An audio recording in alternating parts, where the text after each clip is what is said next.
After receiving an invitation from Jade's Anti-Destruction Alliance, the Astral Express set its course for Himiko's homeland, the world from which the Express set off again after its fall, Planarcadia. In this world blessed by the elation, there exists the Phantasmoon Games. Wearing ancient masks of the elation, 8 chosen participants strive to create miracles that move the hearts and souls of Planarcadia's people, hoping to share in the power of the Eon. Having managed this world for many years, the IPC seeks to profit by controlling this Eonic game. In response, the Astral Express, too, has decided to enter the fray. Meanwhile, General Yao Guang, the Xianzhou envoy to the Anti-Destruction Alliance, foresaw through divination the great crisis looming over Planarcadia. In her reading, the Stellaron Hunter Blade, who had arrived for the Phantasmoon Games, would become the source of this impending catastrophe. To uncover the truth behind the coming apocalypse, Yao Guang seized a mask of elation meant for the Stellaron Hunters and placed it upon Sunday's face. Thus, due to this unexpected turn of events, Sunday was made a participant in the games. Meanwhile, we journeyed to the school tied to Himiko's family in search of the mask of elation that had once belonged to her. Yet before we could reach it, we were attacked by the streamer Sparxie, a double of Sparkle, who seized the mask for herself. After seeing through the illusion, I encountered a mysterious girl named Evanesia in the school's archive room. With her help, I obtained another mask of her own creation, and thus became a supplicant of the Phantasmoon Games. To defeat Supplicant Sparxie, we ventured deep into the Fool's base of operations, the World's End Tavern, and later returned to the school to overcome her. In doing so, we achieved the first miracle of the Phantasmoon Games. The Express hero defeats the villain spreading the virus. Yet, at the close of the Supplicant's first battle, greater mysteries emerged. A stranger appeared, claiming himself to be Himiko's father, and revealed a long-buried tale. 15 years ago, during the Phantasmoon Games, someone known as the Herald of Death went on a murderous rampage.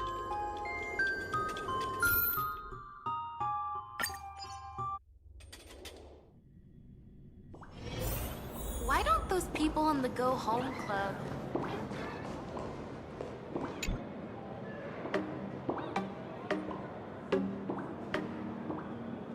Miss March, please, look straight into my eyes. Just like that. Perfect. Now, I'll need you to repeat these next few lines after me, and do so in the same tone of voice. Okay. The sky is blue, not a dazzling display of sparks. The sky is blue, not a dazzling display of sparks. Though dazzling sparks may light up the night sky, they can never outshine the eternal silence of stars. Are you kidding? That's one sentence? Okay, though dazzling sparks may light up the night sky, they can never outshine the eternal silence of stars? Very good. Very good. The internet is both an umbilical cord and a waste duct for the mind, through which humanity's thirst for elation gave birth to the twisted Sparxie. Whoa there! That's a bit much. Maybe he can be the one to say it?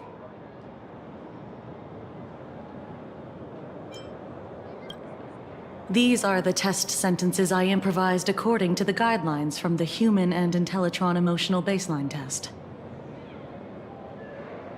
I carefully observe the subject's micro-expressions and tone changes at the moment they say the name Sparxie, to check if they are infected by a mimetic virus. So I passed the test, right? Given how fascinating your reaction was, I clearly don't need to worry about you. Should you find yourself experiencing any livestream addiction withdrawal symptoms later, feel free to contact the Department of Aberration Defense staff. We'll provide you with a series of corrective behavioral treatments. You're handling this like a real pro, Miss Kuchiba. Has this kind of thing happened before? It's impossible to predict what will happen during the Phantasmoon Games. Once, a supplicant reversed the definitions of truth and lies, which nearly caused massive civil unrest. After that incident, we incorporated mimetic treatment into the Department of Aberration Defense's emergency safety protocols. Sparxie Khan didn't cause any casualties this time. But if your partner hadn't stopped Sparxie from spreading the virus, she might have turned into a calamity-level aberration.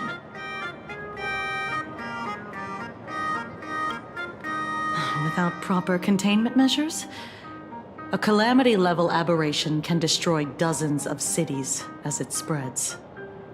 That's the scale we're talking about.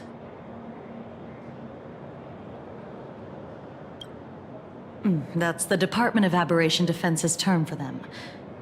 It usually refers to Imaginae infused with wish power who have lost control and begun to run amok. Over time, though, it's become a label that gets slapped onto any hazardous entity. You? An aberration? What are you talking about? Though, I gotta say, you do look pretty weird with that mask on. Don't tell me you're a Cosmicon collective player. The Department of Aberration Defense's hazard ratings are nothing like the power ratings in some card game. Right then, that's all for the required checkup. If you're interested in aberration calamity threat levels and how they're classified, you might want to take a look at this document. However, do bear in mind that causing damage of the aforementioned scale during the Phantasmoon Games will cause you to be classified as an aberration and dealt with accordingly.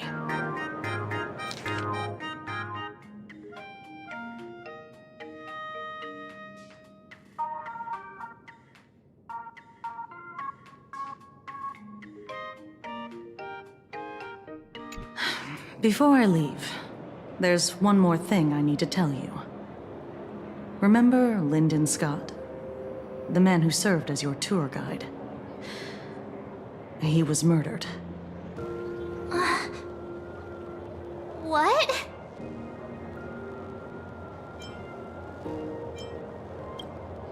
Yeah, the Scott we knew was, a really tenacious opponent.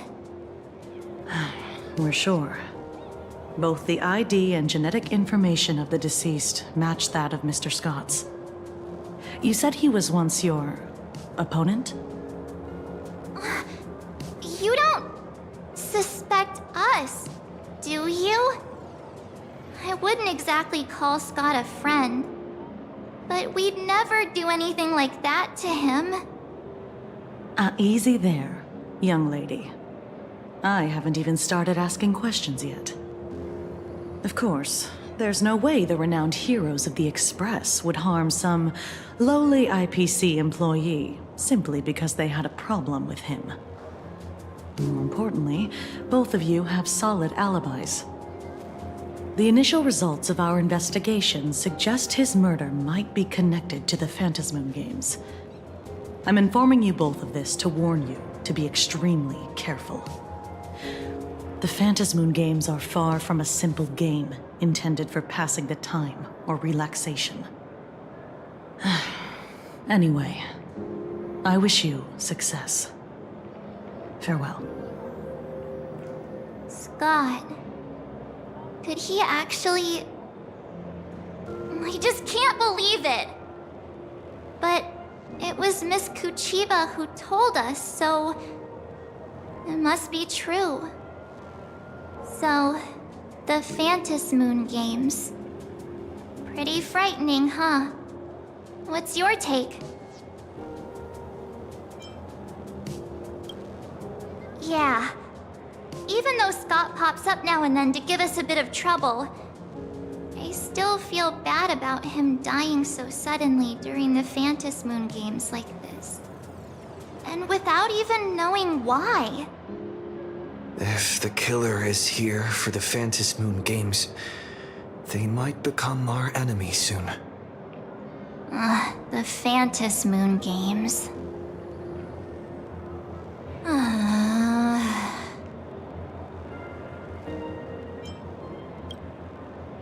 Good thing Himeko entrusted this mission to the two of us.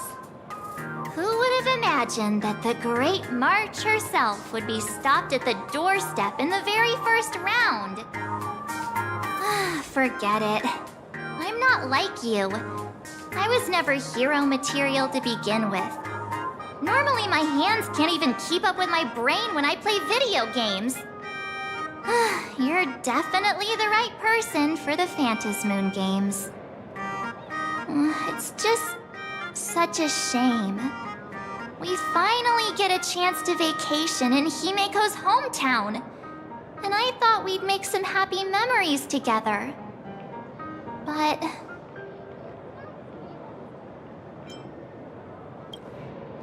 the Phantasmoon games may be dangerous, but I hope you'll be safe and sound. Hey, don't look down on me. I, March 7th, am a top-notch nameless who can hold my own. But, look, don't push yourself too hard, okay, you? Remember that we've got your back. Oh, right. Where are Himeko and Mr. Yang? They must be getting examined and interrogated too, right? Why don't you send Mr. Yang a message?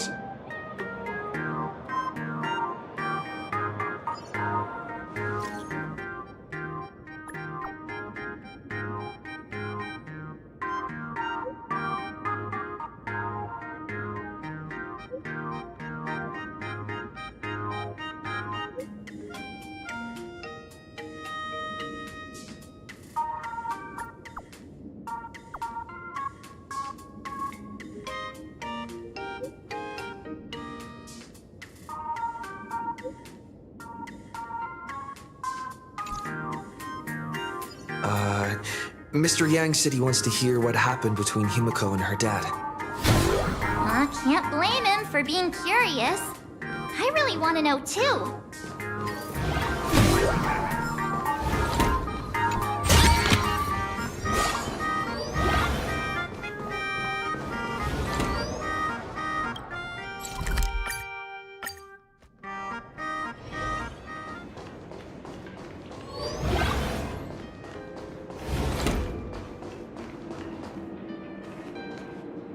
You're here. Himeko hasn't mentioned her father at all in the time since I boarded. So, what is going on between them? As you were the only one with her at the time, you're the only one I can ask. Yeah, it really threw me for a sec when you said Himeko's father. But when you think about it, it's only natural that Himeko has a father, right? Not everyone's like me, thawed out of an ice block.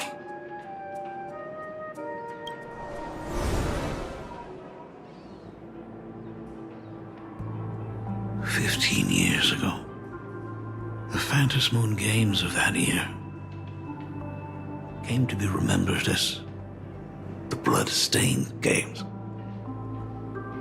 So many parents lost their children. So many people lost those dearest to them. One of the victims was my very own daughter. Upon my return, I stood before the grave where she was laid to rest. Her name was Himeko. So, this lady who bears her name, who exactly are you? 15 years ago, when I made up my mind to join this Phantom Moon Games, my father wasn't with me. Even as I fought for my life against the Herald of Death, my father was still off somewhere, wandering the cosmos.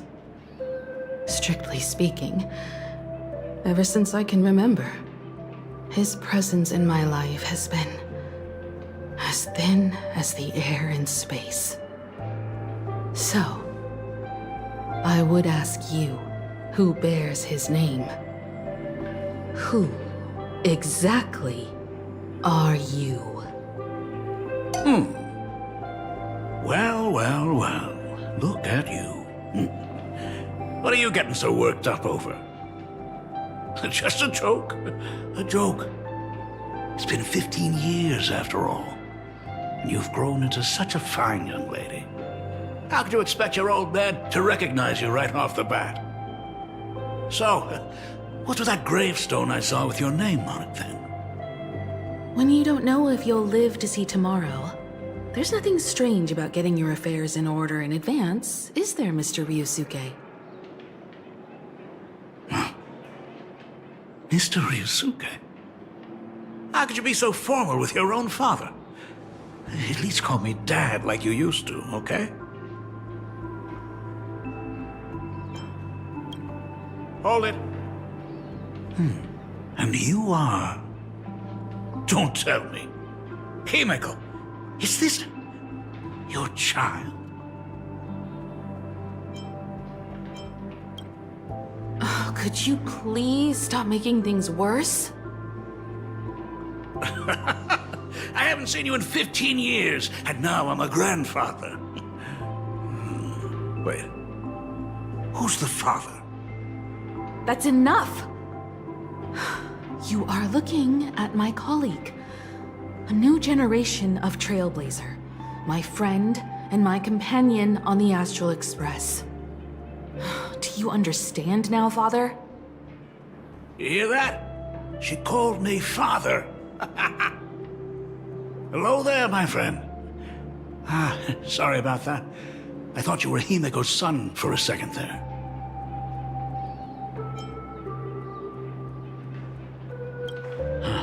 Sorry. I'm just getting on in years. Whenever I see a youngster like you, I can't help but think my grandson would be about your age by now. I'm a painter. Most of my work involves traveling to different segmenta to complete commissions for my clients.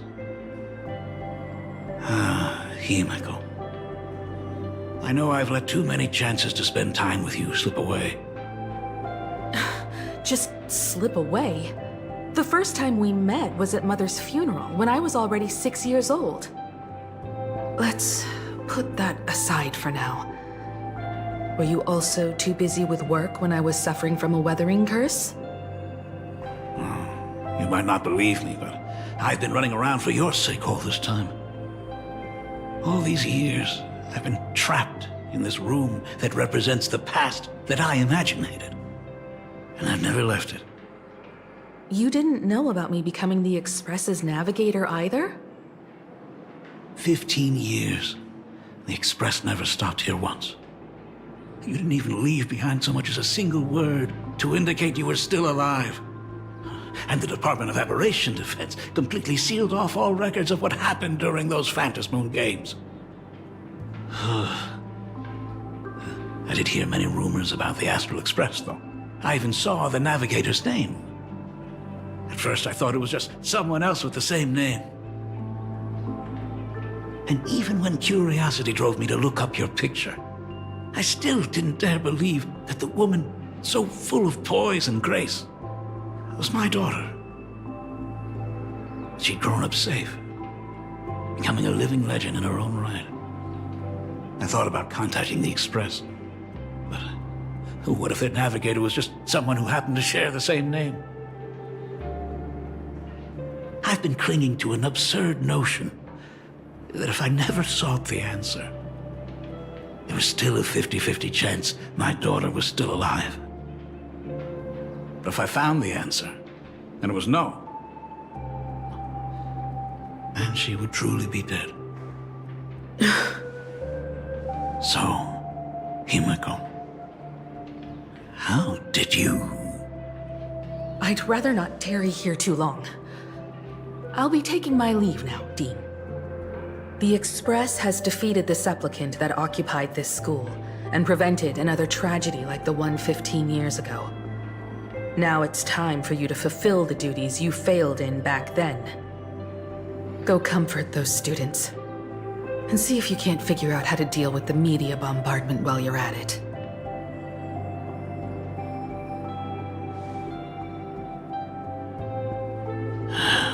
Failed in my duties. So, still mad at me. Can we talk?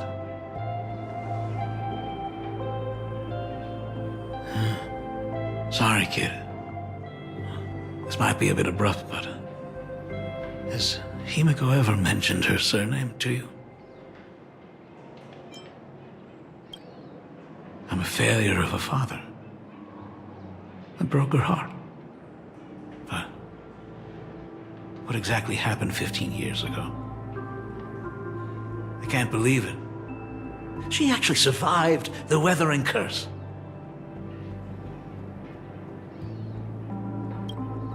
Have you heard the tale of the legendary painter Graphia, who hid everything on this planet's surface within a scroll? It is said that to achieve such a monumental feat, she made a forbidden exchange, sacrificing both her own life and that of her descendants, resulting in the weathering curse. Few descendants carrying the Graphia bloodline have lived past 30. Most of them wither like flowers while they're still young, skin cracking and peeling like dried paint. Himeko's no exception. She was tormented by the curse for years.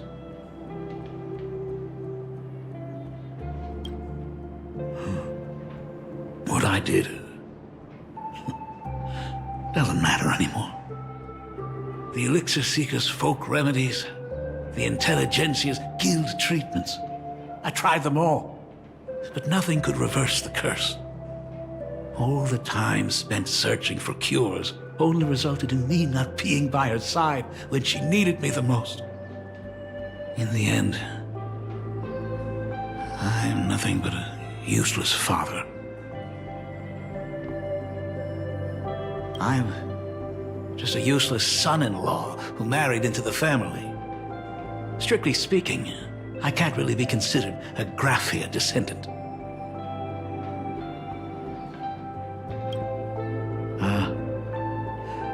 You're right. I just didn't realize it quickly enough. How she got through it, how she survived, none of that's important. What matters is that my daughter is back. That's all I need. If I may ask a small favor, would you mind showing me where my daughter works? I want to make up for all the care I failed to give her all those years. I want to get to know my daughter better.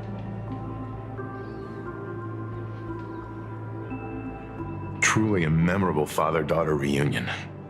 Brings up some memories of my own home as well. There goes Mr. Yang with that knowing look again. Just what kind of parent-child relationship are we talking about anyway? When I was a child, my parents were also always busy with work and were unable to spare a moment for me. As a child, I couldn't help but feel resentful. It wasn't until I became a father myself that I understood how they felt when they were forced to sacrifice the time we could have spent together. So, Did you already promise to give Mr. Ryusuke a tour of the Express? I thought as much. After all, it's Himeko's dad. So, where is he? Ah, everyone's here. Sorry to keep you all waiting. I'm truly grateful to all of you for looking after my daughter. Not at all. She's the one who's been taking care of us. Would you all be so kind as to show me around?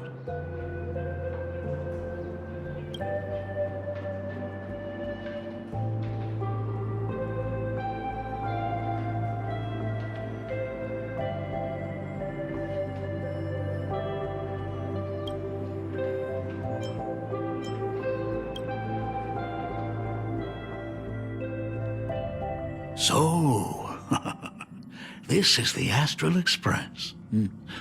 Really lives up to its reputation. It's even more impressive than I imagined.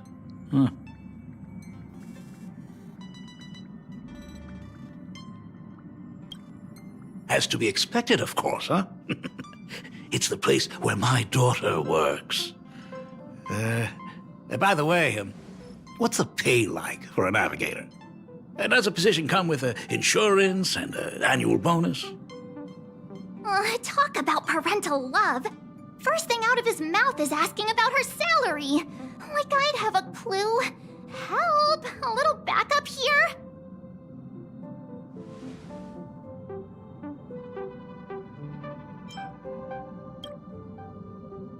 Nice one. Parents can probably relax as long as their kids aren't making less than they are, right? Really? Don't underestimate me, kid. I've got big shots from across the cosmos on my client list. While I wouldn't say my work is worth a king's ransom, my fees are nothing to sneeze at. Mr. Ryusuke, please rest assured. None of the Express crew ever lack for money. We not only receive support from members of the Genius Society, but also from prosperous commercial worlds, such as the Planet of Festivities. Ah, good, good. Hearing you say that is a huge relief, Mr. Yang. Speaking of which, what kind of work does being a navigator generally entail? Don't you underestimate Himeko either. Her daily duties include, charting navigation routes, calibrating warp jumps, and technical maintenance. Not to mention she's always guiding the Nameless on missions. Oh, my daughter is really something else, isn't she? Of course! Every time we return safely from a trailblazing expedition, it's all thanks to Himeko's guidance and protection. She's the backbone of the Astral Express.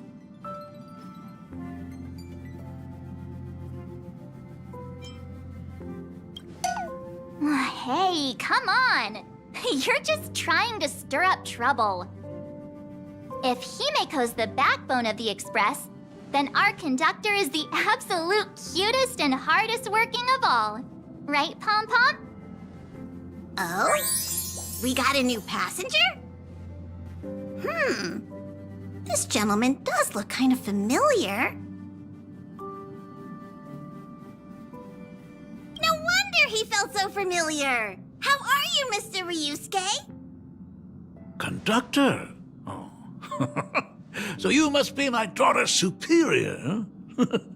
Well, thank you for taking such good care of her all this time.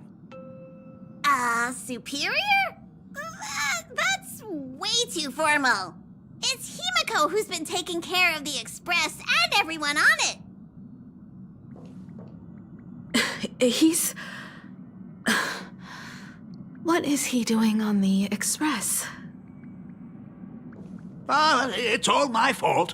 I was just curious about your daily work, so I asked your colleagues to show me around. And I know I didn't ask your permission first. Just please don't be mad, Himeko. Mad? Why would I be mad? Mr. Ryusuke, welcome aboard the Astral Express. Is there anything else you'd like to see? I can show you around. Well, I know you'd rather keep your distance from your good-for-nothing father. You're on a journey, and it's rude of me to barge in like this. But it's been way too long since we last saw each other. As your father, I want to get to know you better. Make up for all the time we've lost. At least while you're staying here. Please allow me to show you some of the fatherly care and devotion I owe you. Will you? Excuse me? Why don't the two of you go to the party car? Shush, get the drinks ready. Shush. All right. I'll go make some tea. That's just our domestic robot's name. Come on, Father. People are resting here. Let's not disturb them. Oh, and, come with us. I want to talk about the Phantom Moon Games, not just personal matters. They left. Whoa. That's the first time I've seen Himeko be that cold to anyone.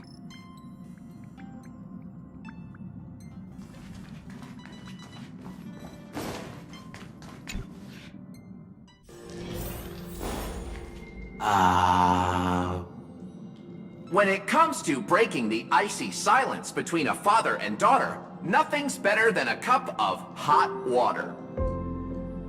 The person who drinks it will yelp, "Hot!" and be immediately met with a concerned, "How could you be so careless?" from the other party. And just like that, the conversation starts flowing. Friendly reminder, that is not a joke, but a practical ice-breaking tip. Ooh. Your robot is hilarious. I'm surprised how relaxing and comfy the work environment is here. Got it. I'll make myself scarce.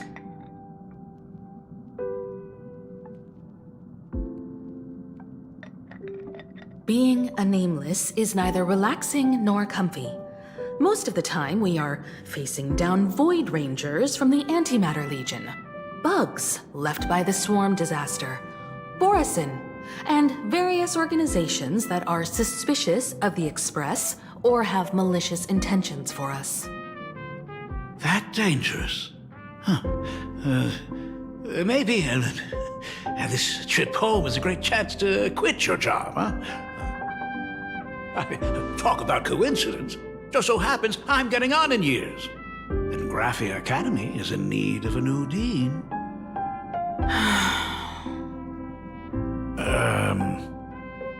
You know that's not what I meant. Once I've set my mind on something, I never look back. Ever since I was 6, when you told me those stories about traveling through the cosmos, I knew that someday I would walk among the stars. Actually, I was just kidding. I'm not completely clueless about what the Express and what you do. Oh, right.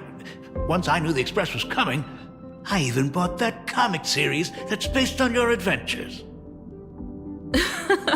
Please don't tell me it's fluffy across the blue. I never thought you'd be into comics. That's right. The protagonist is a baseball bat-wielding raccoon. The character's based on that kid, right? As an artist, you do have a good eye. Come over here.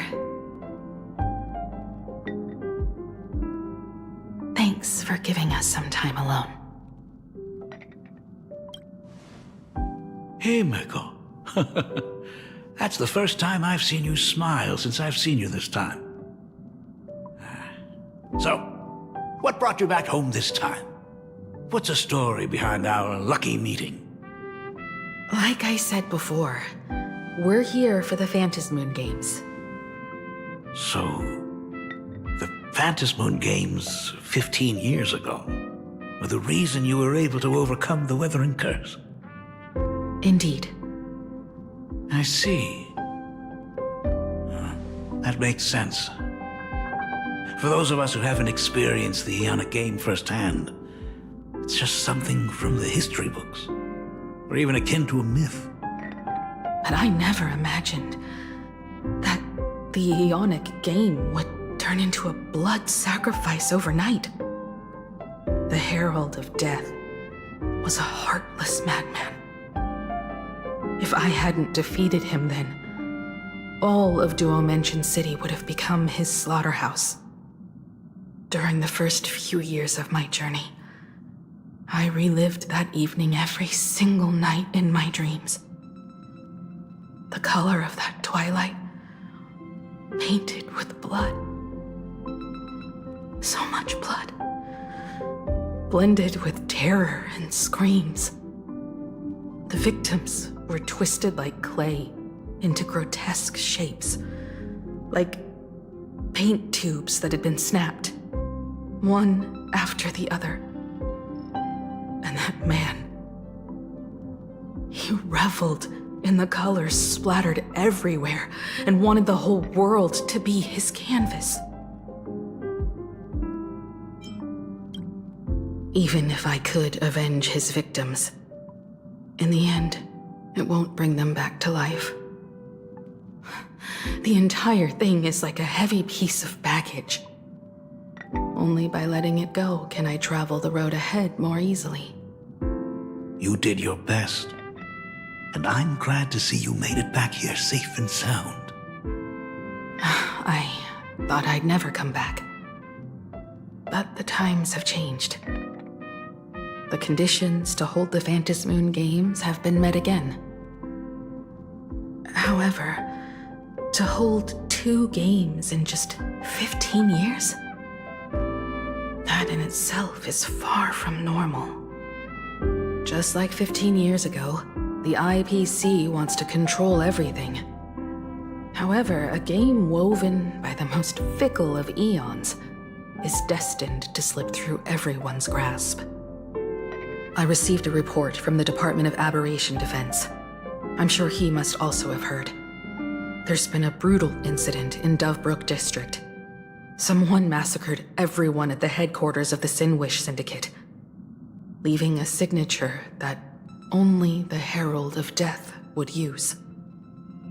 The Bloody Bloom.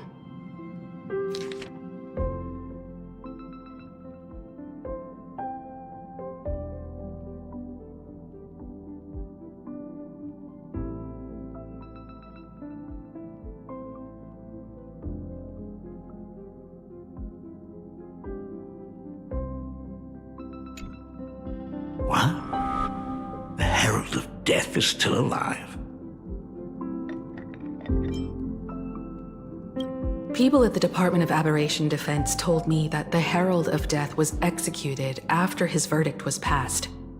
Even were he to be resurrected, the rules dictate that the same person cannot become a supplicant twice. Are you saying we've got a copycat? That's right. The Herald of Death has a copycat. But what I find even more worrying is that this Phantasmoon Games has caught the attention of something even more terrifying than the Herald of Death. I believe that whether or not this Herald of Death copycat has a connection to the Phantasmoon Games, defeating him presents an excellent opportunity for you to demonstrate the resolve of the Nameless to the whole of Planarcadia.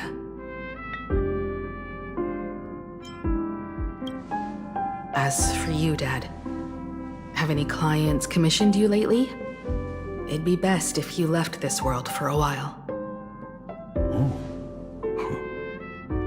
May I take that as my daughter showing concern for her dad? You can take it as a safety advisory from the Astral Express. Also, as he has already become a supplicant and joined the Phantasmoon Games, he will have my full support. I'd like him to temporarily keep the Mask of Elation that has been passed down through our family. Too late for me to raise any objections at this point, right? Sounds good. The mask stays with the kid. Thank you. Would you like another drink? Ah, got it. Next, it's time to show me the way out, isn't it? Oh, I've definitely overstayed my welcome. For most of my life, I couldn't be there for my daughter. And now that I finally have the chance, she wants me to leave. In that case, I'll be on my way. Himiko.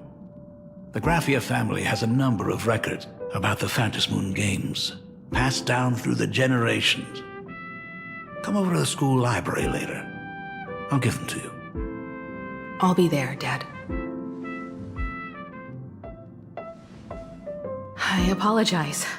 My father's little tour seems to have made things awkward for everyone on the Express. Let's head to the parlor car and check in on Welt and March. Now that my father's gone, we can all relax a bit.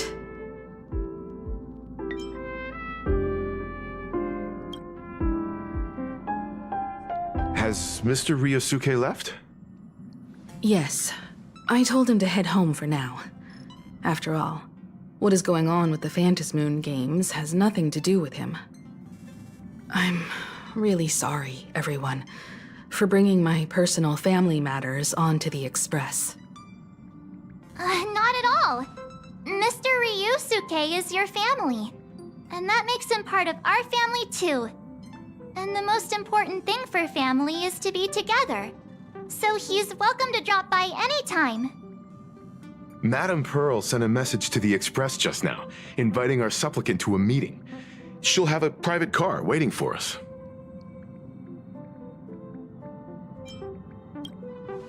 Yes. The meeting won't be held in some stuffy, formal reception room. She would like us to visit and tour the headquarters of a company under her name instead. Himiko, you know about Pearluxe Corp, right? Of course. It's the biggest entertainment conglomerate in Planarcadia. Entertainment company? That's right. Pearluxe Corp is a titan, dominating the entertainment consumer market, including cartoons, comics, games, toys, and the like. They've cornered half the market. Oh, so that's where the Pearl in Pearluxe comes from. It's a play on her name. Did Pearl mention what she wanted to talk about? She didn't say much, but she specifically mentioned wanting to discuss the developments regarding the Phantom Moon games, and that she could provide us with a bit of help. Helping her opponents in the Eonic game? Oh, looks like she realizes we are all in the same boat. Perhaps she has also realized that the Phantom Moon games cannot be artificially manipulated.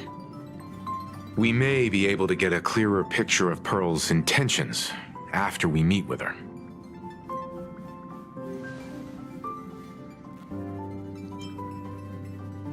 Think about it. You've already crossed paths with key figures from numerous factions, and even built rapport with some. You're already a capable Nameless who can more than hold your own.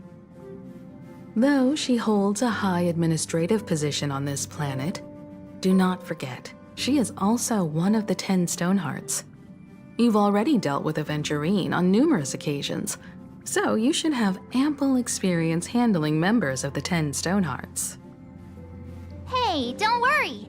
If things do get messy, yours truly is here to save the day. Looks like March wants to visit too. I'm just trying to look out for him here. Even if things do go sideways, Pearl wouldn't dare get mad at an adorable young lady like me, right? Well then, I'll leave this meeting to you two. Aren't you coming with us, Himiko? I'd like to talk with my father. Didn't he say he would hand over the records about the Phantom Moon games from our family history to me? And honestly, isn't this a good chance for you youngsters to handle things independently? I understand.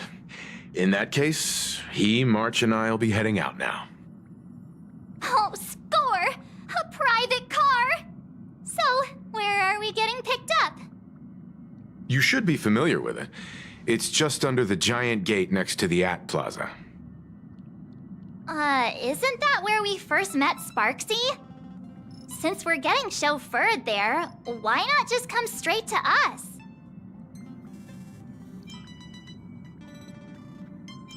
Ah, perfect! I've been wanting to stop by the comic store to grab a copy of Fluffy Across the Blue.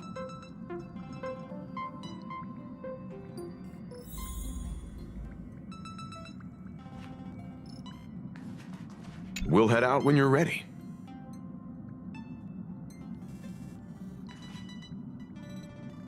Destination Pearluxe headquarters.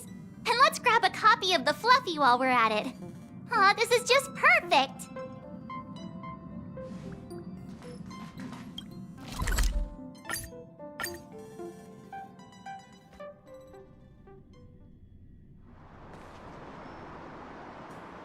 Look, there's a convenience store. Mind if I grab a copy of Fluffy Across the Blue while we're waiting?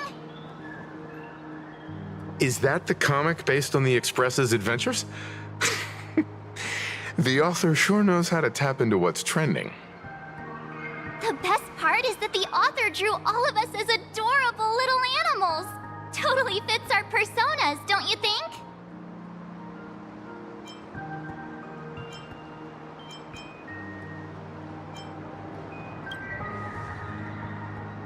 Hey, so am I. It's an ensemble comic. In fact, it was recently announced that the Fluffy is getting an animated adaptation, and the copyright for it is currently held by Pearluxe Corp. It's a super memorable comic. No way can I miss getting a copy while I'm here. I promise I won't be long. A couple of minutes, tops. Looks like we got here on the early side. Since coming to this world, I still haven't had a chance to get a street-level view of the city. How about this? We'll meet up under the ad at the Plaza Gate in a few minutes. All right. Sounds like a plan. Might as well take a look around then. Absolutely insane. Did you see the post I shared?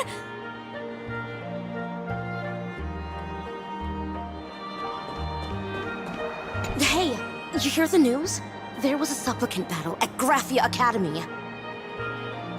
Yeah, I saw it. The online forums are already blowing up. The supplicant called Sparxie. How terrifying! Actually using live streams to spread mimetic viruses. Eons, that's just evil! I can't believe the Department of Aberration Defense is letting someone that dangerous run loose! I heard her livestream got permabanned. Good thing that Nameless from the Astral Express acted so quickly. I wonder what the next supplicant will do.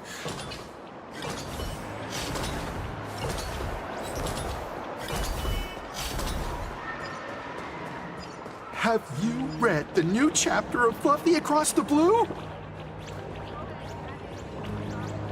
Have you read the new chapter of Fluffy Across the Blue? Sorry, I'm not into comics for kids. They just released the official concept art for that giant pom-pom robot! That mech design is totally unrealistic. What's so great about it? Do you have the slightest clue how to talk to other people? Do you? Hey, relax. Now, if we were talking about a fusion between Daybreak Squadron and the Raccoon, that would totally get my attention. Wow! You are unbelievably childish!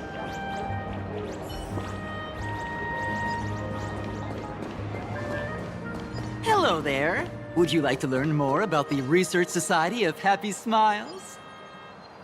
So, are there any charges or fees? Isn't that Detective Passerby? What's he doing here?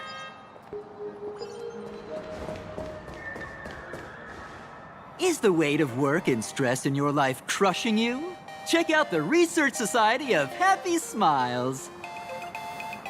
So, this free? Rest assured, the only thing joining our Research Society will cost you is a bit of your precious time. We've set up a venue near Dovebrook. where we offer free psychological counseling and living assistance to all visitors. All our services are provided free of charge.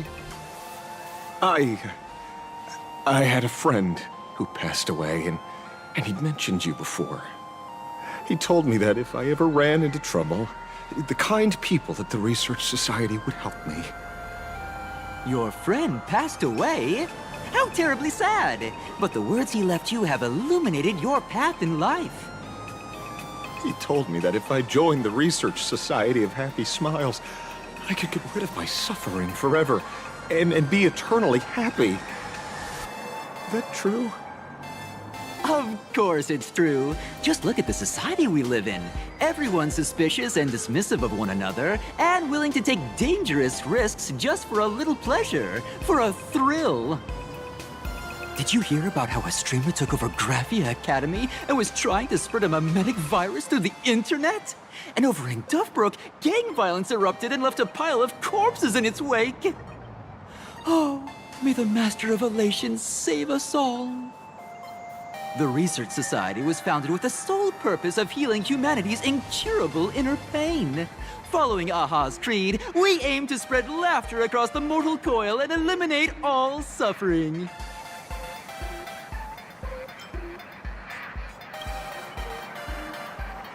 Of course it's possible! For this is a world blessed by the god of elation, where Aha has granted us the right to happiness. Have either of you heard about the tragedy of the blood-stained games 15 years ago? Oh, that won't do it all! You're the Astral Express's superstar! There's a ton of things you need to look into before joining the Phantasmoon Games. There was an awful accident during the last Phantasmoon Games, and many people lost their loved ones and children. It was as if a hole that could never be filled had been drilled into their hearts, leaving only sorrow to accompany them for the rest of their lives. To escape their suffering, these people who had lost their loved ones gathered together and established a mutual support association. This was the Research Society of Happy Smiles' predecessor. It's now been well over a decade, and the Research Society continues to help more and more people emerge from the darkness in their lives and step into a brighter, happier future. Come to think of it, it would be most wonderful if a distinguished person like yourself were also interested in our Research Society. Should you find yourself with a moment to spare, please come and visit our Mutual Aid Society. Well, if it isn't the Astral Express's superstar. Of course it's you. Looks like we really were bound to run into each other.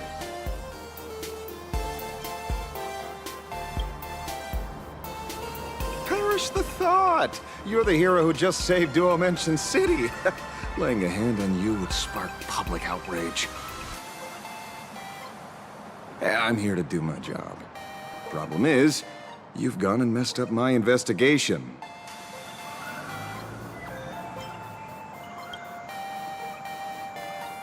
The Research Society of Happy Smiles. You think they're just some random charity outfit? You must have heard about the Sinwish Syndicate killings in Duffbrook, right?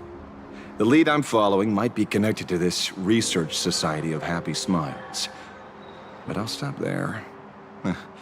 Not like you're going to pay for my intel, and none of this is any of your business anyway.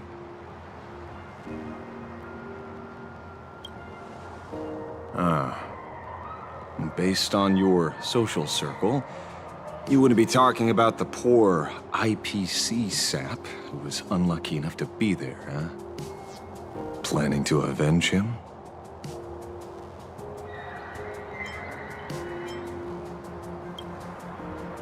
Oh, so your next miracle will be executing the Herald of Death.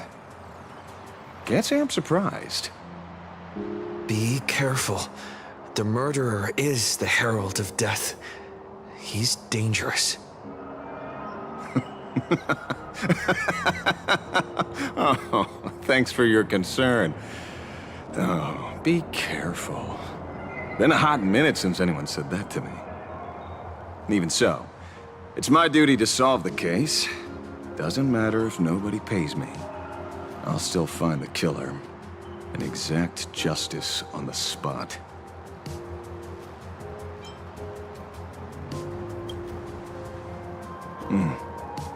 A fool I happen to be on fairly good terms with. Revenge killings or turf wars. Wouldn't be unusual for gang members to die like that, but dying at the hands of some psycho who kills for kicks? That I can't accept. No matter where you are in the cosmos, which era, regardless of how civilization evolves, some rules will just never change. Like an eye for an eye, a tooth for a tooth. Hey, guess which lucky girl just managed to snag the last copy in the whole store? Who's this? Allow me to introduce myself. I'm Ashvale, the famous detective. You could say your friend and I are acquainted through past clashes.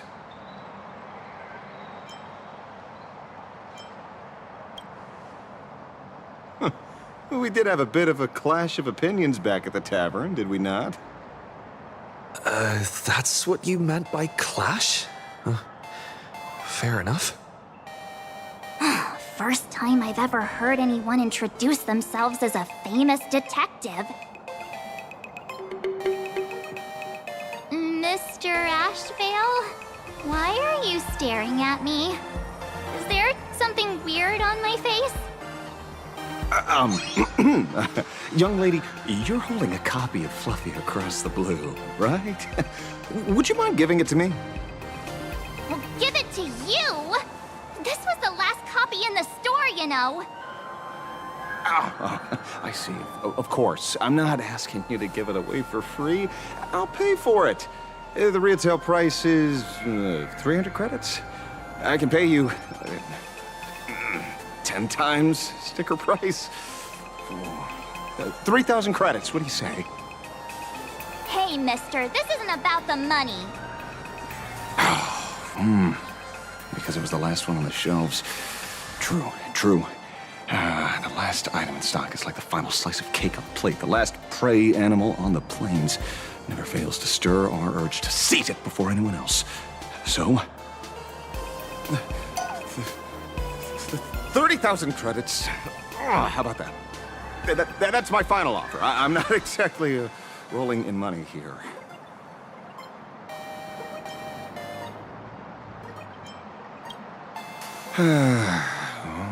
Truth is, I'm actually buying it for that foolish friend of mine. The one who died. Today is his farewell ceremony. I thought I'd buy him his favorite comic to pay my respects. He'd always be rambling on about some raccoon with a baseball bat, and how the journey of the Express would never end, that kind of stuff. I heard those stories so many times, it felt like my ears were gonna fall off. But, after all that fuss, I completely missed the chance to buy it. Every store around here is sold out. That's enough. My poor little heart can't handle sob stories like that. Here, Mr. Ashvale, take the comic. Oh, thank you very much for the comic, young lady. Here's the 30,000 credits. Ooh, as promised. Oh, I heard you're the real-life inspirations for the characters. Since you're here, could I perhaps trouble you to sign it? Unbelievable. Aww.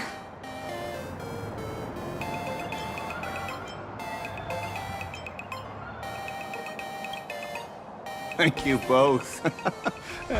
If Kostad could see this from where he is now, I'm sure he'd be smiling down on us. As a token of my gratitude, I'd like to give you a friendly word of caution, kid. I know you plan to target the Herald of Death and cement your heroic image.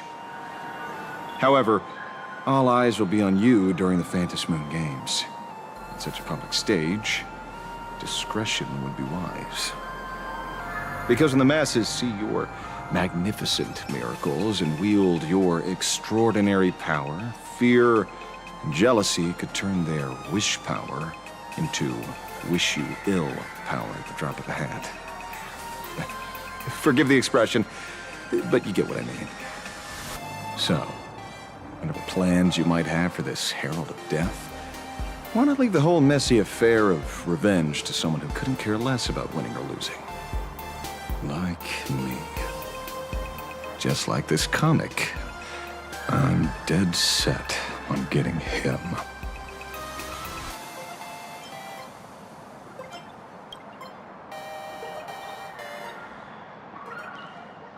Is he an acquaintance of yours? He's just some weird detective who was passing by. It's nearly time for Pearluxe Corp to pick us up. We should get going.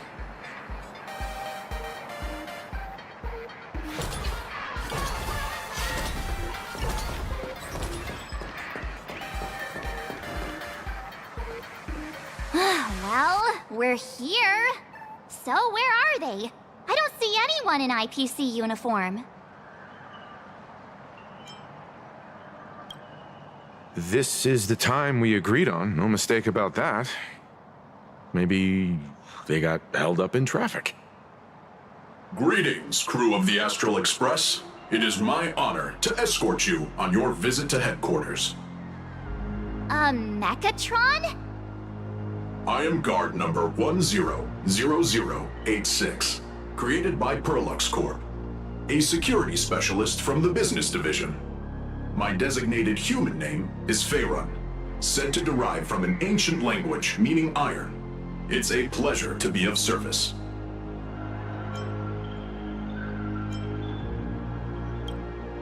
Please, do not concern yourselves with such things. My sole duty today is to ensure everyone reaches Pearluxe headquarters safely and happily. So, what are we waiting for? Let's go! According to the instructions given to me by Madame Pearl's secretary, there is still one more guest I need to pick up.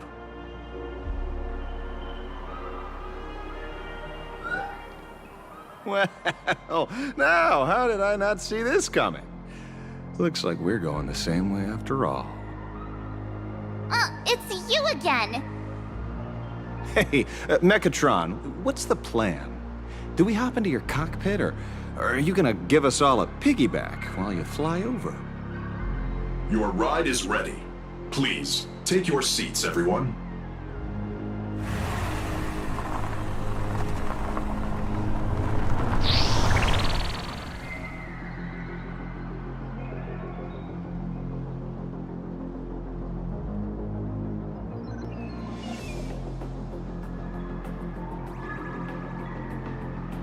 Whoa!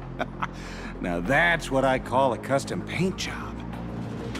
Your ride isn't your run-of-the-mill business car, but a customized, made-to-order vehicle, used especially for receiving guests. Sorry, this might come across as a bit insensitive, but I have to ask, can Faerun actually fit in the driver's seat? Of course not. I'll be driving and monitoring this vehicle remotely. Please, take your seats.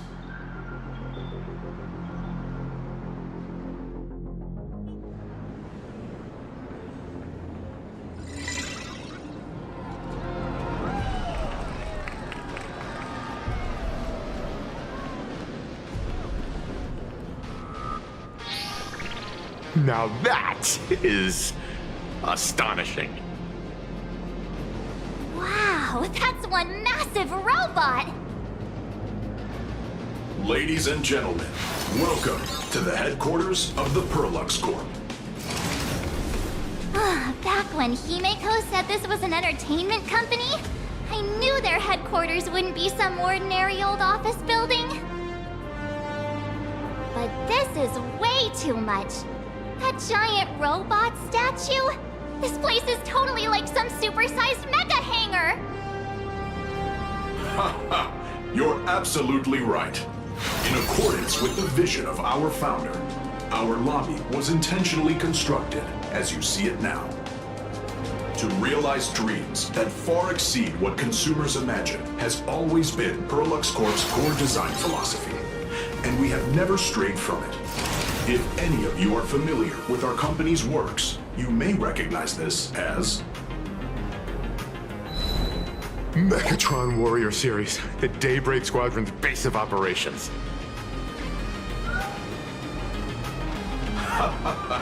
Looks like Mr. Yang here is quite a fan of our company's animated works. Now, Madame Pearl would like to invite everyone from the Astral Express to take a tour before your official meeting begins.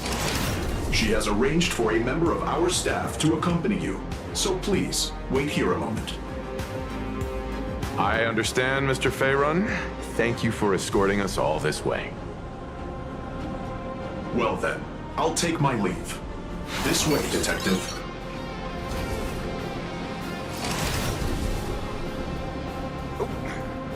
See you around, everyone.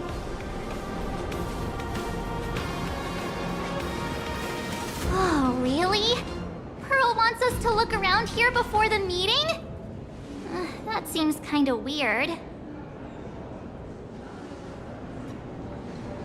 Could it be related to her proposed collaboration? Perhaps this is her way of introducing her other identity. It's all good as long as we get a chance to look around. That works for me. Why don't we explore while we wait for our new guide?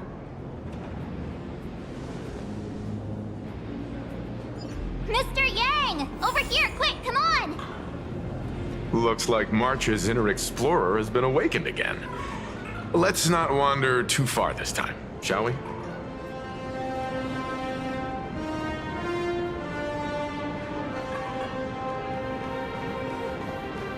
Mr. Yang! Isn't this your favorite giant robot?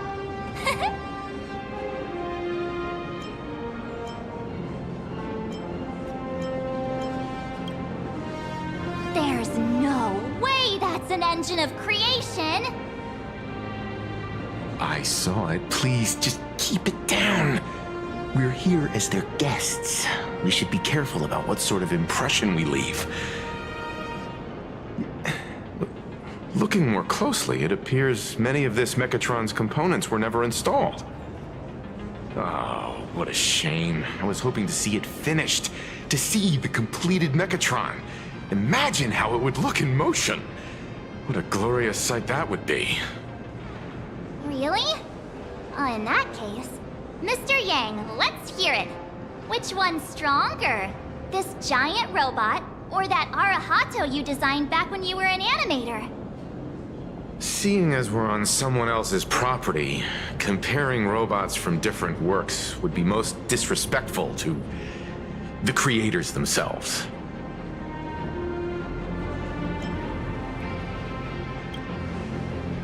Yeah, like how Cosmicon Collective players are always obsessed with power scaling all the characters.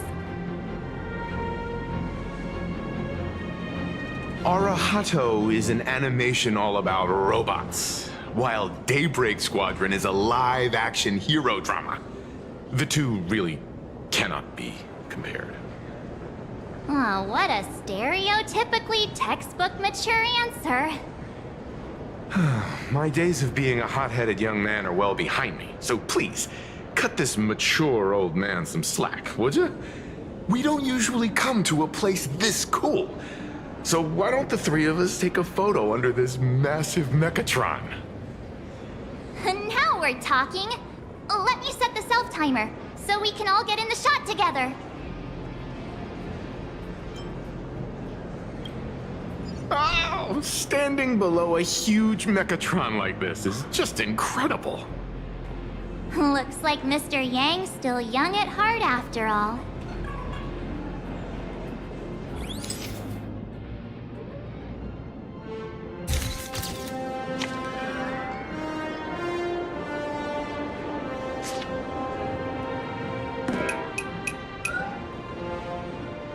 Where did this extra person in the photo come from? Ghost? But it's daytime, and there's way too many people here anyway.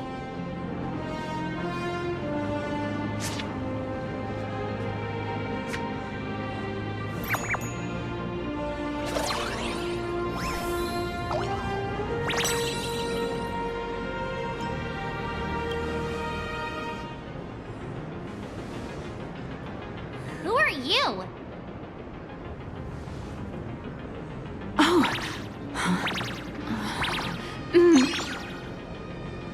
Wow, this truly is a magnificent face. Oh, it's nothing like how it looks on the news. Being able to see it up close feels almost surreal.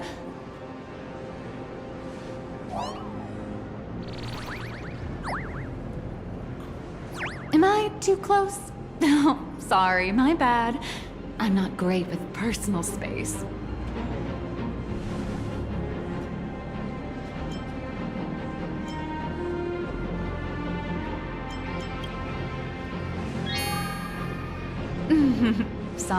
Sorry. It's impossible not to stare at a face this amazing. You'll forgive me, right? Oh, right, I forgot to show you my ID. Right, here we are. I'm Pearluxe, and I work at Pearluxe Corp's Imagenesis Technology Department. I'm a P-30 agent who works for the IPC.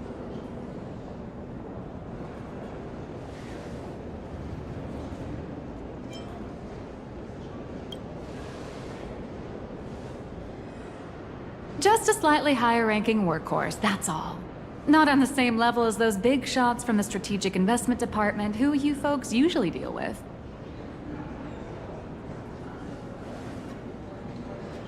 So, what brings you here?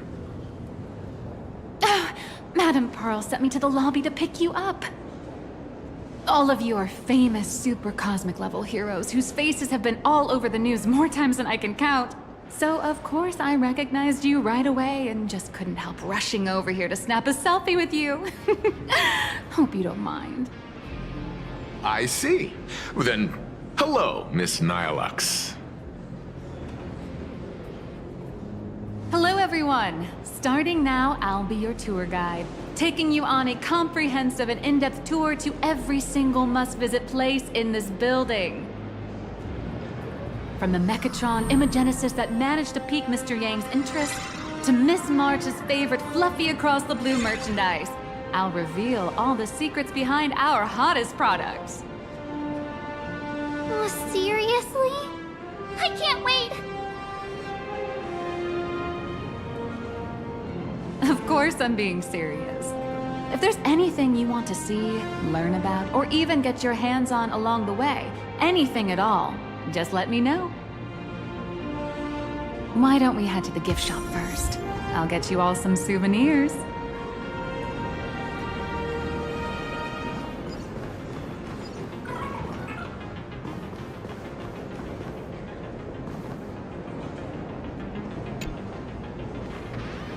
Mr. Yang, you seem reluctant to part with the Megatron.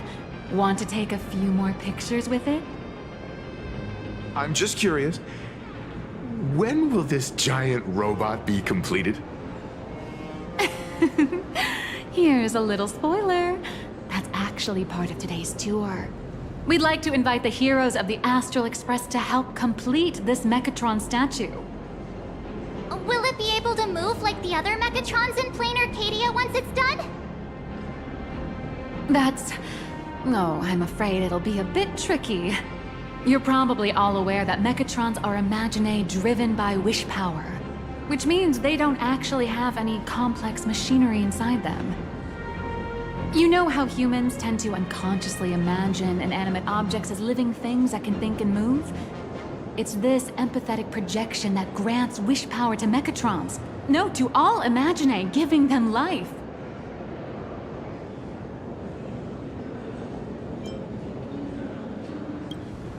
Think away, but one person's thoughts alone won't cut it. The bigger the imaginae, the more wish power needed to sustain it. We'd need to break free from the mental shackles of impossibility to bring such a massive imaginae to life. That in turn requires stories filled with the grandest of wishes and imaginations that know no bounds. Alas, modern humans think way too practically.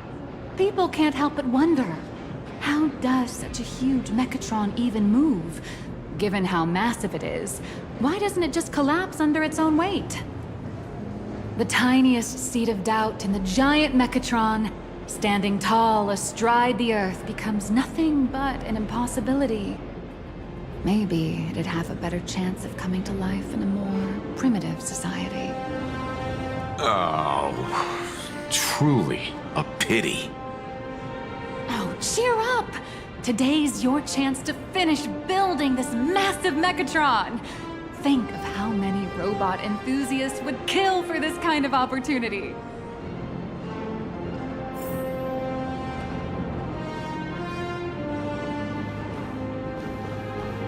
Hang on a sec. Is there really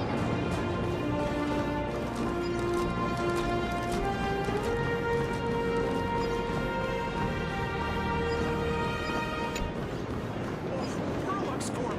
I'm back again where steel meets madness and battle meets honor.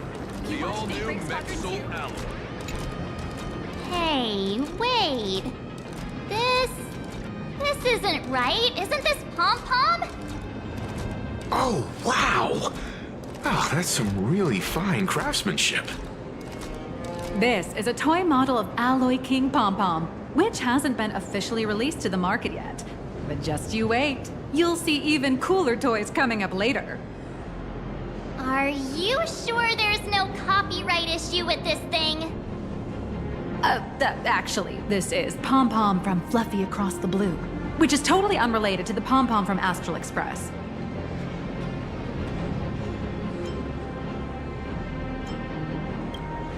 As the conductor, Pom-Pom is basically the uncrowned king of the Astral Express, I'd say. We can't exactly call them Pom-Pom Kong, can we?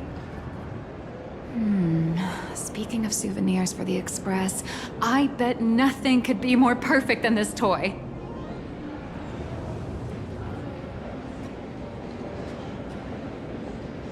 I have a small favor to ask. Would you mind taking a photo with me by that headless Megatron statue over there? And maybe signing the photo too. I'd love to leave it as a memento for the staff at Pearluxe Corp. How's that sound? If you're willing, I can pull a few strings and use my access privileges to give you all the gold-plated prototype of the yet-to-be-released King Pom-Pom Alloy Armor 999, the only one in the entire universe. Just give it a thought.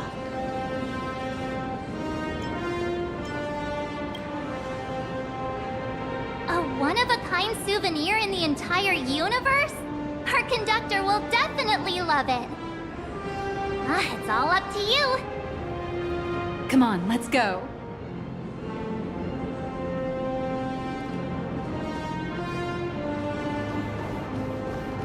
The officially licensed Fluffy Across the Blue Alloy King Pom-Pom is here. Now available for pre-order.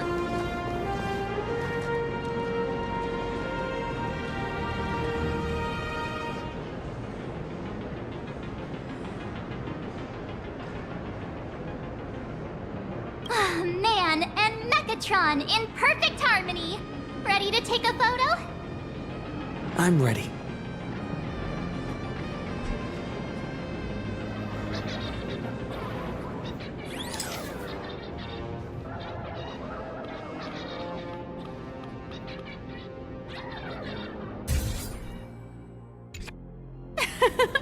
I love this one so much. I suddenly have this selfish urge to keep it all to myself. And don't forget about that exclusive gift you promised. You bet. In fact, I'll throw in a normal edition for each one of you as hush money. Come on, let's head to checkout.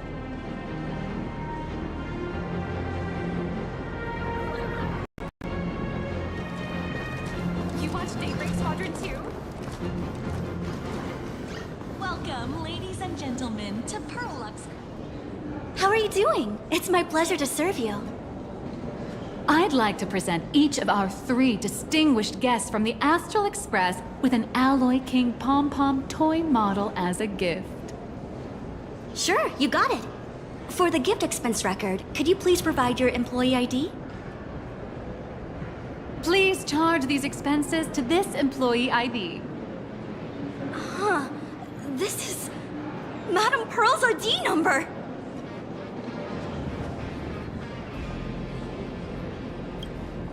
After all, you are esteemed guests invited by Madame Pearl herself. It would only be fitting for the gifts to be presented in her name. I see. Please wait a moment. Your Alloy King pom-pom is all packed up. Would you like to take it with you, or shall we use our delivery service? Since we still have the tour to go through, please just have it delivered to the Astral Express. No problem. Hope you enjoy your visit here. Now that the gifts are done, I'll take you to the Megatron Design Lab. This is the part I've been looking forward to the most.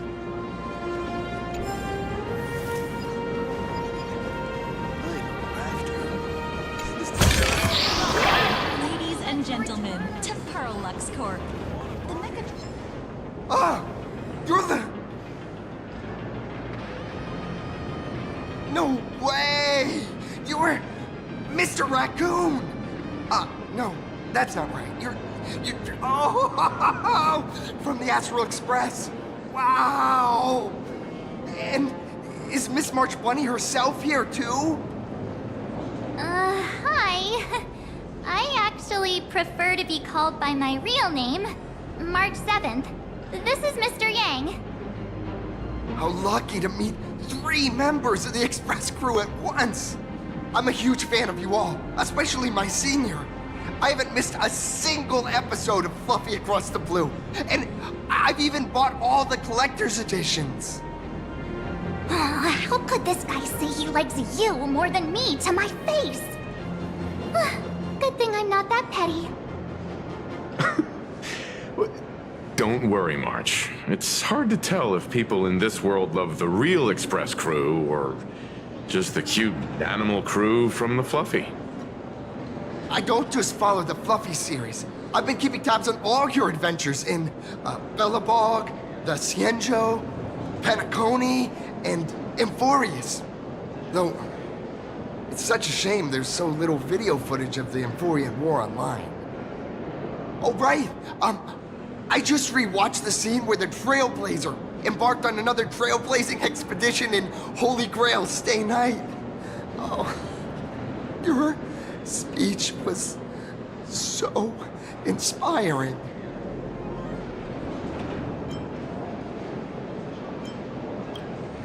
Oh, right. I have a precious trash can in my collection at home. If I'd have known I'd meet my senior today, I'd have brought that can with me. Could I ask for your autograph? If that's okay with you. Just sign my clothes, please. I'm never gonna watch this ever again. Oh, you're acting exactly like me from 10 minutes ago, kid. Don't worry, he won't fly away just yet. As for you, you've been chattering away non-stop. How about giving us a proper introduction so that your idol gets to know you better? Sorry, I got way too excited. I'm Warrior Cinderborn from Daybreak Squadron, and my real name... Well, my real name doesn't matter. Just call me Cinderborn. If you're not in a hurry, would you mind chatting with me for a bit?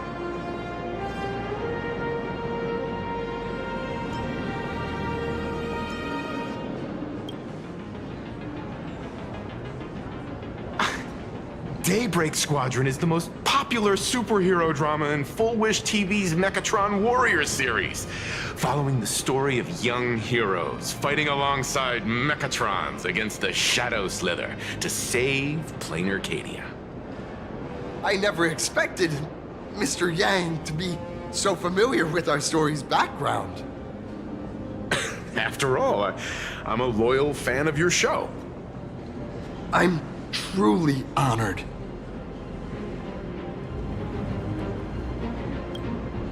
I'm just a small-time actor, playing a hero on TV. And like my senior's deeds inspired me, Daybreak Squadron has also motivated people to fight against all challenges in real life. Recently, Full Wish TV got approval from the Department of Aberration Defense. So now, the magical Megatron Daybreak Warriors from the show can operate in reality. my friends and I are just honored to fight alongside the real Bullet Worm. Sorry. I didn't quite understand that. So, are you still an actor or not? How should I put this? My teammates and I are both actors and real masked heroes. Whenever disaster strikes the city or evil threatens citizens, we show up alongside Megatron warriors to protect everyone.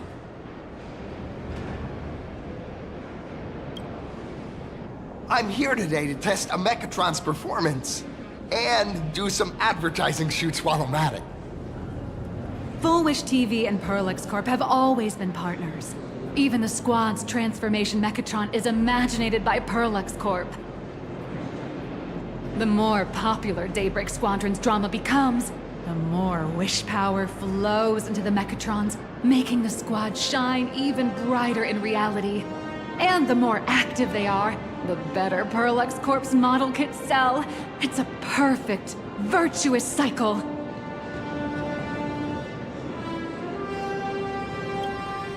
Oh, sorry for taking up your precious time with all this chit-chat. If the crew hasn't visited the combat testing area yet, I'd like to volunteer myself as my senior's opponent for the test, if that's all right with you. Well, of course I know your bat could send us all flying with a single hit. This time, we'd like to invite you to experience synchronized Megatron combat.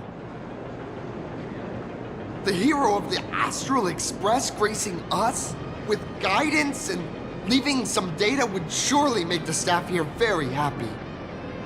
Oh, what perfect timing!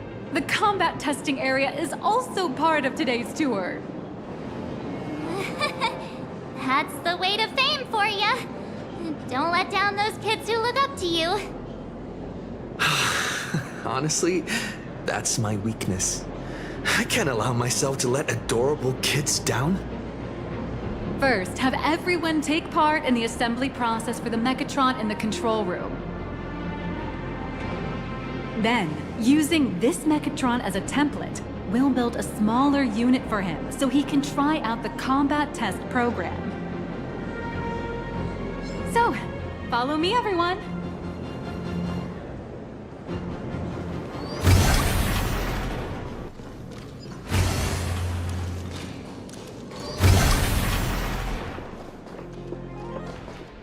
This is Pearluxe Corp's Megatron Imagenesis Design Lab. 15 years ago, the first Megatrons of Planarcadia were born here, and they immediately gained widespread social influence upon their debut. Today, Megatrons have become the most common and iconic symbol throughout the streets. You could say that Megatrons are the first and currently only Imagine that can be mass-produced on assembly lines.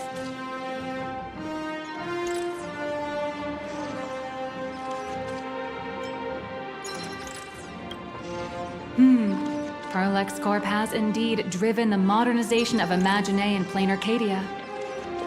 Who knows? Maybe even stranger Imagine will be created in the future. Say, dear guests, do you know what the first step is to creating an Imagine in Planarcadia?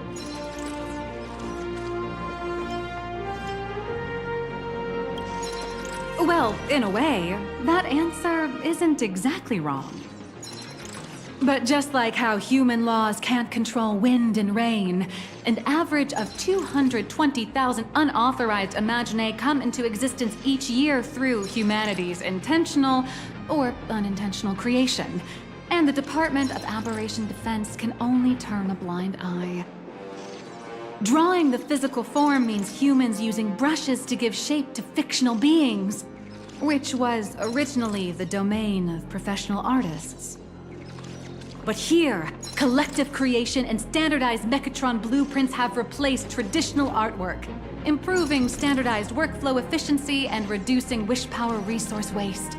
In short, this is the industrial revolution everyone's been chasing.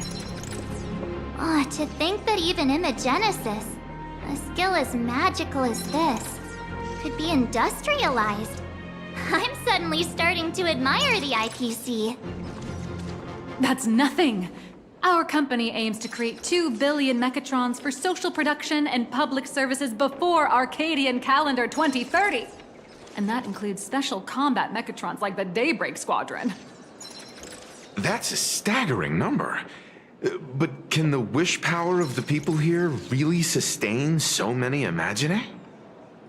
That's why Pearluxe Corp keeps churning out animations and hero shows one after another. In other places, these are just entertainment. But here, they're legit breeding grounds for spiritual energy. All of this shall serve Madame Pearl's grand goals and ideals. All right, back to square one. First step, let's go print the Megatron structure blueprint.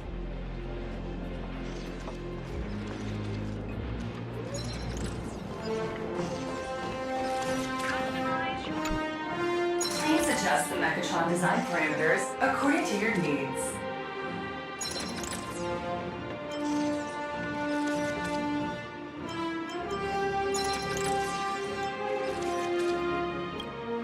Megatron Assembly blueprint updated. Processing. Printing.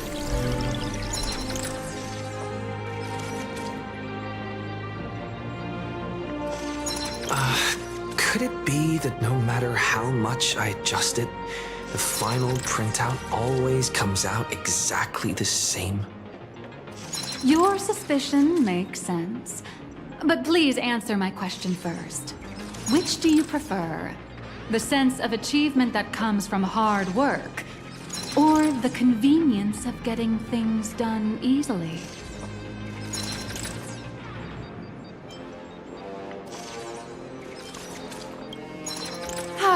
You got that right. The fully automated Imagenesis blueprint design system perfectly matches your needs. You can meticulously adjust every parameter, or just hit one button to skip it all, and the automated system will always produce results that meet the standards. Amazing, right? Just like how the inventors on planet Scrollum used to ask themselves, if all their inventions were already pre-recorded in the Supreme Punch Tape, what's the point of inventing in the first place? Printing complete. Please retrieve your blueprint. What you just said is the answer. It's not about the results of creation, but the elation we experience in the process.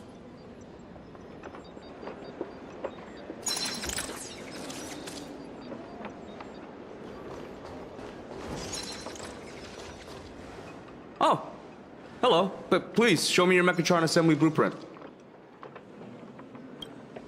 No problem. The blueprint has been recorded. The Megatron parts are ready to go. Hope you enjoy the experience.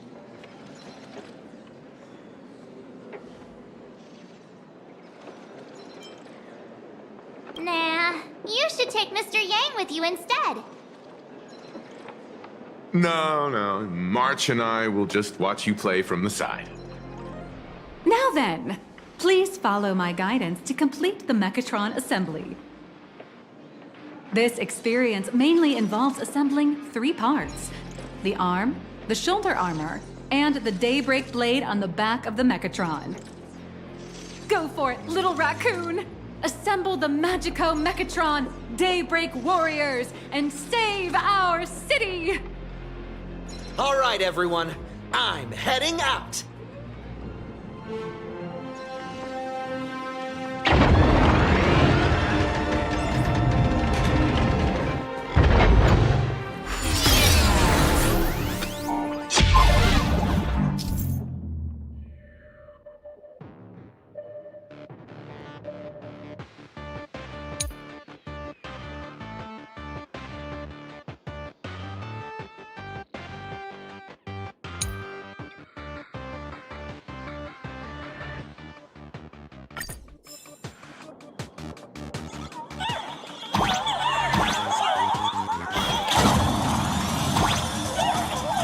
The first step of assembly is to remove each part from the frame, one by one. Nippers, hobby knife, sandpaper, sanding stick. Pearluxe doesn't provide any of these. But don't worry, the explosive device will solve all your problems. Just step on it, bravely.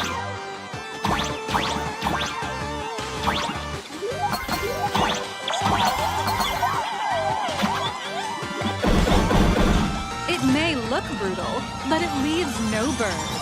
And that's the magic that we at Pearluxe Corp are so proud of.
Next, please activate the mechanical maintenance arm and align it with the shoulder joint base to connect the arm.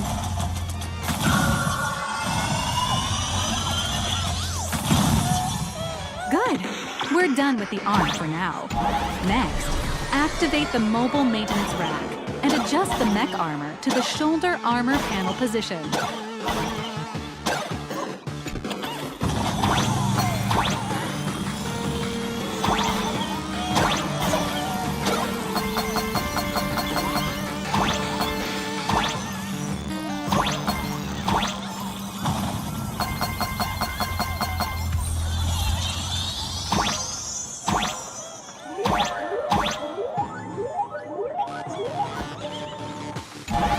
Just like before, the first step is to remove the parts from the frame.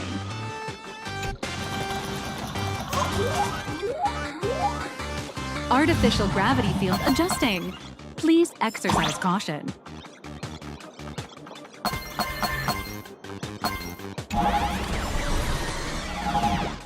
Activate the thruster and push the shoulder armor towards the unit interface.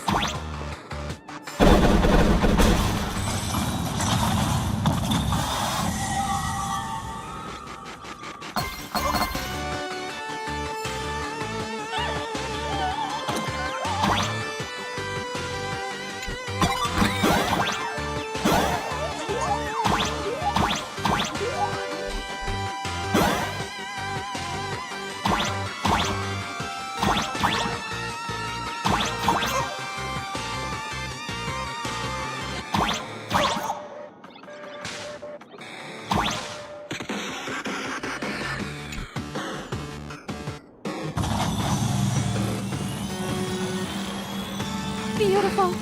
Absolutely beautiful. This giant Megatron is truly the soul of Pearluxe Corp.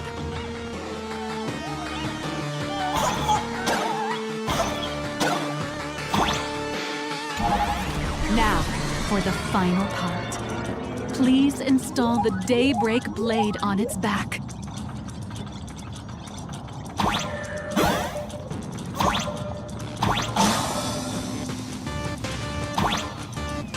Aim at the mounting point on the back, and fire!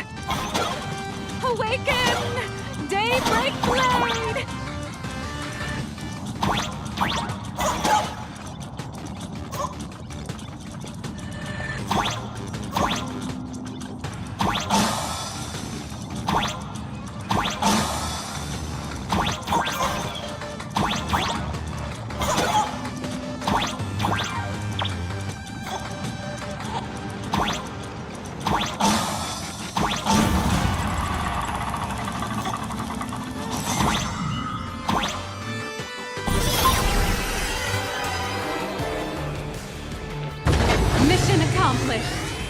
colossal Megatron you built with your own hands will now stand proudly in the center of this hall. The great hero of the Astral Express has graced this place, left behind a blueprint, and even contributed their own inspiration to the completion of the Megatron statue. What outstanding promotional material this is for the marketing department.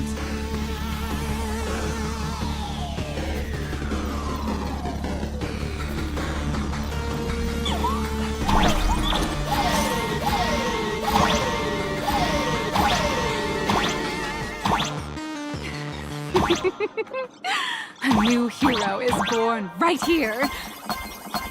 Step forth, Mr. Little Raccoon, and become the guardian of Planarcadia.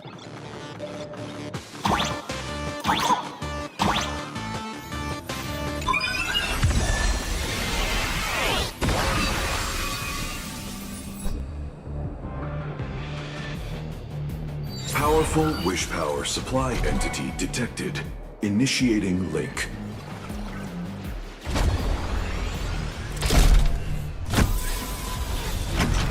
Megatron synchronization rate, 15%. Assembly complete. Could the next step be? That's right. With the completion of the Megatron Assembly, it's time for some heart-pounding combat. Megatron synchronization rate, 39%. 42%. Your little fanboy, Cinderborn, is eagerly awaiting some pointers from you. While we can't power up this big guy, I've printed a small unit. Now it's time to show you how a Megatron fights.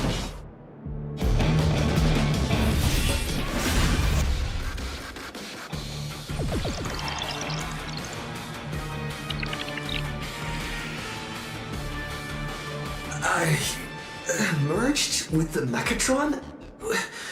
Where am I now?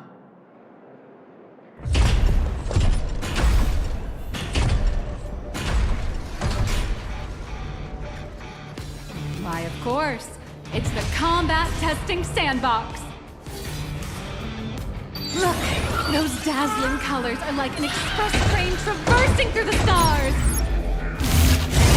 Full body armor, a steadfast shield for the peak. What a powerful strike!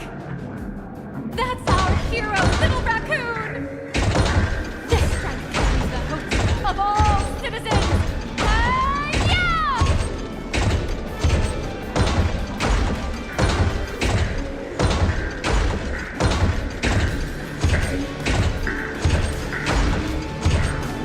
What? Our hero got blocked by an illegal building! City, what are you doing? No choice left. Smash it to pieces, hero! Just focus on dealing with the city's crisis and let Madame Pearl worry about the compensation.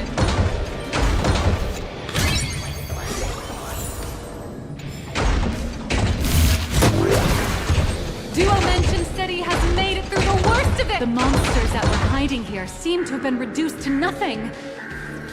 Who is it? Who could it be? Is that...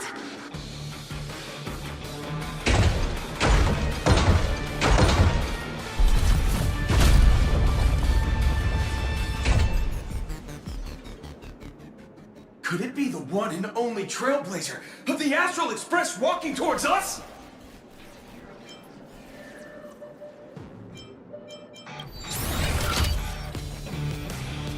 Galactic Baseballer! We've been expecting you. Although the giant shadow crisis in Duo-Mention City has been dispelled, the real battle for you and the Daybreak Squadron is only just beginning! As the old and new generations of superheroes, you will face off here to determine the victor!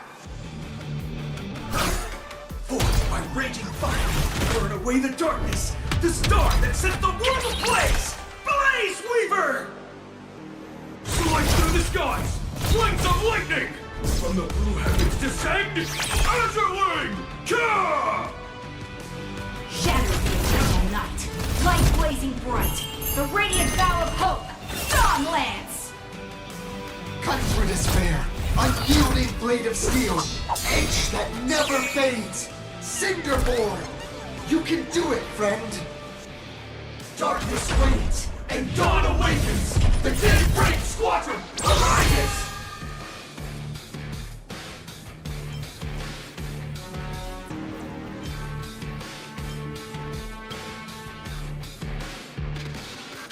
This is an official challenge from the Daybreak Squadron, great hero of the Astral Express.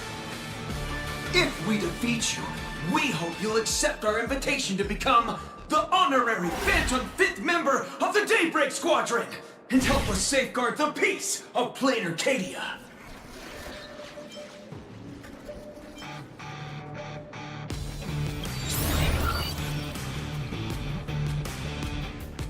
Pink, green, we've got tons of colors.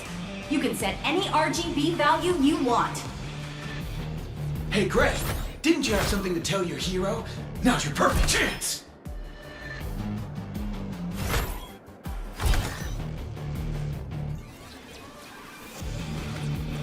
My friend, you know what?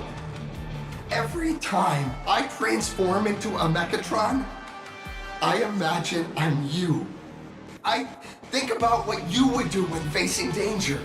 It is your adventure stories that give me strength.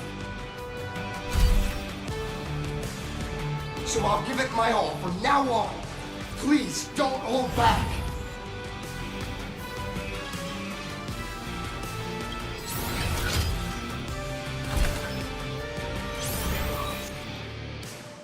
Now then, let's settle this on the horizon where the Vengeance Moon rises!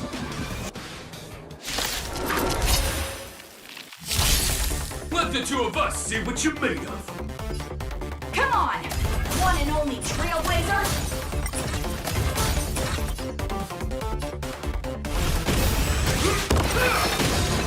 Out of my way! I shall! My judge will be killed! Leave it to me! As expected of the Astral Express hero, I'm so powerful! Boss, great. I'll leave the rest to you. The honor is mine to cross blades with you. As heroes, we'll never back down! Don't underestimate me! Leave! This strike contains all my respect! Bring it on! What? Even the invincible little raccoon is reaching his limit? Listen, those are the people's wishes. Power converging as one. That is limitless possibility! Everyone's wishes. I've received them all!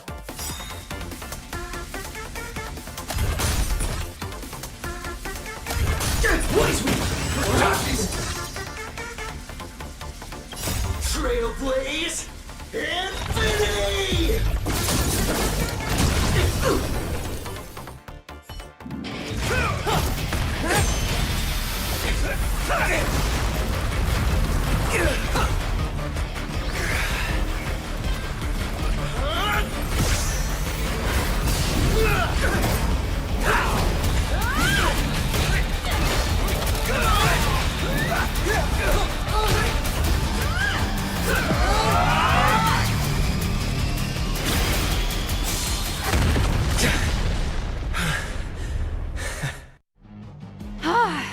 You really got into character.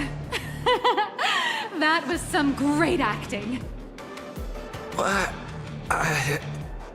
Were we just fighting in a film studio? Don't tell me you actually thought you were fighting them in a real city. That ain't gonna happen. Madame Pearl's insurance fund would collapse. It doesn't matter if it was a real fight or a fake one. What matters is your experience. Did you have fun? The user gave us a 5-star review. Thank you for your kind feedback. Your satisfaction and approval are our greatest motivators. Looks like the Daybreak Squadron is waiting for you. You gave them quite a combat lesson, it appears. Why don't you go share a few words with those youngsters?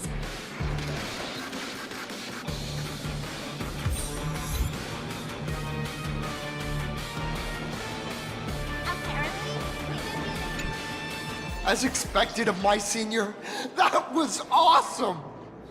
My life is now complete. Before joining Daybreak Squadron, Gray had always been your fan. That kid knows every story about the Astral Express like the back of his hand. And he's always looked up to you as his role model. Even as his leader, I'm nowhere near as important to him as you are. Huh, what an amazing battle! Well, more than beating you, we were hoping Gray would leave a lasting impression on you. After all, being remembered by their idol is the highest form of praise for a fan, isn't it?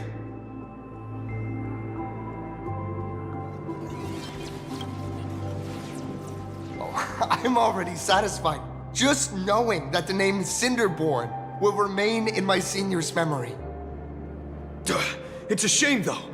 If he could really become the 5th member of our team, our recognition would rise even further!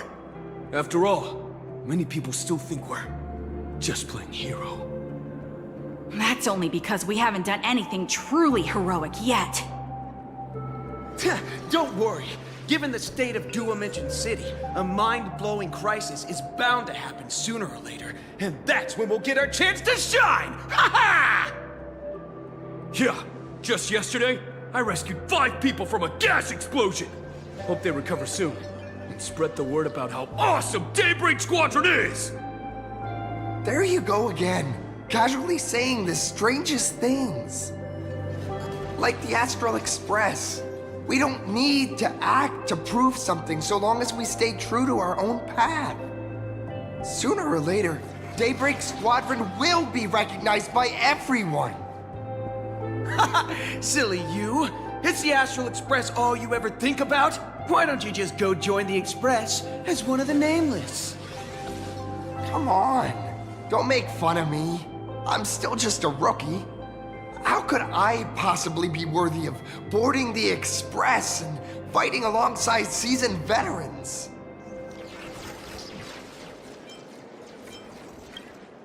Anyone who perseveres in their own life is a hero indeed. Thanks for your guidance, Trailblazer. And lastly, I wonder if you could take a picture with the rest of us. Trailblazer, please, take a photo together with us! Oh! My senior's so close to me that my heart's beating like crazy. 3, 2, 1... Darkness wanes, and dawn awakens! The Daybreak Squadron arises!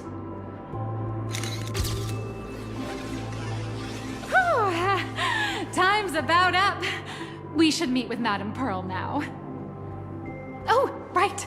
Want to say goodbye to your big fan before we go?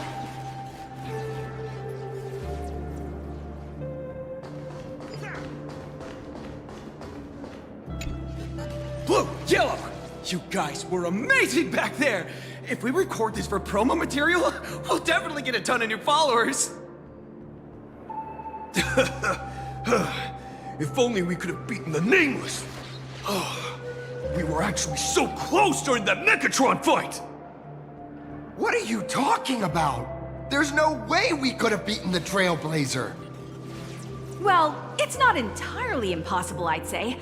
Ever since I converted, I feel like both my mind and body have become so much lighter. Gray, you really should join us and do the same. Haha, Gray. Being a masked hero means facing all kinds of dangers. You definitely feel pretty bad if you couldn't contribute your strength to the team when we needed you the most. Oh, looks like your idol's here to see you. We'll wait for you backstage. Gray. Senior?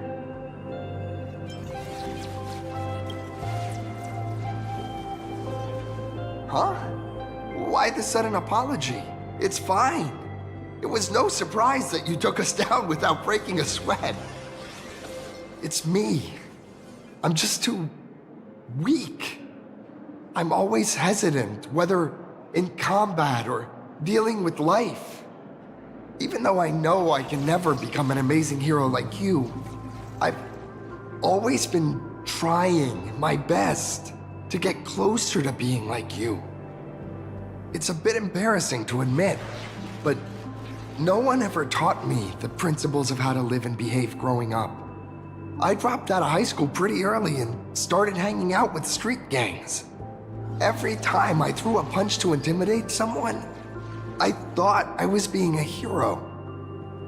But when I saw how scared those people were, I had this nagging feeling that maybe I was doing something wrong. Later, when I read about the Astral Express story online and learned about your legendary deeds, I finally understood what it meant to be a true hero. Looking back at how immature and awful I was, I made up my mind to leave my old organization. Now I too have a chance to become a hero like you. Together, with my brothers and sisters in the Daybreak Squadron, I can bring happy smiles to the residents of Planarcadia and protect them whenever danger appears. But I'm just too weak. I don't have the immense strength like the Express Nameless. I don't even have any special talents. Maybe I've chosen a path that doesn't really work for me.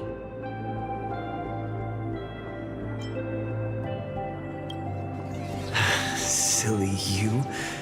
There are plenty of powerful ones in this cosmos, but not everyone with strength chooses to become a nameless. Your desire to fight for those around you, and your wish to bring smiles to others, that's a good place to start. Thank you, Trailblazer. Thanks for listening to my ramblings. Could you please sign that famous line?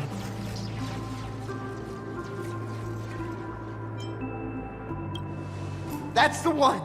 That's exactly it! Rules are boundaries, and anyone who pushes beyond those boundaries becomes, in a sense, one of the nameless. I'll remember today for the rest of my life. Goodbye, Trailblazer. I hope by the next time we meet, I'll be a true hero just like you.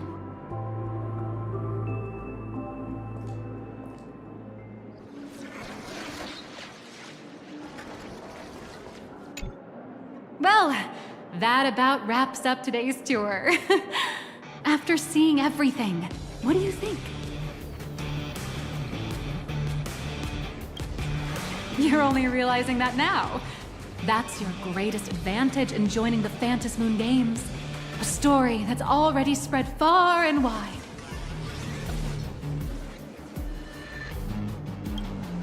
Indeed, rather than the power to rule this world directly, that individual draws even greater strength from Pearluxe. The stories and dreams spun by this enterprise are capable of steering the future of Planarcadia and of serving as the cradle for new Imaginae. Madame Pearl is waiting for you at the top of this building to discuss matters regarding the Phantasmoon Games. Let me give you a little reminder.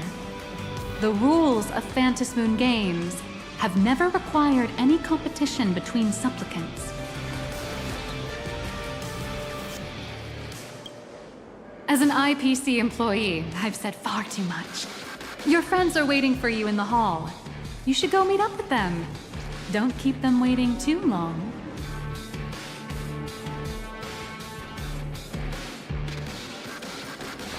I feel like Megatrons and Captors are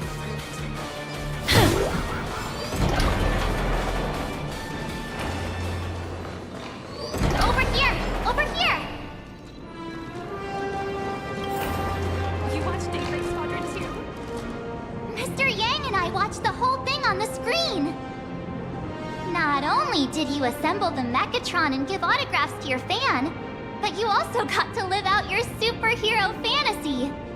Did you have fun? Mr. Yang's looking at you with such loving eyes, like a parent watching a kid riding on a carousel at an amusement park. Indeed. Seeing him so happy reminds me of my younger self. Those were the days. What are you talking about? Mr. Yang, you're still as young as ever. Oh, right. We've been wandering around here for ages and seen everything there is to see. What's this Madame Pearl really up to? I understand everything she wanted to show us. There are just a few questions I'd like to confirm with Miss Nyalux. Miss Nyalux? Wait, where did she go? Ah, there you all are. We've been looking everywhere for you. The Secretary's office sent Agent Feld here to keep you company while you wait, but he said he couldn't find any of you.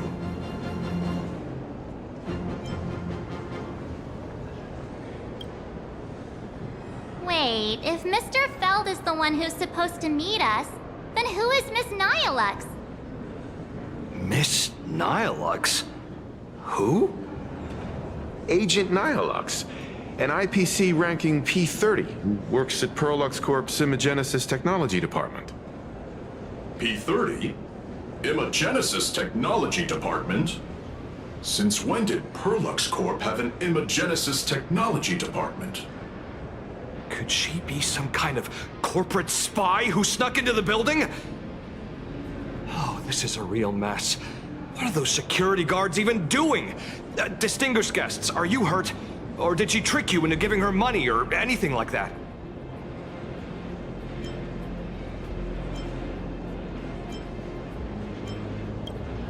This lady seemed totally legit. She smoothly guided us around the place like a pro. I thought she was one of your people.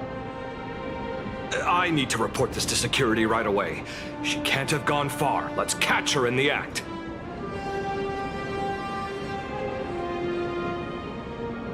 Thank you for your help. Astral Express crew, Madame Pearl has been waiting for quite some time. If it's convenient, shall we head out now? I'll show you the way. Please inform Madame Pearl that the 3 guests from the Express will arrive shortly. Welcome, ladies and gentlemen, to Pearluxe Corp, the Megatron production line. Pearl demonstrated the full process of creating a Megatron army, based on what I saw.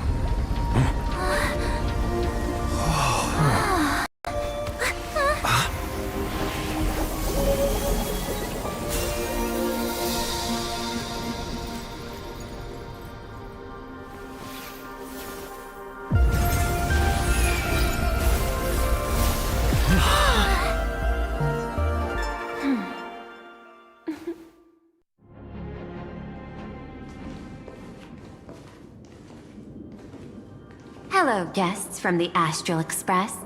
Nice to see you again. Thank you for your gracious hospitality, Madame Pearl. I understand there was a minor incident in the lower lobby involving someone impersonating a Pearluxe employee. I hope it didn't spoil your enjoyment. We're fine. Don't worry about us. But how are things with you? Did you lose any valuable tech? Blueprints? Or top secret information? No, Pearluxe's data firewall remains untouched, and all assets under security network surveillance are intact. The only change is an additional expense claim under my employee ID. Never mind. I can make a preliminary assessment that this was the result of someone's momentary impulse. Lately, mishaps have been piling up, like dark clouds before a downpour, casting shadows of uncertainty over my plans. Could you be referring to The Herald of Death.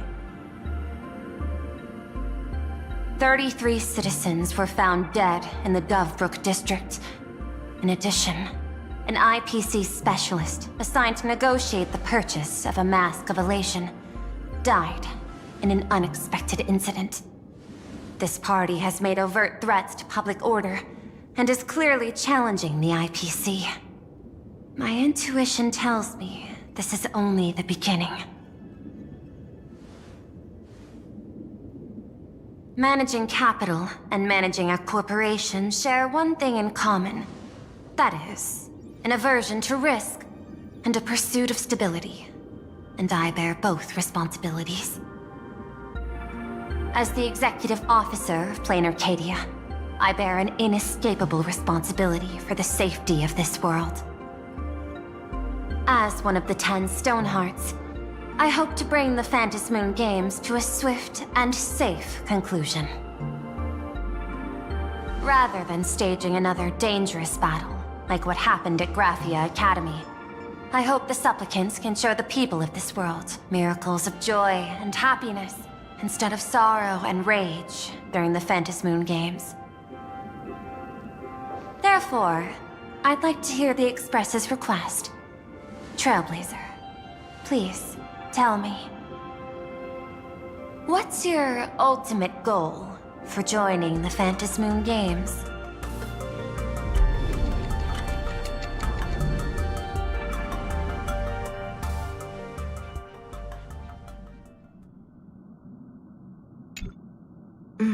You mentioned earlier that you wanted to talk about the Phantasmoon Games with me?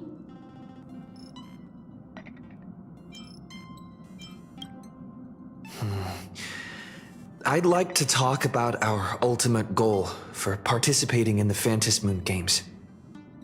Huh. Got something in mind? I think the rules and rewards for the Phantasmoon Games are a little too vague. That's exactly what I thought when I joined the games 15 years ago. These games allow supplicants to do anything, good or evil. As a result, everything that unfolds in the course of these games exists beyond control. What's more vague is what can winners do when they share the power of the elation. According to legends and historical records from Ahatopia, victors typically first witness the manifestation of Aha themselves. They listen to the victor's wishes and grant them permission to use their power. And the applications of this power seem to be boundlessly vast. When faced with countless choices, the situation becomes even more thorny than having no choice at all. Sometimes I wonder, if we had agreed to become the leader of the Anti-Destruction Alliance, how would this trip have turned out? If I win, I'll give up sharing Aha's power and ask them to be the leader of the Anti-Destruction Alliance.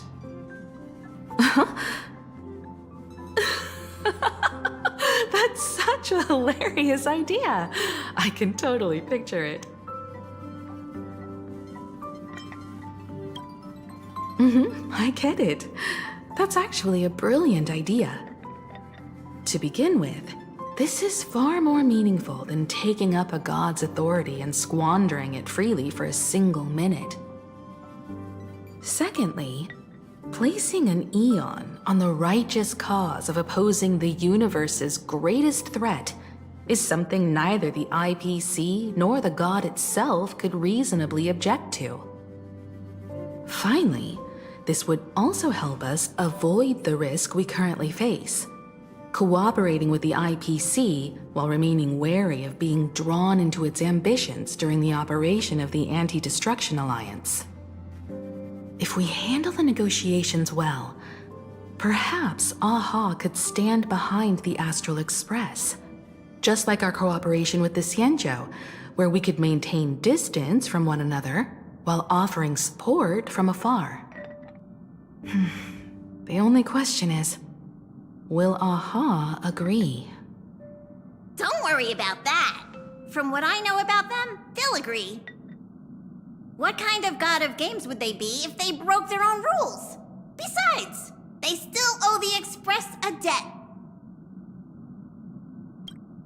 This is their IOU for the Express debt from when they were traveling with Akavilli, complete with their signature and seal.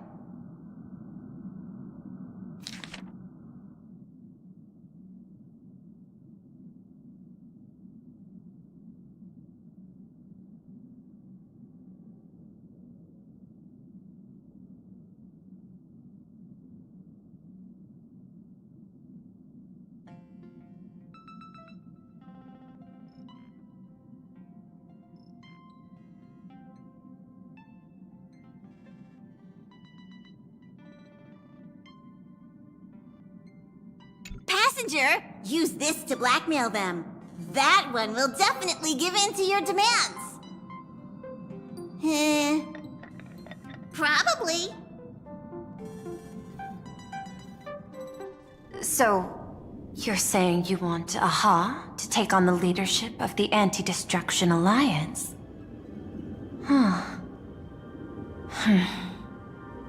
Logical extrapolation. Failed. Success rate indeterminable. This peculiar proposal nearly brought my thought process to a halt. This request is far too lacking in structure, yet within an irrational context, it seems to conceal a certain kind of logic.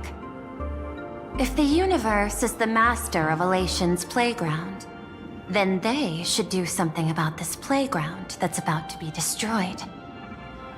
As expected of the Trailblazer, your thinking is so... out of the box. I've learned something today. However, I don't think you stand much of a chance in the games, because I've joined as a supplicant.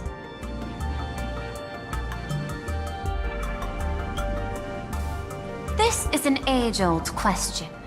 Do Intellitrons possess a soul? The mask responded to me, which means the Elation has acknowledged that Intellitrons also have the potential to seek pleasure. And I am perhaps the first Intellitron supplicant in the history of the Phantasmoon games. Planarcadia's administrator is a supplicant? At the same time, she has at her disposal assets of staggering magnitude. What Pearluxe Corp among them. With money and power on her side, wouldn't her chances of success be way higher than ours? As I previously proposed to Miss Himiko, I'm willing to cooperate with the Astral Express to ensure the smooth progression of the Phantasmoon games. But the Astral Express isn't your only partner, is it? I have 2 other allies. However, you all are my most promising ones. Once the Astral Express joins, it will maximize the safety and success of this Ionic game. And I will do everything in my power to fulfill my partner's wishes within that limited minute.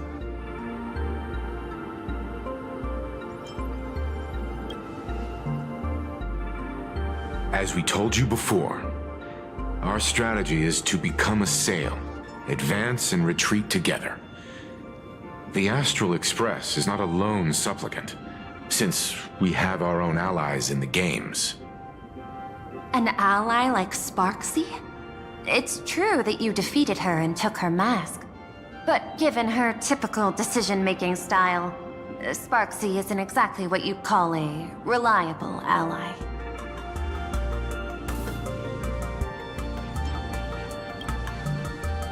Hypothesis.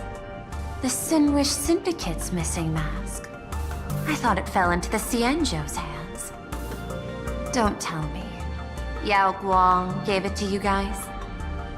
That's right. 3 against 3. We're tied at the moment. With this new variable in play, I'll have to adjust my extrapolations. But the conclusion seems unchanged. After all, as the administrator of this world, I have the natural advantage in resources.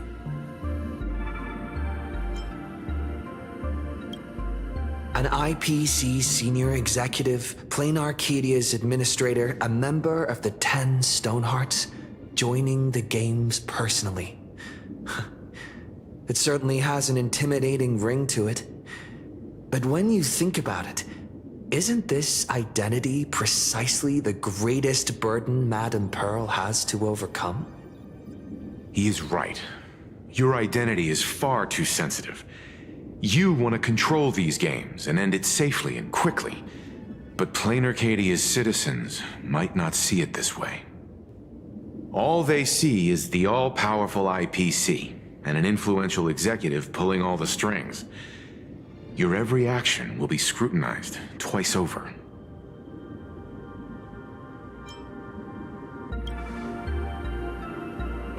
A sharp observation, I must say. Quite impressive. But I do not believe you yourself would overlook this. Madame Pearl, what is it that you seek to obtain from the Phantasmoon games at any cost? What I seek is a treasure lost to this world's history.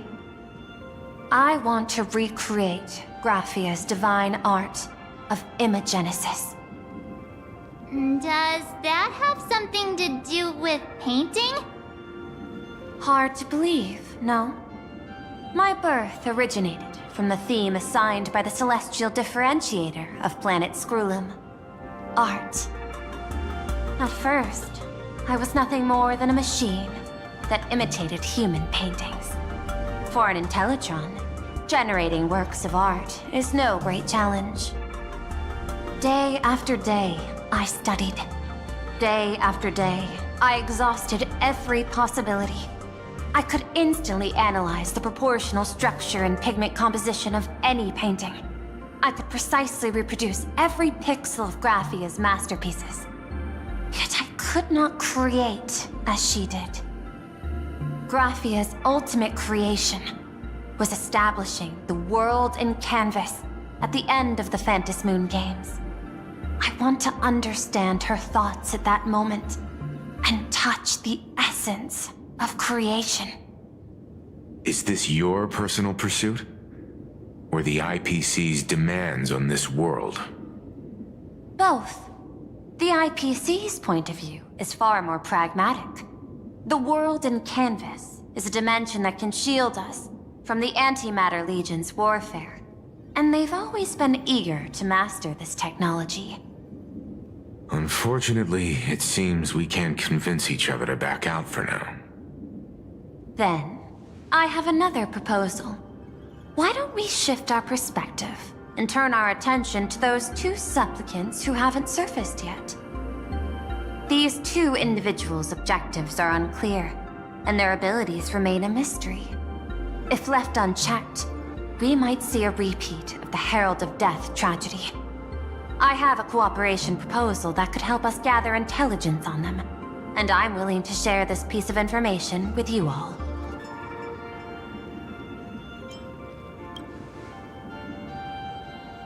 A tiny sliver of your reputation.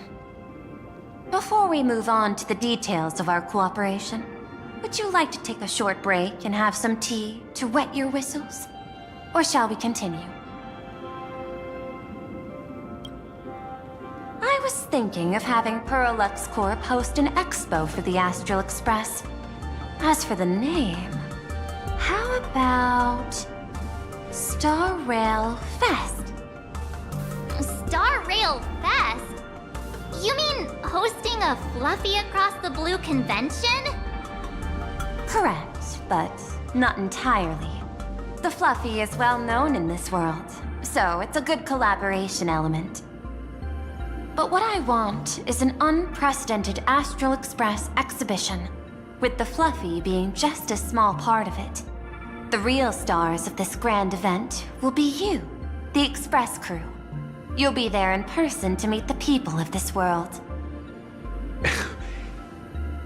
Are you trying to use this exhibition to lure those two unidentified supplicants out of hiding? Huh? What if they're up to no good? Won't that just make us walking targets? There are many ways to take the lead afterward.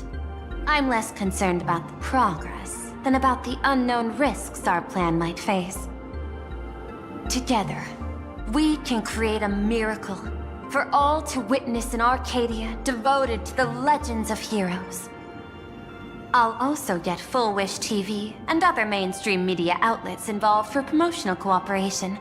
And in return, Wish power will flow to you. Of this, I have no doubt.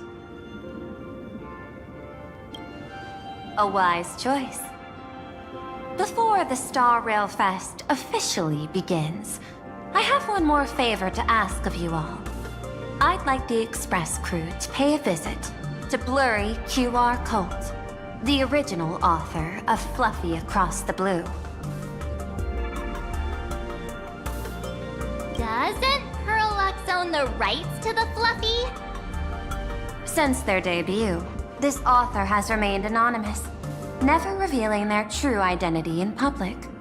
But if the real-life inspiration behind the story were to pay them a personal visit, it would surely be a great honor, and likely persuade them to attend a signing, stoking the excitement even further. Now that we've reached an agreement, I'll leave it in your capable hands. My secretary will be in touch to keep all parties apprised. By the way, before you leave, please accept this small gift as a memento of our first collaboration.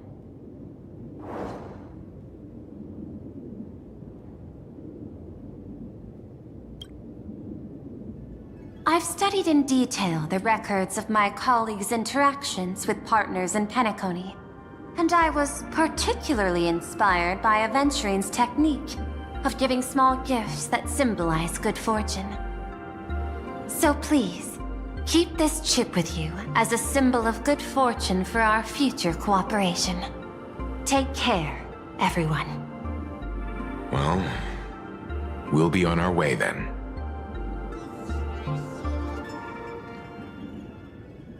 As your private detective, I must warn you that a grand exhibition of unprecedented scale would make for a perfect opportunity to reenact the blood-stained games.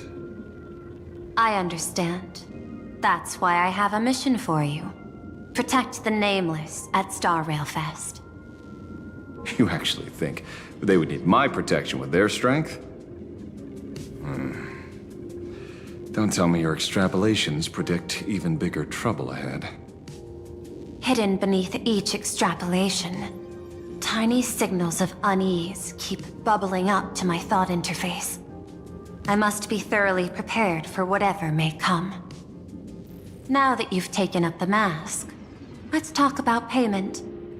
What do you want? The same as always? Money? Before we talk about payment, let's discuss the Herald of Death. Although the Department of Aberration Defense sealed and destroyed all records of the Bloodstained Games, I still managed to uncover some unusual leads. After the Herald of Death incident, the victims' families collectively received compensation so massive it could fill any gaping wound. So, I figured, maybe we could find some leads by looking into official Planarcadia expenditures. But here's the interesting part. This item was nowhere to be found in that year's public financial report.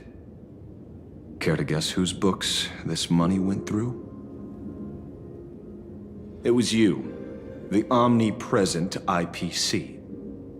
To be precise, it was the IPC's technology department that paid this astronomical compensation.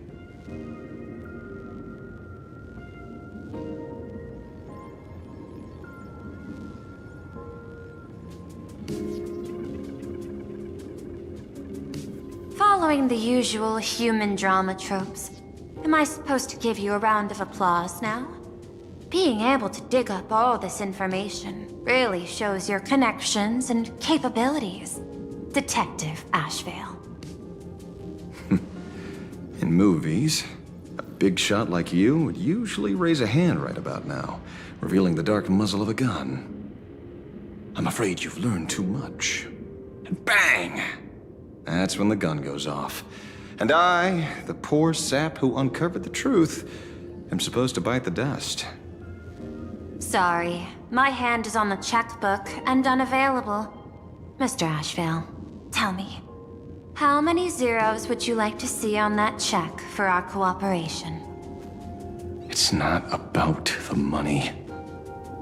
Indeed, money isn't the issue. 100 million credits. Are you trying to buy me off like some poor victim's family? Tell me, why did the technology department pay to sweep this under the rug? 300 million? I know you've always needed money. For cryosleep, supporting the families of fallen comrades, and for treating those who survived. Isn't this exactly what strategic investment is about? Putting money in the hands of those who need it? I'm not your lackey, Intellitron. Tell me the answer. 500 million? I could pretend there's a glitch in my calculation process and make it a cool billion for you. Money or answer? Your call. I want the answer. Oh, an unexpected choice. It defies my usual understanding of your decision tree. Note, I say this without sarcasm or ridicule. The answer is, I don't know much. Hard to believe, perhaps. But as CEO, my power isn't unlimited. Besides, the Herald of Death affair lies 15 years in the past.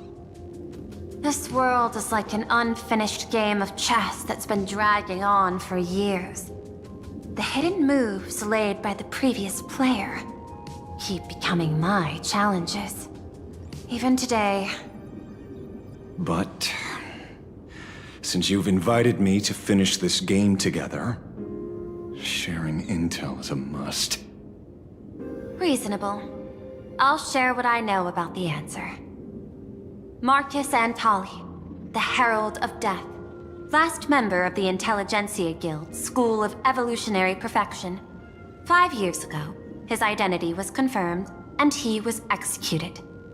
Note, executed in every sense of the word. Miss Yabali, head of the technology department, took possession of his belongings, and even I don't have the clearance to access those records. No wonder. So, that guy was practically IPC personnel, give or take.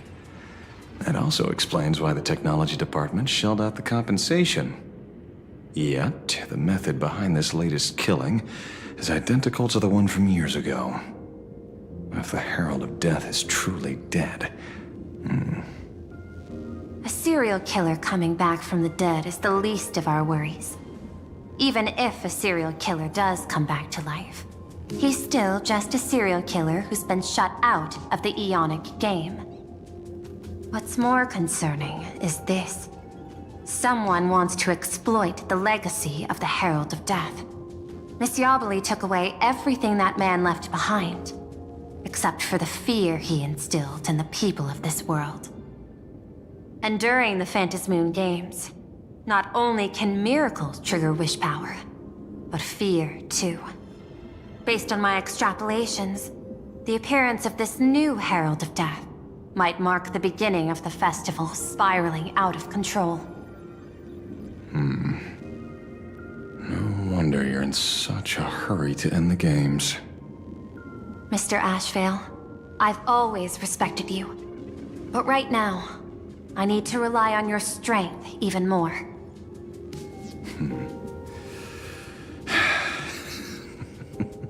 Respect. When I was younger, what I really wanted was to make the IPC fear me. The passage of time's not exactly kind, is it? Deal, Madam Pearl. But I will require one more form of compensation.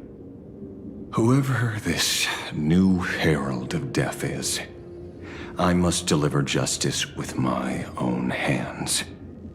This time, there won't be any lengthy interrogation. By the authority vested in me as CEO of Planarcadia, I pardon all crimes committed in the course of your revenge. Go ahead and do what you must, Mr. Ashvale.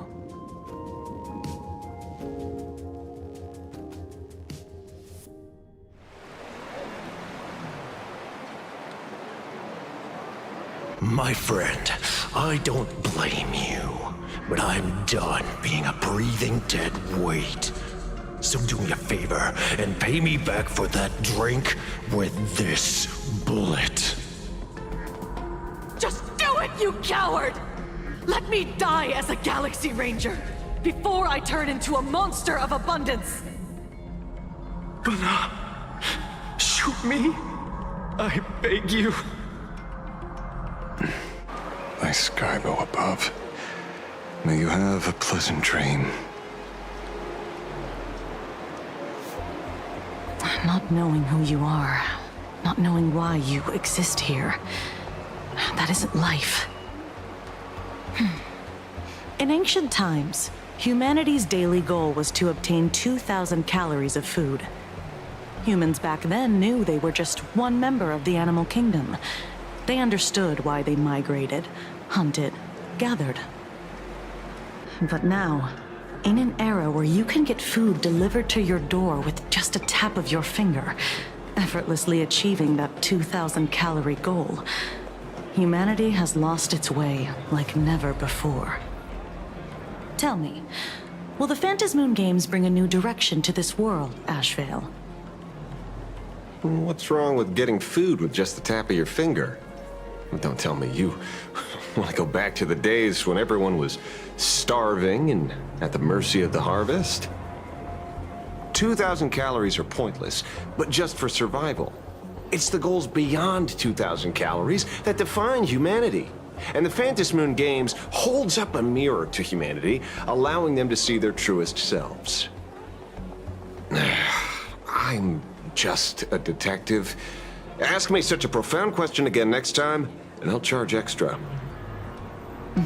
My apologies. I just heard you joined the Phantasmoon Games and couldn't resist asking for your thoughts. You've met Madame Pearl, huh? She dumped this hot potato of the Herald of Death on me. On us. Judging by your expression, it seems less like a hot potato and more like a sweet fruit. Because I have a lead now. I think the key lies in the word copycat. To prevent copycats, you kept the Herald of Death's modus operandi from 15 years ago under wraps, which means... There's only a few people who could reproduce this killing method with such precision. The investigators from the Security Bureau and the Department of Aberration Defense at the time, and those directly involved in the Herald of Death case. Detective Kuchiba, I've heard that you've devoted considerable time to researching the crimes from the Phantasmoon Games. So, I'm the prime suspect now. Is that it? Just a bit of minor deduction. After all, murderers always love to return to the scene of the crime. Isn't it coincidental that you happen to be standing right before my eyes? That's not deduction. It's a conjecture at best. As for investigating those two categories of suspects, we've been doing that for a long time already. It's been 15 years. The relevant people and the victims' families have all gone their separate ways. Tracking them down now won't be easy. Yeah. After losing their loved ones in such a cruel way, their hearts were shattered. Many couldn't bear to stay in Dovebrook District and chose to move away. I remember seeing that in the case files you sent me. And they even formed a mutual aid society for the victims. I wonder, after all these years, have they managed to heal the wounds in their hearts? Maybe they have. After all, they go by a new name now. The Research Society of Happy Smiles. Ah, you mean that charity with the slogan, Healing Smiles, Healing Arcadias? Before he died, Kostide mentioned that group to me. He said quite a few young people in the gang left without looking back, just to join them. So I thought, maybe we should start by looking into their rivals. The Research Society of Happy Smiles, huh? A charity that helps people escape their pain and find happiness, offering free counseling, medical care, all of that good stuff. Sounds like they've turned over a new leaf. How could you call them rivals to the underworld? I dug a little deeper into them, and found something interesting. You mean your monkey dug up something interesting, right? Okay. Mr. N dug up something interesting. Have you heard the name of the sponsor behind the Research Society? Her name's Fullwish. That name rings a bell. Wait, isn't she the boss of Full Wish TV? I think she was one of the survivors of Graphia Academy too. This is getting a little too coincidental. Just like every case you've accidentally cracked before. Mr. Ashvale, should I compliment your keen instincts or your incredible luck? Luck's a part of a detective's toolkit, too.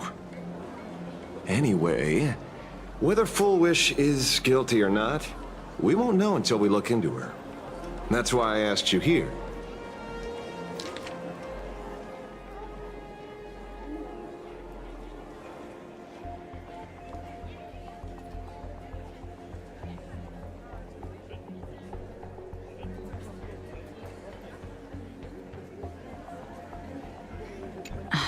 Dovebrook District New Life Project. Public Recruitment and Mental Healing Seminar at the Research Society of Happy Smiles. And she's the speaker? Holding a seminar at a place meant to bury past trauma. The very site of 2 bloody incidents. Miss Fullwish's audacity is certainly impossible to ignore. So what are we waiting for? It's time to drag Dovebrook District's old skeletons out into the light. Are you talking? Yeah, I'm almost there. I want more happiness.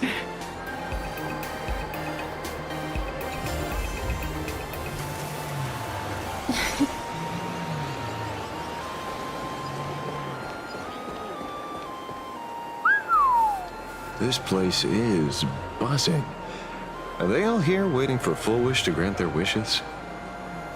A rich person like Full Wish can make most people's wildest dreams come true with the snap of her fingers.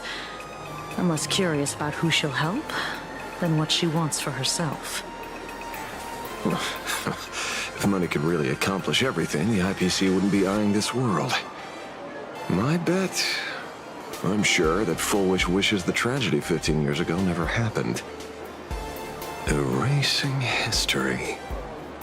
Can the laughter really pull it off?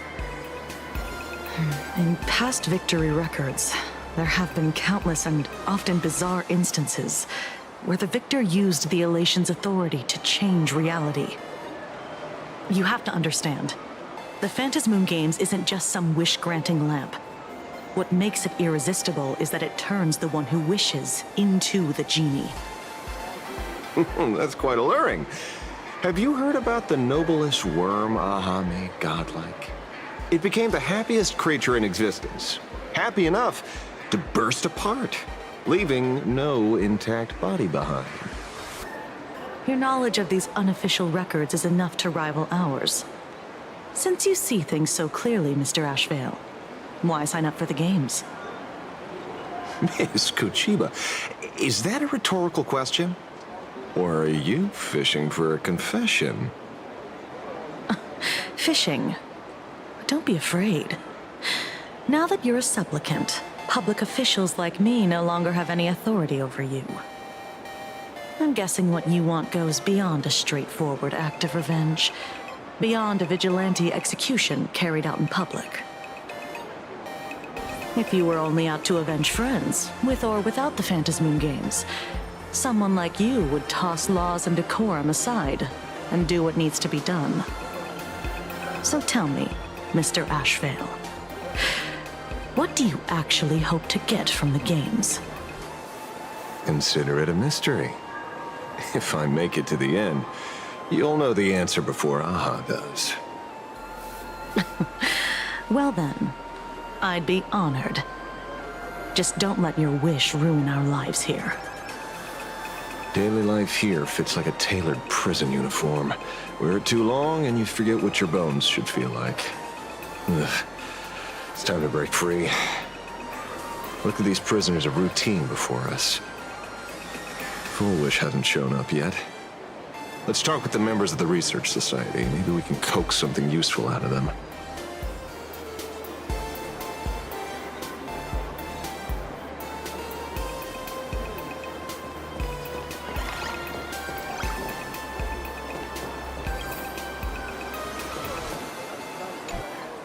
I got called into another chat with the boss today.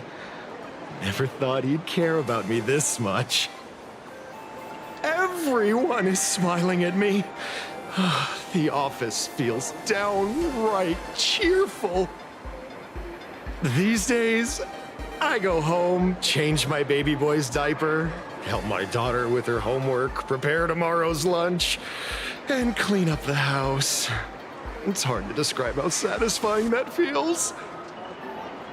When Emma left me, she must have left the kids to me for my own happiness. When I look back, I realize I was someone who had it good, and I never understood how lucky I was. Right? All thanks to Miss Foolish. Yesterday, during my tumor removal, the anesthesia wore off halfway through. I squinted and watched the doctors pull all kinds of things out of my stomach. There was this lump still twitching when they cut it out. I used to be too weak to even get out of bed, but after the Society's treatment, I am almost ready to walk out of the hospital. Isn't that amazing? Oh, I kind of want to see someone slice me open too. It should be fun.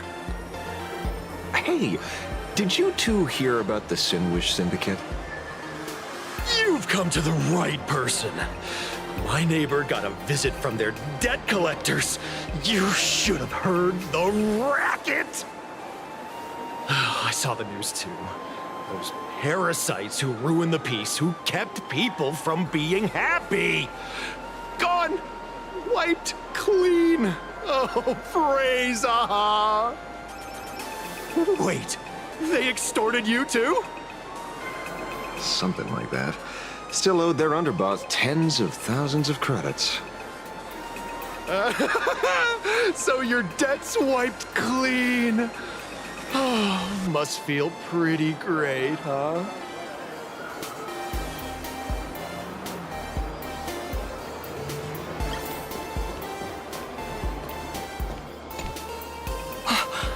Oh, we meet again. Hey, Lady Megatron. How have you been? Good. Since I joined the Research Society, I've made so many new friends. In the past, I struggled with mobility. I always had to work 3 or 4 times harder than the other Megatrons, just to keep up. A lot of Imaginae think factory-made types like me don't count as their own, and humans look at us and see soulless machines. If every sentient being has a home, then even the scrapyard is closed to me. I'm not even considered recyclable waste. But here, in the society, no one cares what I am or what I can do. They just see me as a normal person. Congrats! You found your home.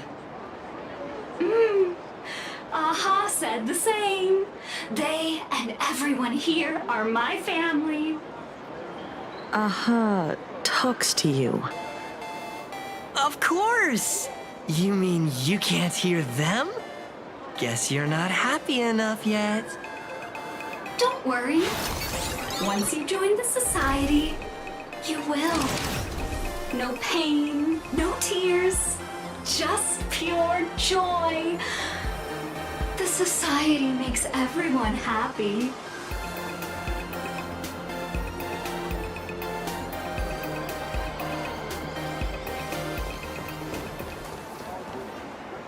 Looks like it's about time. If the star of the show doesn't show up soon, the crowd's gonna burst with anticipation. Everyone, please make some room for Miss Fullwish.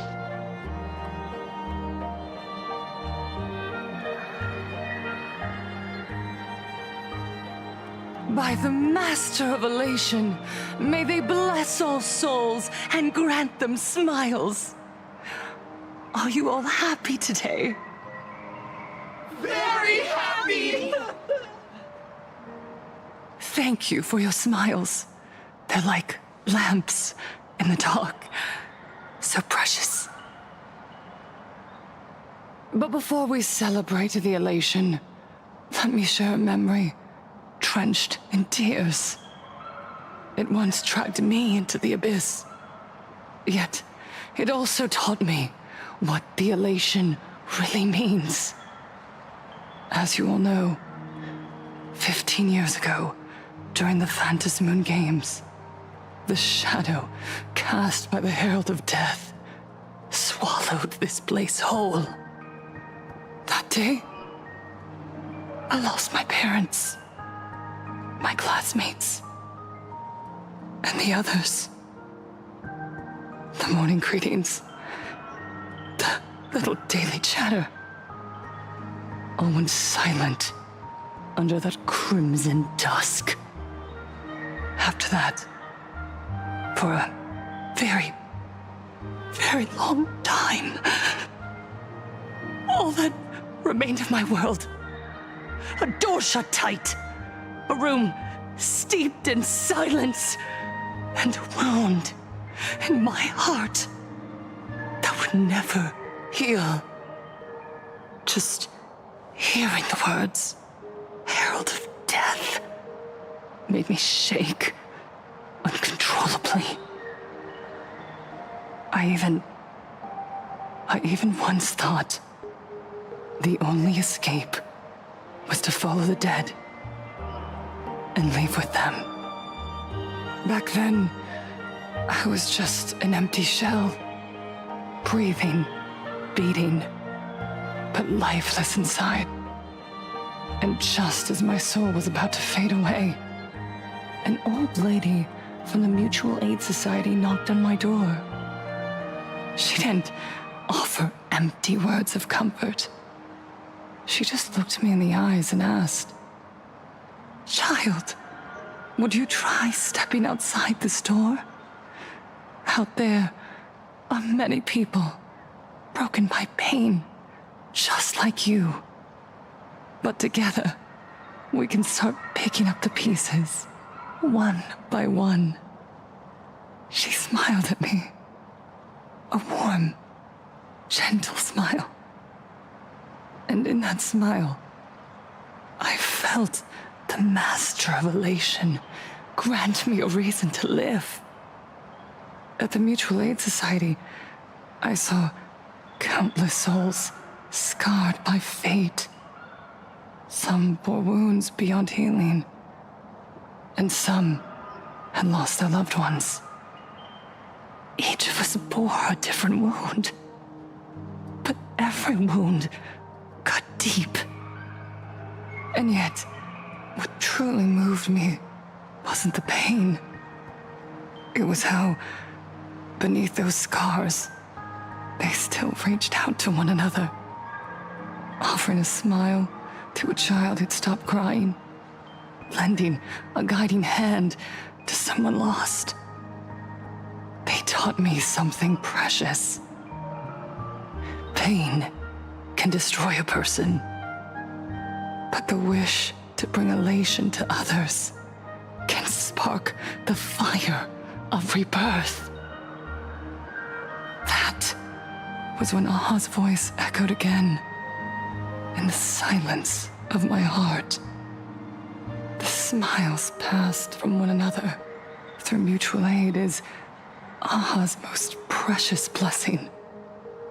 It does not belong only in the small room of a support group. It yearns to illuminate hearts lost in darkness. Each time we share a true smile, it's as if we hear Aha's voice.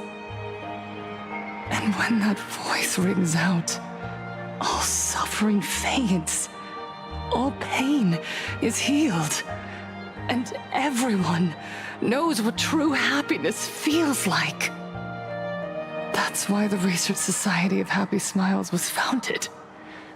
I will share this divine smile with all of you. No more sorrow!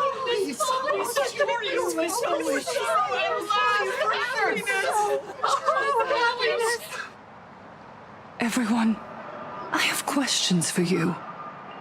When was the last time you truly smiled? How long has it been since you felt happy from the bottom of your heart? Minato, do you ever feel like your days are looping endlessly, like an old silent film, repeating until it suffocates you? And when you realize that loop might never end, does despair flood in like the tide? You're right. Miss Bellwoods, you left school full of dreams, only to have your resume rejected again and again. You told your parents you were busy in Seafeld City, hiding your heartbreaking loneliness behind that lie. Please, help me. And Taija did the cold exclusion at school and the indifference of the adults who should have cared build a wall around your heart. One that made you afraid to open yourself up to the world again. Yes. When we were born, no one had to teach us how to smile. But who would have thought that one day, even smiling would become so hard? Once, our world was blessed by Aha's grace. A gentle world in canvas, painted in elation. For centuries, humans and Imaginaes lived freely together in that eternal haven. Until the Inter-Astral Peace Corporation violently tore us away from that sanctuary. They brought us their so-called inter-astral civilization, imposed their so-called standards of happiness, and told us that life's ultimate joy lies in self-focus, self-indulgence, and self-satisfaction. They flooded us with dazzling material desires, blinding our hearts. They fed arrogance and prejudice into our minds through the network, making us chase pleasure for ourselves and forget that true elation is found when we smile together. Wish power has turned into fuel. Credits jingle where heartfelt laughter used to ring. We drown in anxiety, competition, and an endless sense of not being enough. And in all that noise, we can no longer hear Aha's gentle voice. Elation, the truest light of life itself, is being eaten away and replaced by the external. You said it. I work myself to death for scraps, and my boss doesn't even notice. And those useless loudmouths online. They do nothing with their lives, yet constantly judge everyone else. The IPC is nothing but a nest of vampires! They're feeding off of us! Miss Foolish! Please! Tell us how to be happy! Look around you. This land was once blessed by the Master of Elation. And yet now, it's overflowing with misery. Everyone's chasing their own happiness, but in doing so, they wound others without even noticing. Do you remember the moment I found happiness again? It was when someone who was suffering just as I was, smiled at me. Even through their pain, they gave me that smile. A smile filled with blessings. That smile saved my life. So listen well. Only by opening your heart and sharing your smile with another can you truly grasp what happiness means. It isn't just giving a smile. It's embracing the power that Aha bestowed upon us to smile. Join the Research Society of Happy Smiles. I'll help you rediscover the smile buried within yourself, and Aha will grant your life a transformation. Our mission doesn't end with finding our own smiles. We must bring them to the world and spread true happiness across all existence. While others pray to the eons for their own desires, we, the true followers of Aha, carry a higher calling to fulfill their wish. To fulfill Aha's wish? Yes. To still every cry of sorrow. To wipe away every bitter tear. We will build, no, rebuild. A world where smiles never fade and elation never dies. Eternal happiness! Eternal laughter!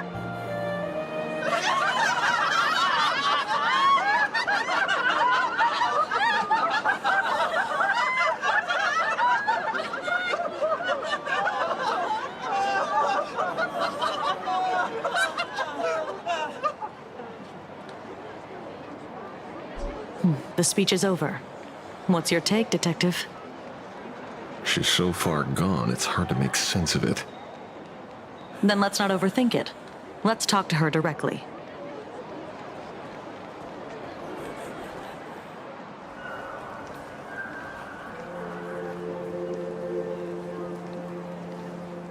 Miss Fullwish, I'm Kuchiba from the Department of Aberration Defense. I'd like to have a chat with you. Ah, I see. You're here about the Sinwish Syndicate case, aren't you? So, you were expecting us. Oh, I heard the news. The entire Sinwish Syndicate massacred in Dovebrook District. Ah, such a cursed place. They may not have been saints, but I still pray for them. May their souls rest in peace. Oh. How merciful of you.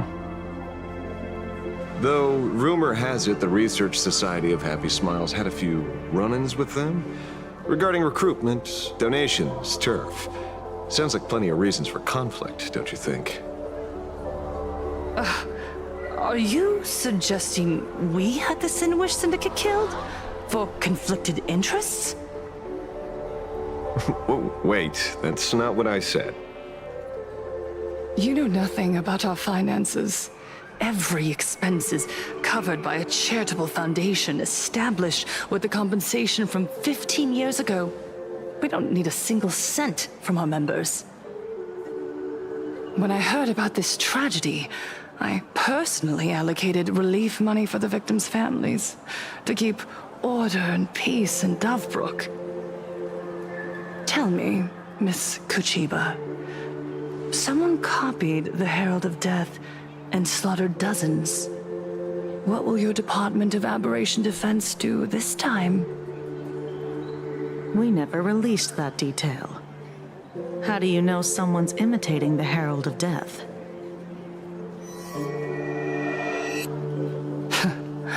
Isn't that what you've been waiting for? For the killer to slip up so you can swoop in and tie everything up nicely? 15 years have passed. You don't seriously believe we're still living in an age where information can be sealed off at will, do you? From the very day the murders occurred, the news has long since spread online. The Sinwish Syndicate paid a fortune for some ancient mask, and the next thing you know, they're all dead. The scene painted red with traces of the bloody bloom. Please pay no attention to baseless rumors. Rumors? And yet you're here. That alone proves one thing. The rumors are true. And the new Herald of Death really does exist. Otherwise, why do you suspect me? Only someone who knows the original case could recreate it so perfectly, right? Everyone! You heard our conversation, didn't you?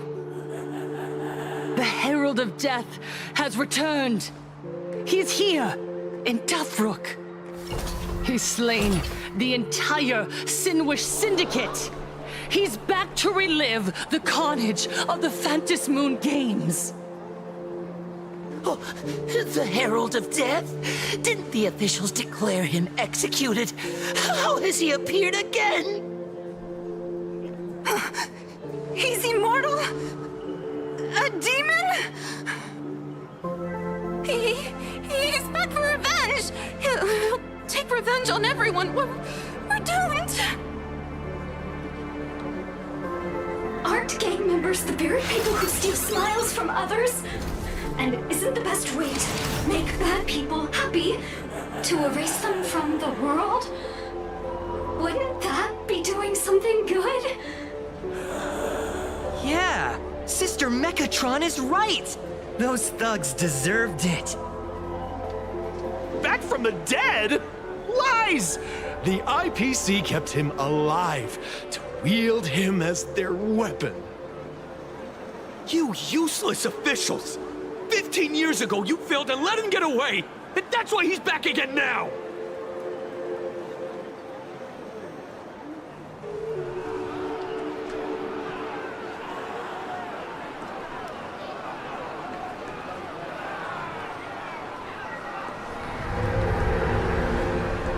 Everyone, there's no need to panic.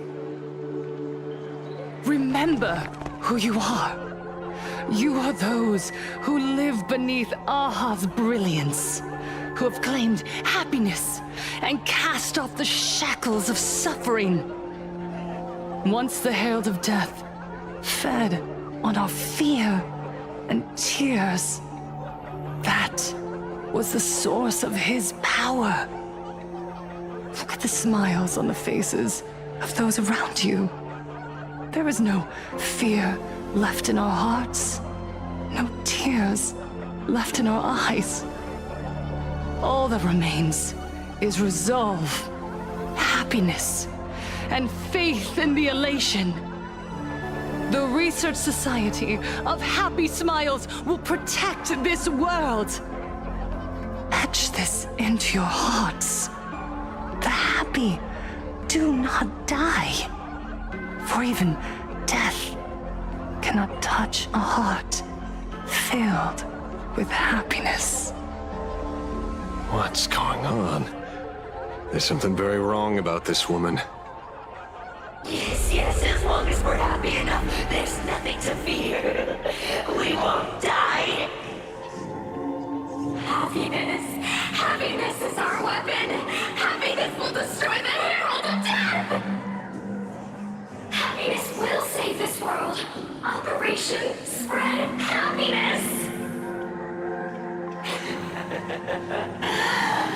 Let happiness infect everyone and spread to every corner of the sky.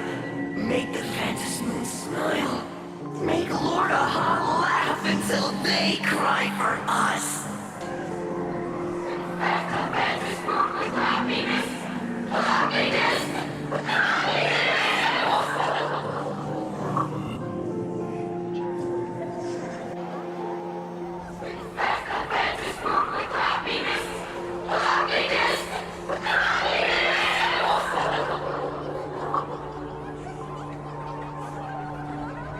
Silence!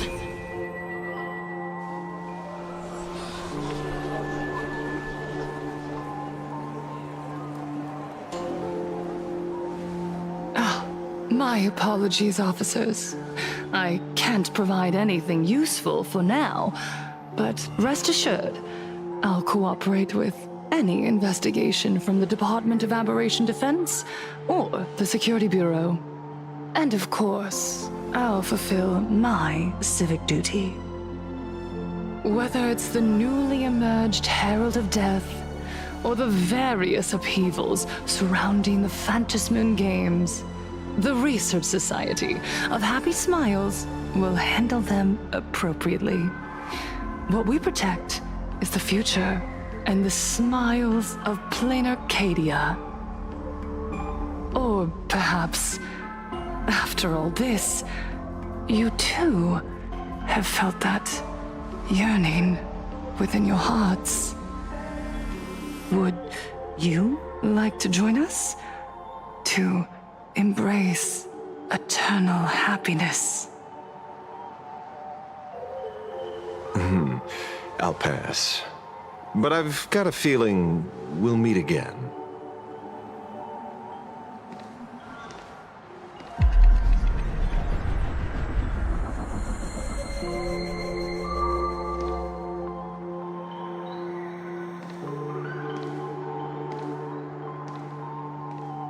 Miss Fullwish, thank you for your cooperation. Hopefully, next time we meet, it won't be like this. May the Master of Elation watch over all and bless you with their everlasting smile.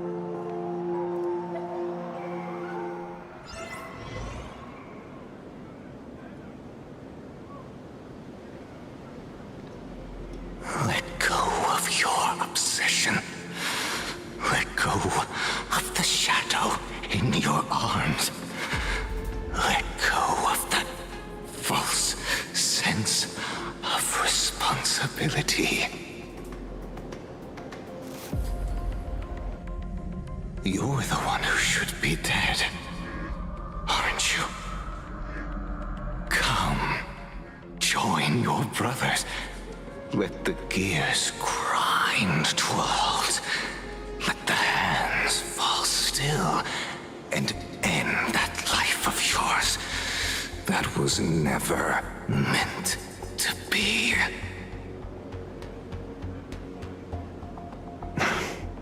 Sorry. That day will come. But for now, there are more important things I must do. What did you say? Nothing. Never mind. Looks like Fullwish is a much slyer fish than expected. The bait was there. But she ignored it. And instead, she stirred up a whirlpool. Quite the opposite, actually. Not only did she take our bait, but she also flat out told us she couldn't care less about the hook. Huh? Was there something I missed? The bloody bloom mark from the Sinwish Syndicate massacre. How did she know that detail? When we specifically obfuscated it with special mark, even in our internal reports. She broadcasted this information word for word, and even used it to stir up public sentiment, scattering it across the place like tossing blood-soaked feed into a fish pond. Now stopping the rumors from spreading will be even harder. Well, maybe she has her connections, or maybe she made a lucky guess as one of the victims.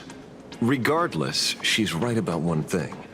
Trying to stop something from spreading today sure is a lot more difficult than 15 years ago. So, Mr. Ashvale, did your lucky radar start blaring when it came to Full Wish? There is something very wrong about that woman. You saw the way she played the crowd, huh?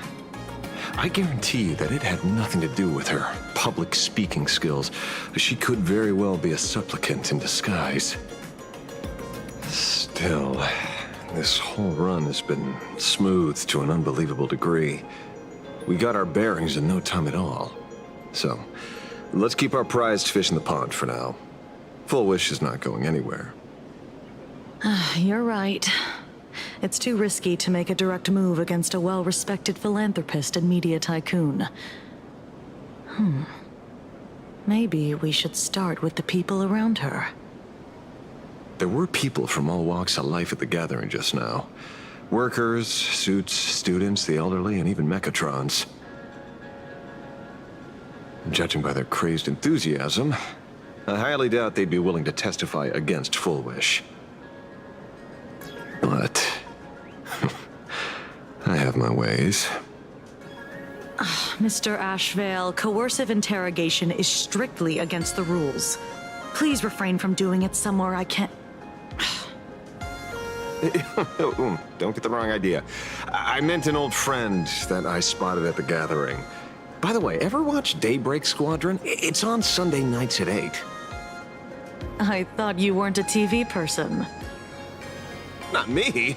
Mr. N. He watches it. Your monkey is quite the child at heart. Anyway, come on. Let's go get an autograph from our heroic film star.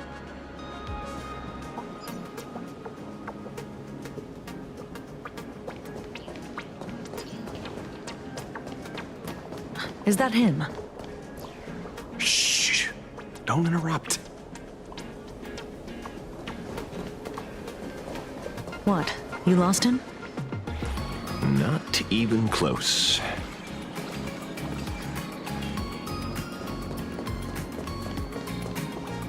Hey, why are you two following me? Oh, we're just two grown-up fans of the Daybreak Squadron trying to get an autograph from Big Brother Magnus. Mr. Ashvale? Don't prank me like that. You really scared me. Really? Cinderborn, the peacekeeper of our city, vanquisher of evil fiends, is scared of his own fans? Long time no see, Magnus. You're not here for autographs, are you? I saw you two at the gathering. I don't understand. Why are you investigating Miss Full Wish? She's been nothing but a kind, lawful person who spreads happiness to others. You heard about what happened with Sinwish Syndicate, I assume. Then, was Miss Full Wish telling the truth? The perpetrator left the same signature as the Herald of Death did 15 years ago. So, did that monster really kill Mr. Polwave and Costide? 15 years and he's back? This demon? How many more lives must he take? Mr. Magnus, you're one of the survivors of the incident, right? Yes. That monster took my parents that day. But what's the Sinwish Syndicate case got to do with Miss Full Wish? Because that Herald of Death was executed 15 years ago. That's for certain. The Sinwish Syndicate case, on the other hand, has copycat written all over it. And Full Wish is a suspect. So, just because we're survivors, we automatically become suspects? What? Are you gonna interrogate me too? If that's what you want, Miss Kuchiba can arrange for it later. For now, I just want to ask you a few questions about the Smiles Society. It doesn't matter if you have a few or 100 questions. I have nothing to say to you. 15 years ago, I was left all alone in this world. The so-called relatives closed in like a pack of hyenas, their eyes fixed solely on the compensation smeared with my parents' blood. Abuse, deception, expulsion. To them, I was nothing more than a walking money bag, an eyesore, a jinx. It was the society that gave me the chance to live the life I have now. What about the Sinwish Syndicate then? If I recall correctly, they took care of you once. Old Polwave helped you deal with those relatives. Listen, Mr. Ashvale, the debt I owe the Sinwish Syndicate will be paid. I will avenge them as a member of the Smile Society as well as the Daybreak Squadron. I'll rip the Herald of Death out from the shadows in their name and see justice served. That is my duty. You're in over your head.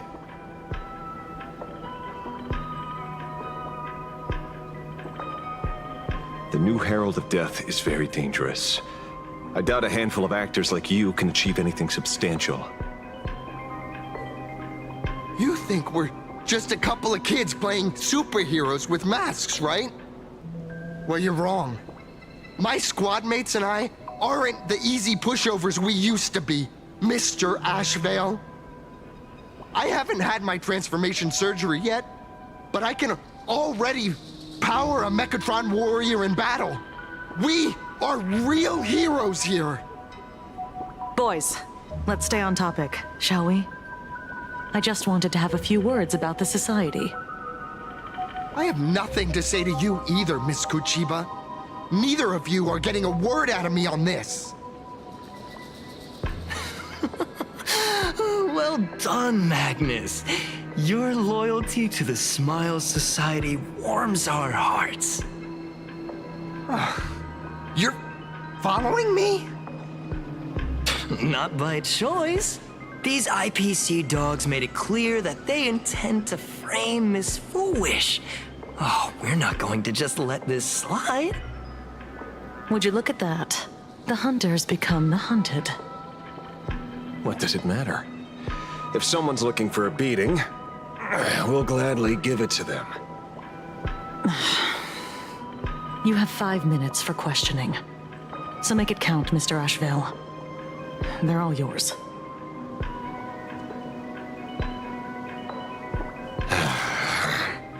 Never expected my first miracle as a supplicant to be teaching thugs. I mean lawful citizens, a lesson on the streets. Let's get this over with then. And if you want to join them too, Magnus, be my guest. Fair warning. I'm out of practice. If you get hurt, it's your problem. Your fists don't hurt at all. Mr. Ashvale, stop! As you wish. Rise and shine. Night falls. I'm sorry, Mr. Ashvale. I have to stop you. Hooray, Cinderborn! The bringer of justice!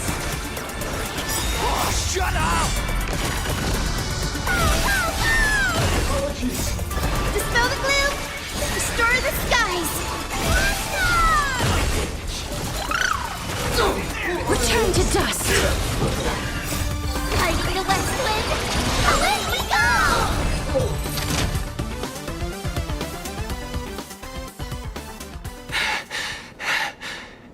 It hurts a little,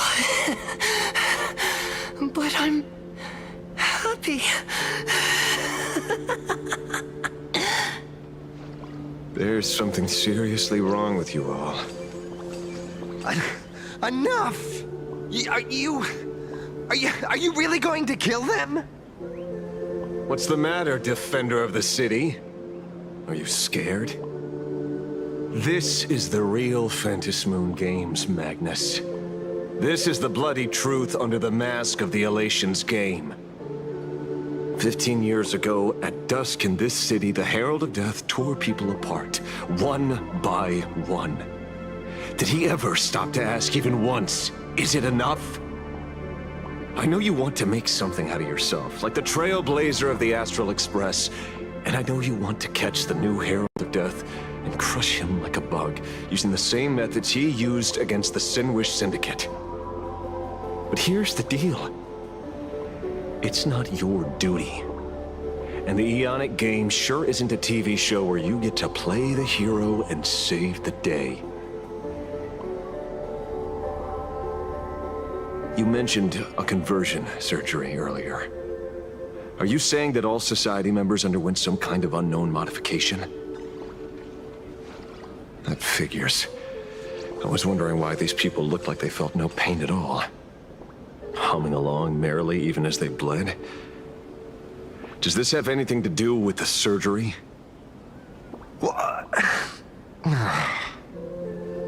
Nothing to say? Fine by me. 3 minutes left. That's long enough for me to question them. Time to hurry and get some answers from these people while they're still on the ground.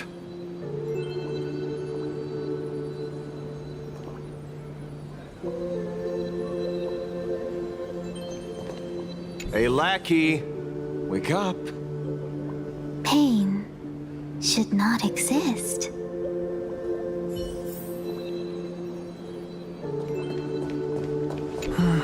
Smile. Please smile.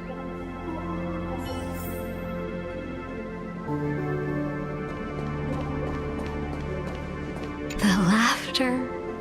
Don't let it stop.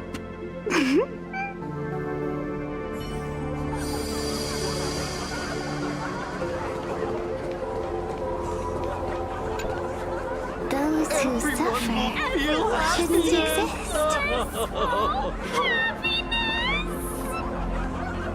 What the heck happened to these people? This is... the small procedure that official members receive. They call it the happiness surgery. With a prick of the needle, no more than a mosquito's bite. The doctor puts this small thing inside your eyelids, even smaller than a synesthesia beacon, and more convenient. People who have had the surgery say that it soothes all your pain and suffering, past or present. Even your body becomes stronger, and your mind clearer and more focused. A state where you can truly receive happiness. So, you haven't had this happiness surgery yet, right? I'm not ready yet. I've been thinking it over. But the rest of the squadron had it, and they've all become happier.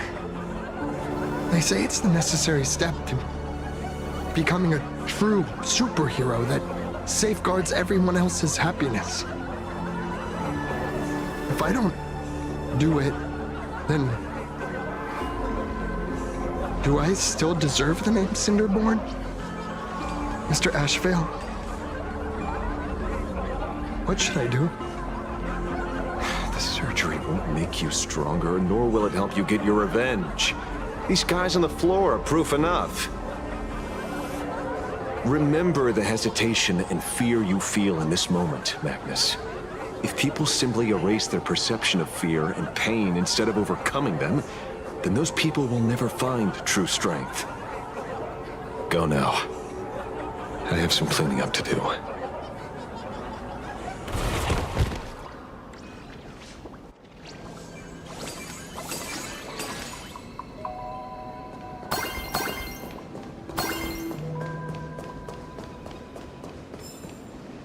So, did you, pry the answers you were looking for out of them? These people have all been processed by the Smile Society. heck? Who knows what method they used? It completely neutralized their ability to feel suffering and despair and gave them bodies like steel, incapable of feeling pain. Say, is this the kind of treatment that the Medical Ethics Committee would approve? As if. I doubt they even bothered to submit an application. Which means 4.1 has far more dirty laundry than we initially expected. The idea was to find the Herald of Death with the leads we had.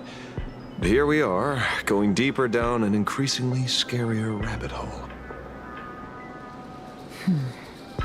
Judging by their voices, these followers don't seem to have any ill intentions. In fact, they sound a lot more humane than most humans.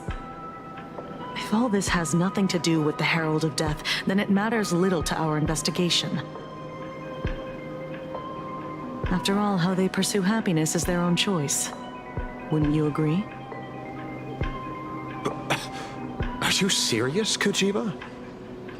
It's only human instinct to avoid pain, right?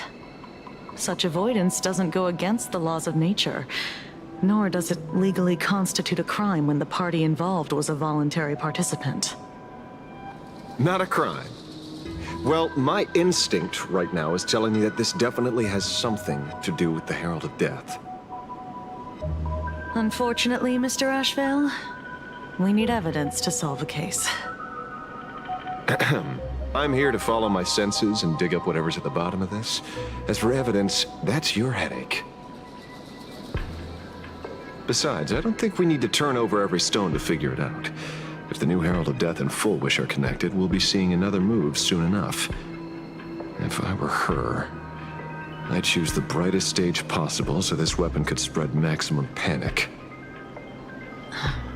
You mean the Star Rail Fest? Madame Pearl promised that top-level security would be deployed during the fest, as well as a contingency plan, robust enough to quell any crisis. And you are staring right at him.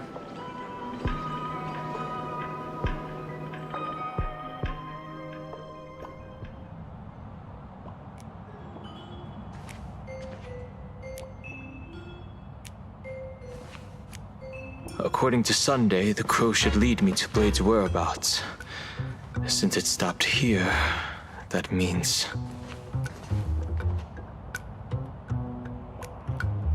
I wasn't even looking for you. Yet here you are, throwing yourself into the fray. Consider me surprised. We haven't even settled the score over the mask you stole from the Sinwish Syndicate. And now you're skulking around and following us? What's your deal? What do you, or should I say, all of you, want? General Yao Guang of Yutue has come to this world and is looking for you.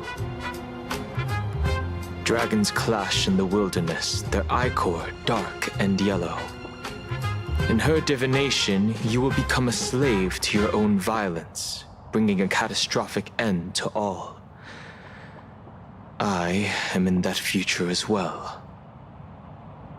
The only violence within you that comes to my mind is Shuhu. The emanator of abundance who resurrected time and time again. The monster who turned planets into living beings and merged billions of people into flesh spheres.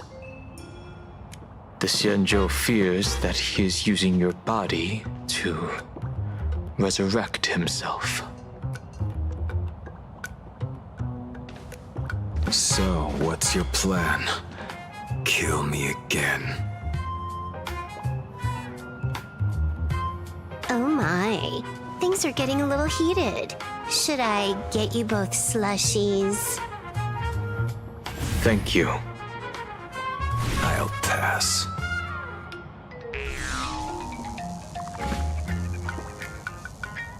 While General Yao Guang's divination may foretell a death battle between us, that doesn't necessarily mean it's the only interpretation. My experiences on the Express have shown me time and time again that even fates set in stone aren't entirely immovable.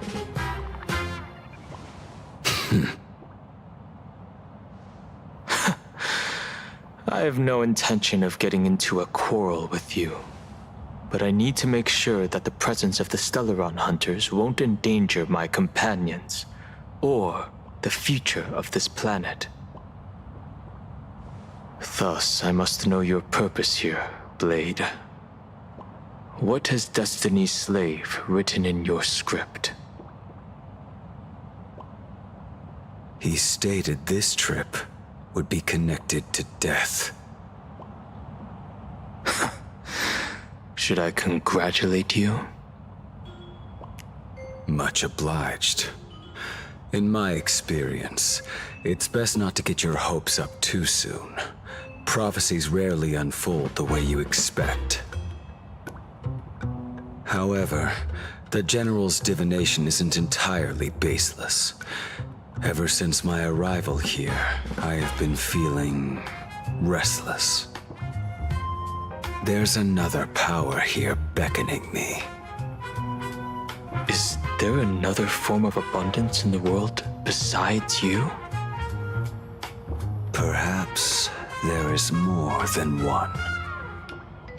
Are you referring to the disciples of Sanctus Medicus? Or the Elixir Seekers? Something far more dangerous. Do they have support from other factions? Unclear. As such, I'll keep an eye on you until everything settles. Just like you did in the past. That's as far as I'll go.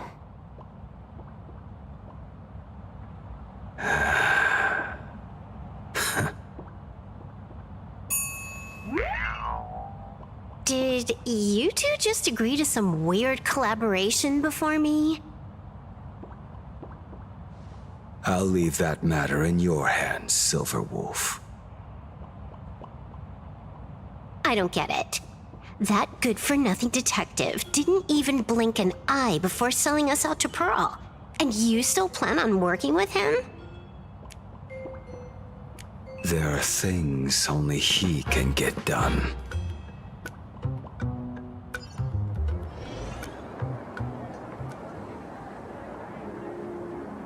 Hey, you two! Why the long faces? On land blessed by the Master of Elation, frowning is bad manners.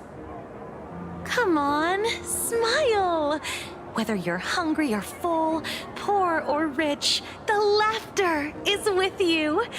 Would you be interested in learning about our Research Society of Happy Smiles? Thank you, but I'll pass. Another one? How many people have been talking to us about happiness today? Well, 6, exactly. Locals say ever since the Sinwish Syndicate case, this Research Society of Happy Smiles has exploded in size. That gang's fall left a power vacuum, and the Research Society of Happy Smiles filled it like a fast-growing fungus. Even those who were once resistant or indifferent got swept up in it.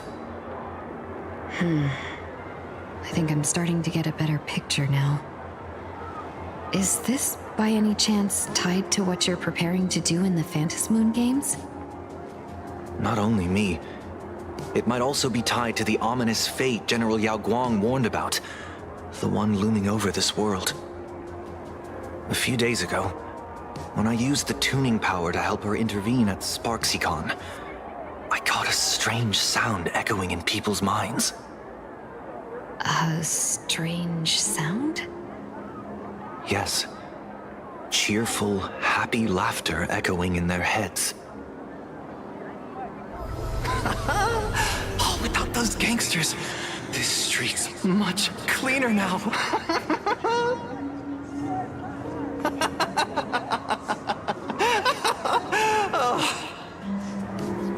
The so-called voice of Aha those society recruiters claim to hear? Could the the Joy Seeker truly be so passionate about universal redemption? Whatever that is, it's not Aha's laughter. From the moment I set foot on this street, I've been using my tuning ability to sense the residents' minds. Miss Tingyun, allow me to correct you. Those connected to the Research Society of Happy Smiles number not 6, but 42. Each of them carries the same sound. Identical laughter, looping endlessly like a broken record. Mind control? Or something worse?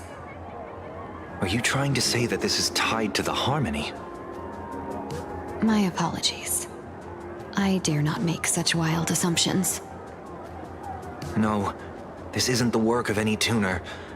It feels like a barrier, born from the human mind itself, to numb the unbearable pain it cannot endure. Like a worn-out tape recorder hidden deep in the subconscious, repeating the same thing over and over. I am happy. I am happy. So, whose divine handiwork is this supposed to be now? Wherever this laughter comes from, causing so many people to self-deceive in perfect unison while enduring pain is well beyond the capabilities of a mere charitable group. Beneath these calm waters, the undercurrents are far more turbulent than anyone imagines. The bad news just keeps coming. Dan Heng's gone off on his own, and Madame Yao's completely vanished. Can you still sense her? The bird I entrusted to General Yao Guang has seemingly gone silent. I can't share its vision anymore. I can't even feel her thoughts through it. But I know it hasn't faded. That means she's still in this world somewhere. Let's pray she returns soon, with some news to pierce through all this fog. Otherwise, this Arcadia built on happiness will crumble fast and fall into the abyss.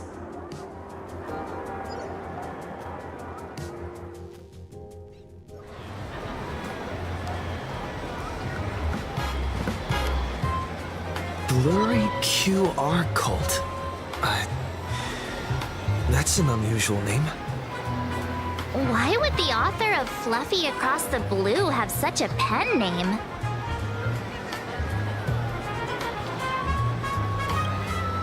Really? A pen name often says a lot about its creator. Someone who can draw something that cute must have a warm, gentle heart. I heard the Fluffy's been running for half a year in a magazine. At first, it wasn't very popular in Planarcadia.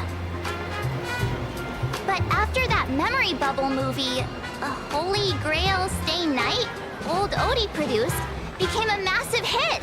The Astral Express's adventure stories spread far and wide, and the Fluffy started gaining popularity. Now the latest chapter, The Sacred Flames Return, Amphorius's creation, is sold out everywhere. This cult sure knows a lot about our journey. Must be a galactic fan of the Express crew.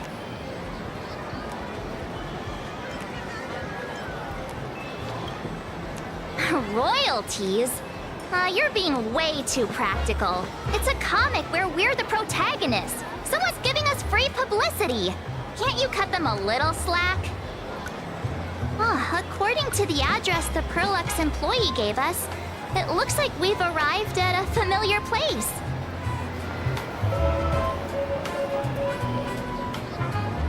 For such a small place, Dovebrook District is really full of hidden talents.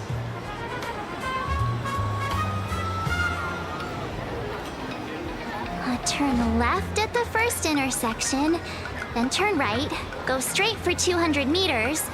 Wait, this is the Furbobo Weekly newspaper? Oh, don't tell me the author of the Fluffy is actually a Furbo. No wonder he rarely shows his face. Come on, let's go upstairs. In the Research Society of Happy Smiles.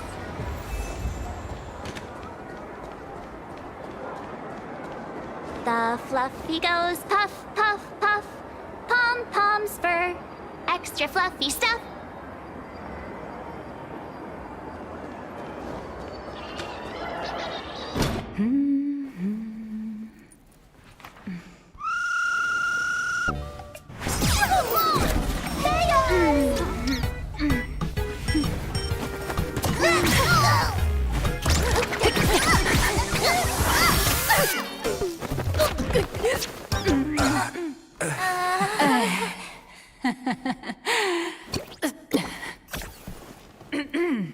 Please come in.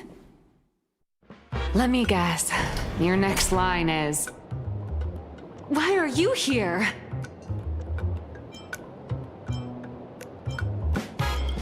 Miss Pearluxe, what are you doing here? What's the problem? I'm the magazine's founder, its president, and its editor-in-chief. It's only logical that I'd be sitting here.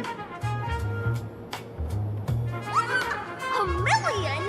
President Pearluxe has already been behind on behind on everyone's wages for months. If it weren't for the money, who'd risk their neck being a tabloid journalist, sneaking photos of the bigwigs on the Astral Express?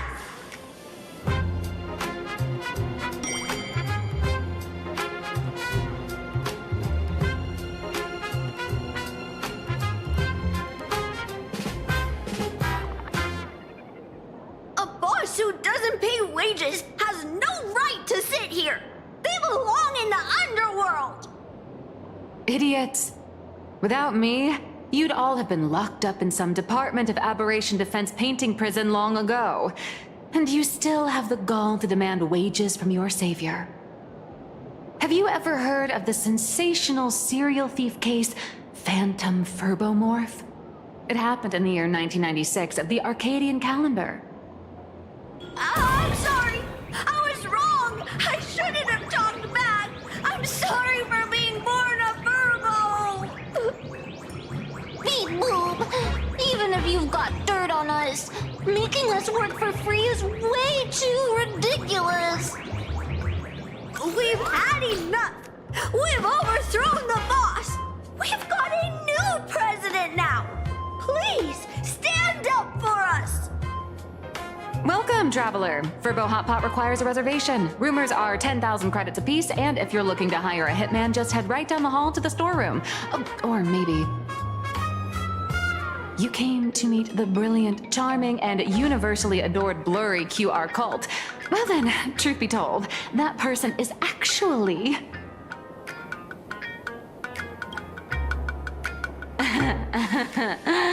Who could it be?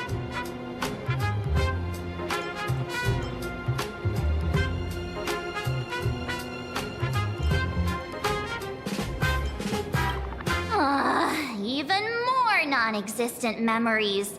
What are you even talking about? Once you rule out all the wrong answers, only one truth remains. The only one here who can actually draw is you, Pearluxe. Your blurry QR cult.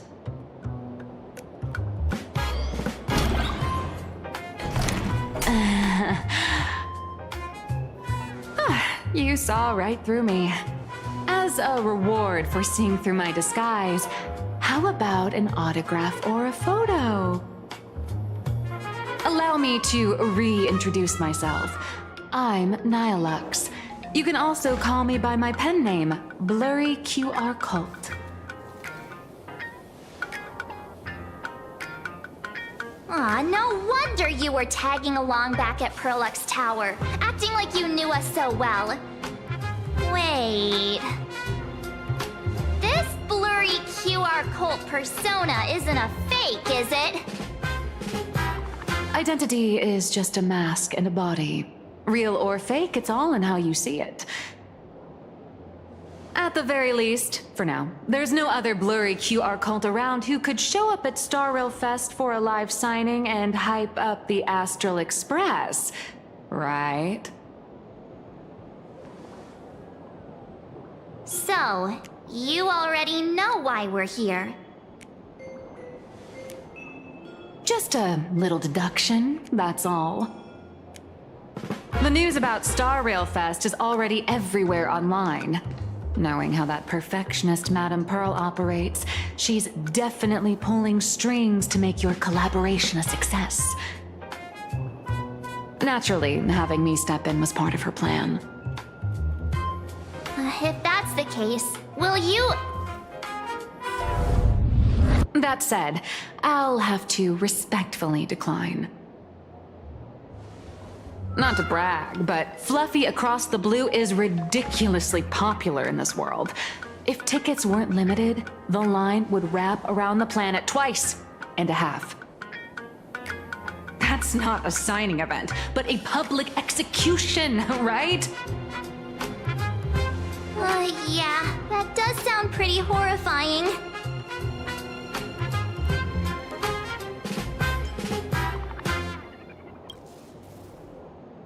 So tell me, Miss Pearluxe, do you really have the right to refuse us? You've used the crew's likenesses and adventure experiences without permission. Surely you owe us some form of compensation. Why are we talking about this all of a sudden? Today, on behalf of the entire Astral Express crew, for your violation of our publicity rights, emotional damages, and lost wages, I hereby demand 1.6 billion credits! How did you work that out? Believe it or not, I don't have a single coin on me right now. That's impossible!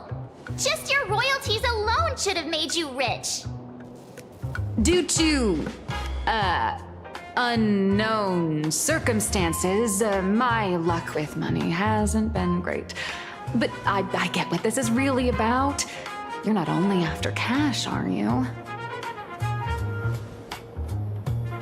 I'll show up at Star Rail Fest. Is that good enough for you? Then it's settled. Thank you, Colt.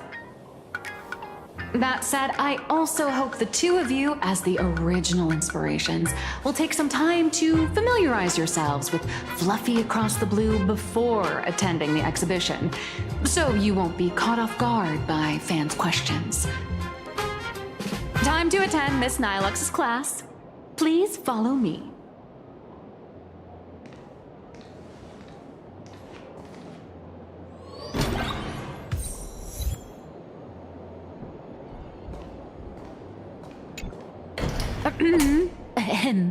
Miss Pearluxe's mini class is officially in session.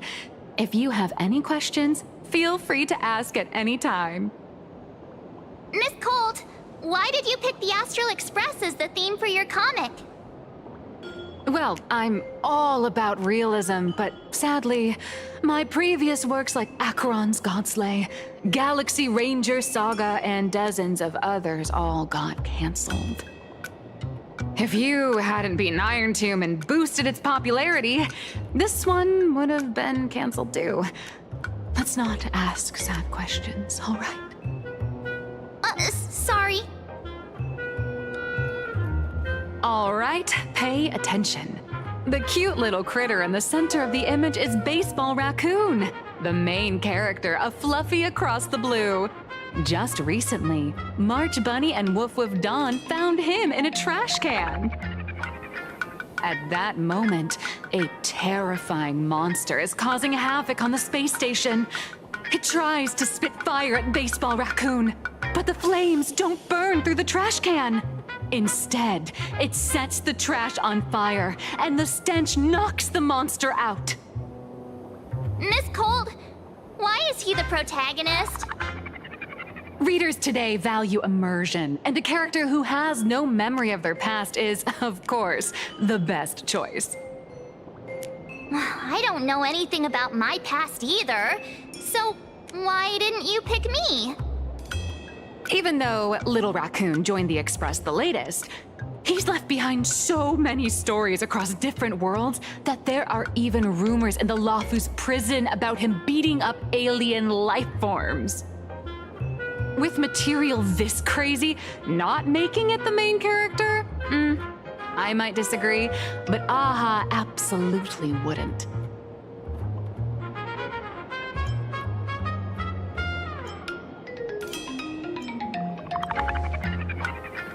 So every time you land somewhere, you just run around to get more screen time, huh? March, the Fluffy is just a comic. Outside of this, the author and the readers, every character in this world, aren't we all the protagonists of our own lives? That sounds so passionate, Miss Cold. I totally get it now. And so, the unruly baseball raccoon, the quiet woof woof Dawn, and the lively March Bunny formed a trio everyone loves. Actually, I have a question too.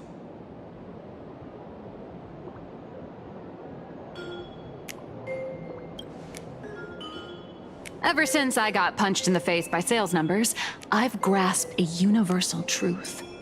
In today's world, fluffy, cute animals are always a crowd pleaser. Seriously? Even I feel like I can't compete with Pom Pom's cuteness. Designing the adult versions took some work.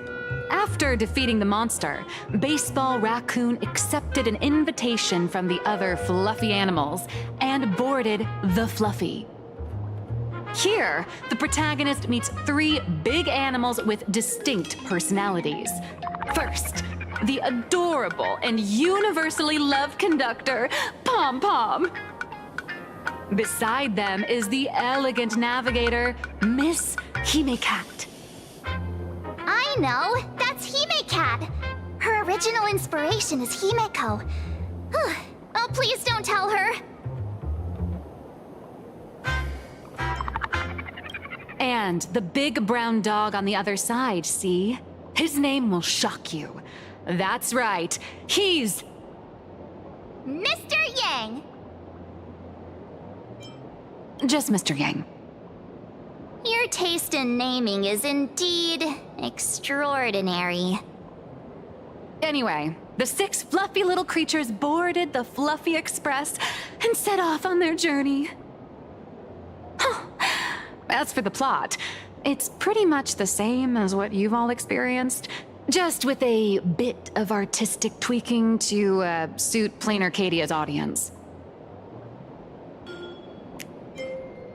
If you don't stitch in a few local elements, no one's going to be interested. In the comic world, which is even more cutthroat than the Phantasmoon games, if you don't cater to the reader's tastes, it's nearly impossible to survive. Once upon a time, great comic artists had the luxury of 100 chapters to build things up. Now, if you don't hook readers within 100 pages, you're done. Readers today are hard to please, and authors have to come up with ever more shocking and sensational material. Doesn't this remind you of the Phantasmoon games? Looks like you're all familiar with the characters from the Fluffy. Now, let me talk about some of the creative challenges I'm facing.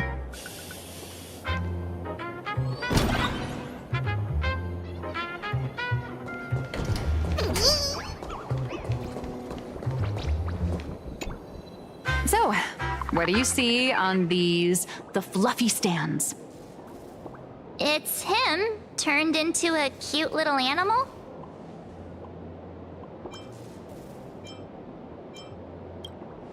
Yes, this is the character, and you're the inspiration behind him. But even for someone as interesting as you, there are many backstories that readers don't care about, don't want to know, or don't feel obliged to understand. A comic artist's job is to capture the most interesting parts and present them to the readers. The cute and clever one is March Bunny. The unruly but reliable one is Baseball Raccoon.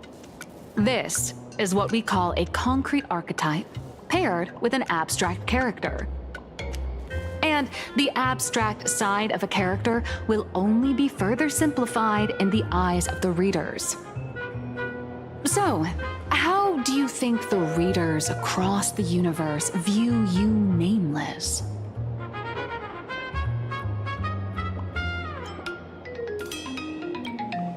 Don't underestimate your influence. Your heroic deeds and accomplishments drew my attention, and your demeanor gave me inspiration for the character in the Fluffy. But while the hero identity boosts the character's popularity, it also becomes a limitation. That's why the little animals in the Fluffy have to defeat even more powerful villains and keep upping the ante to get more applause from the audience. In turn, the reader's perceptions and expectations constrain the character's growth. If he acts out of line, the popularity will crash. If he can't come up with new ideas or grow stronger, the audience will soon lose interest in the comic. Unfortunately, the creation of Fluffy Across the Blue is now stuck at this very awkward bottleneck. Honestly, after drawing comics for so long, I've pretty much run out of ideas. Hundreds of amber eras ago, people would laugh out loud just from seeing a cat do a backflip. Now, to get the same kind of enthusiastic reaction, you'd probably need to have that cat fight a Megatron in a one-on-one showdown in Pearluxe Tower. Although the Fluffy specials are selling like crazy, doing side stories without progressing the main plot isn't a long-term solution. Ever since all the gossip memo keepers I hired got wiped out in Amphorius, my source of intel's been drying up fast. But if someone from the Astral Express could quietly feed me a few juicy insider secrets from the Phantasmoon games, imagine the reader's reaction when the next chapter drops. Whoa! Does Blurry QR Code have a time machine or what? Oh, that'd totally save the Fluffy's future sales. After all, my little Furbo crew already works for you. Just have them slip me a copy of the Phantasmoon Games press release. Let's call it buying your exclusive adaptation rights. We'll do a 50-50 split.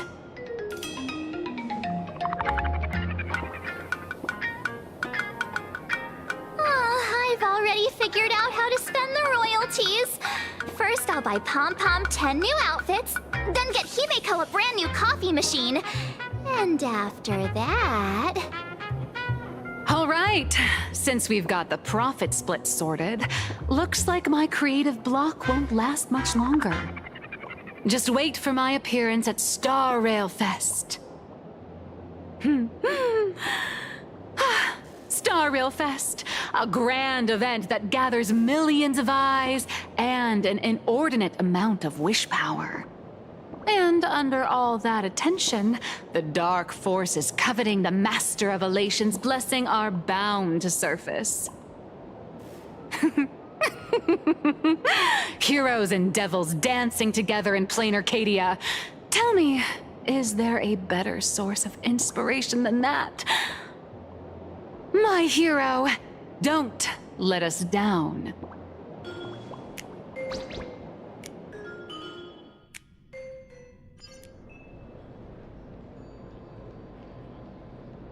A supplicant is the master of wish power, but wish power can also become the shackles that bind the supplicant, forcing them to fulfill its desires.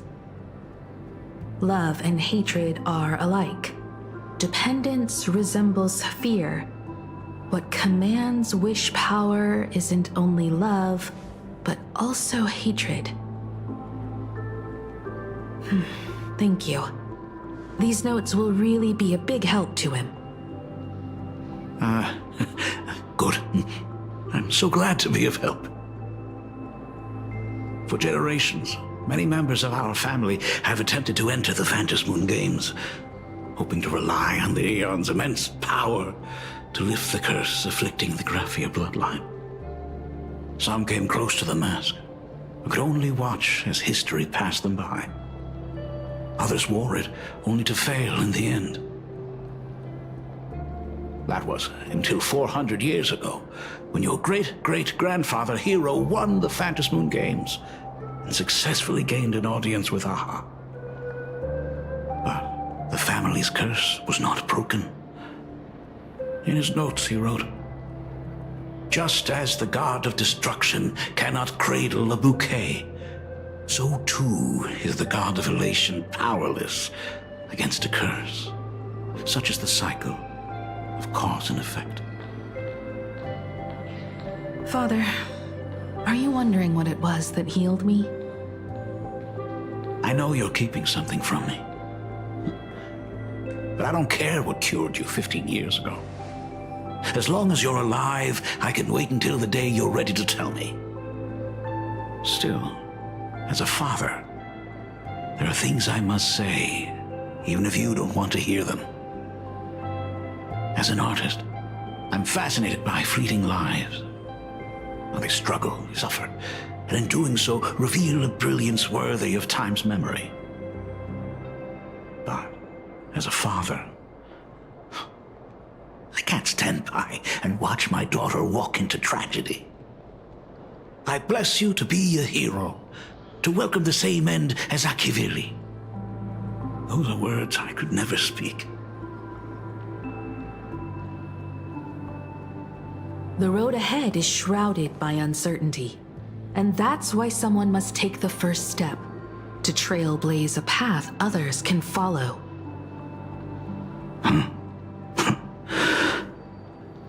I can't stop you, even though every part of me wishes you'd stay. But this is your choice, my daughter's choice. All I can do is stand by you quietly and pray you come back safely. Do you still remember the bedtime story I used to tell? They say there was once a princess in the sky. Day and night she painted in her celestial garden, untouched by the joys and sorrows of the mortal world. One night, a thunderous sound echoed from her painting. Curious, she stepped inside. Through seas of flowers, across mountains, until she reached the world's edge. There stood an ancient tower, so tall it pierced the heavens, so vast it seemed to hold the universe itself. Climbing the endless staircase, the princess reached the summit, and from there she saw the world beyond her garden. In the distance, she heard cries, the voices of people burning in raging fire. From that tower of infinity descended the world painter to walk the mortal realm. With a single stroke of her brush, she brought forth 1,000 imaginae, turning the tide against destruction. To go where there are cries, to go where there are flames. That is the meaning of Murata. But beyond the family name, my interpretation of our ancestors' name, Graphia, is also the hope I place in you. Himiko, whatever choice you make, if this is truly what you want, then go. Use those steps blazed upon trails to paint the world as you see it. Thank you, Dad.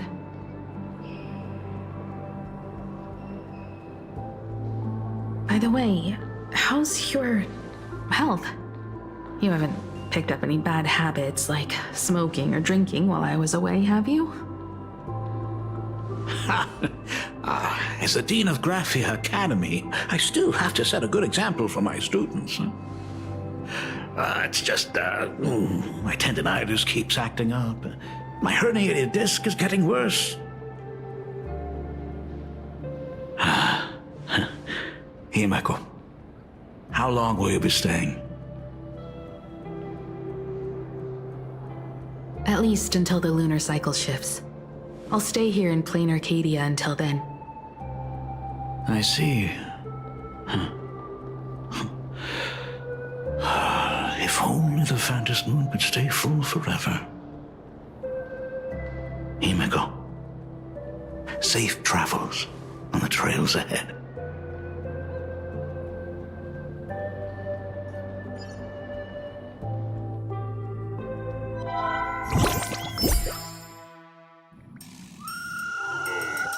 Hello, everyone! Welcome to Full Wish TV's special news segment, Arcadian Morning Report. I'm your host, Goofy. Hi, everyone! I'm your host, Snowy! The Star Rail Fest exhibition venue funded by Pearluxe Corp and constructed by Turbogen Heavy Industries has officially been completed! Thanks to modern imagenesis technology, it took only a day for the Skyline's lookout cloud to take on a completely new look. Starting today, the Lookout Cloud line is officially opening up its stuff for the Star Rail Fest exhibition areas.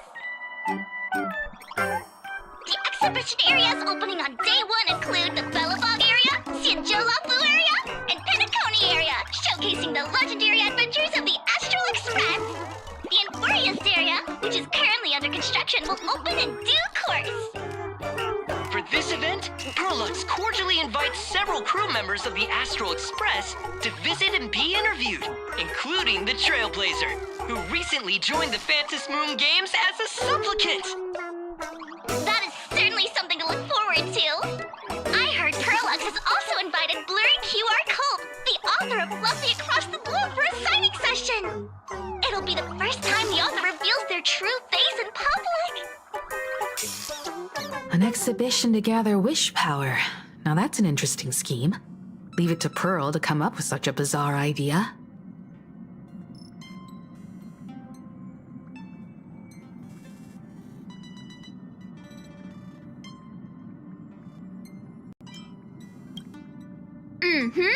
Pearl is also mobilizing Pearluxe's resources to promote us.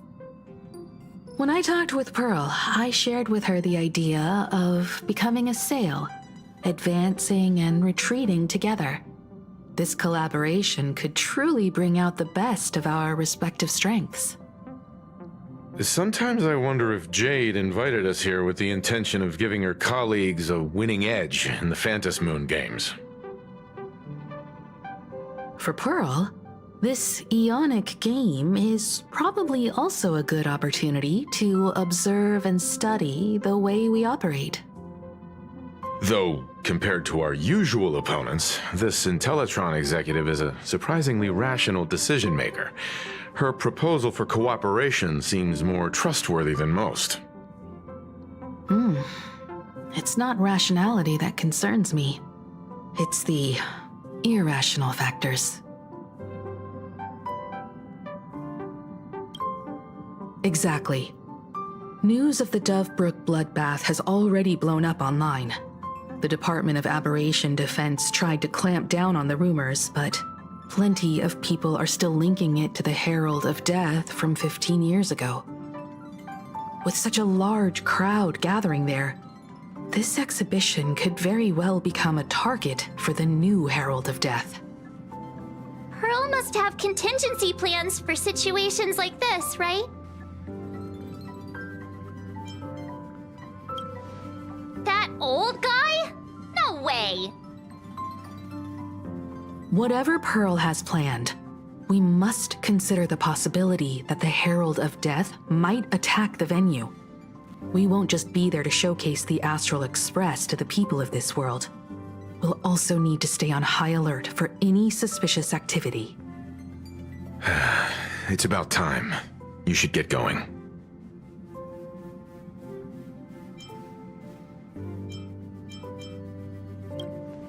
Someone's got to stay behind on the express to keep the conductor company and be ready for any emergencies that pop up. You guys have fun out there, but stay safe. Contact me right away if anything comes up.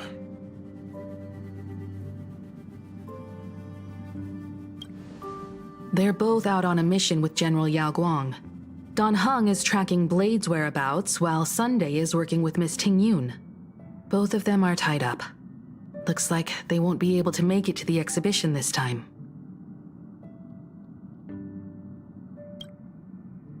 Looks like the heavy burden of documenting our travels falls on yours truly once again. I'll make sure to snap tons of pics so I can tell you guys all about the exhibition when we get back. Star Rail Fest, here we come! Dino Station! This place is rich with the sweet scent of flowers. Can we stay here for a while longer?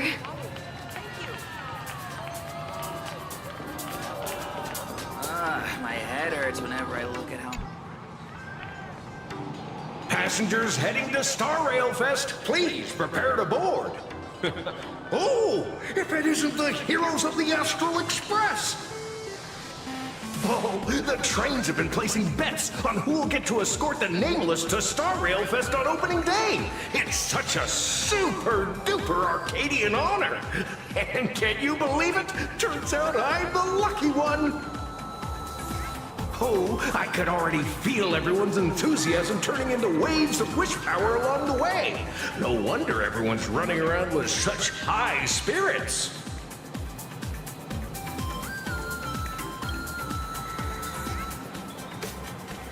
Ding, ding, dong, dong. The express is about to depart. Heroes, please stay seated and hold on tight. This special train is bound for the Star Rail Fest exhibition. By the laughter above, may the smile of Planarcadia grace our faces.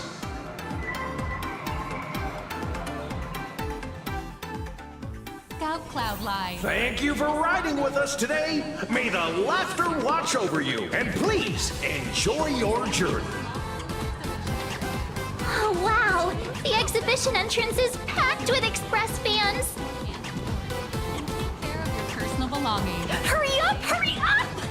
We'll miss out if we're late!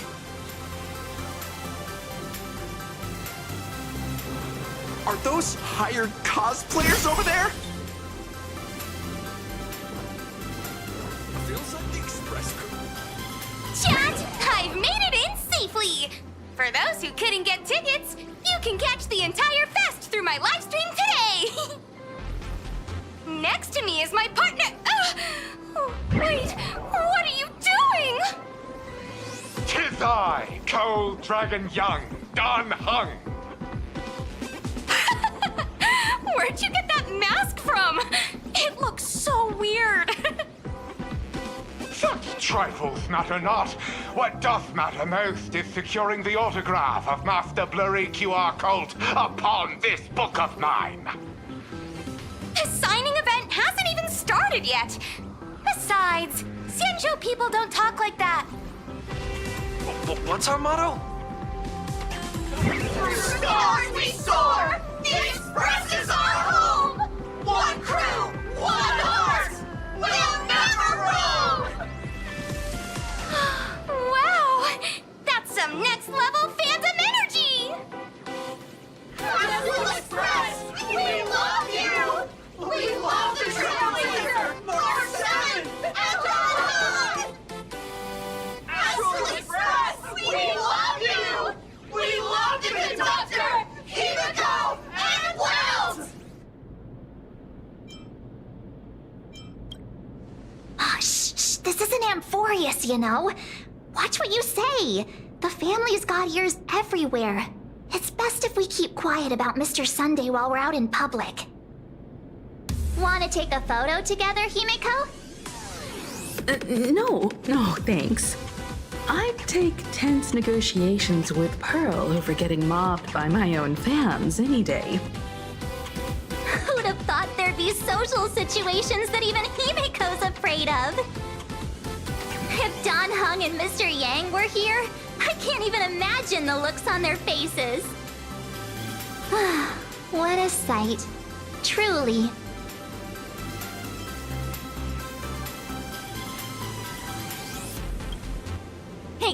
Exactly. That's just how we roll. So many fans out there. Even more than the crowd that came to welcome us at the station when we landed.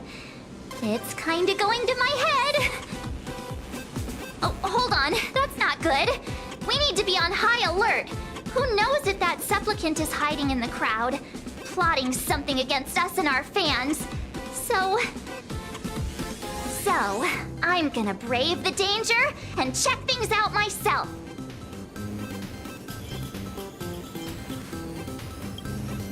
You talk too much. Don't wander off too far, though. We still have official business later, speeches and other activities that we need to show up for. Got it. We'll just hang around here.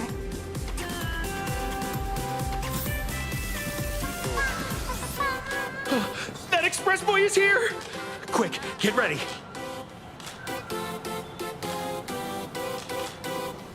Three, two... Hi!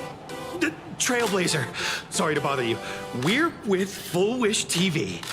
It's our lucky day running into you here. Do you have a moment? Mind doing a short interview with us? It won't take long. Our audience is absolutely dying to hear about the new supplicant in town and your adventures aboard the Astral Express.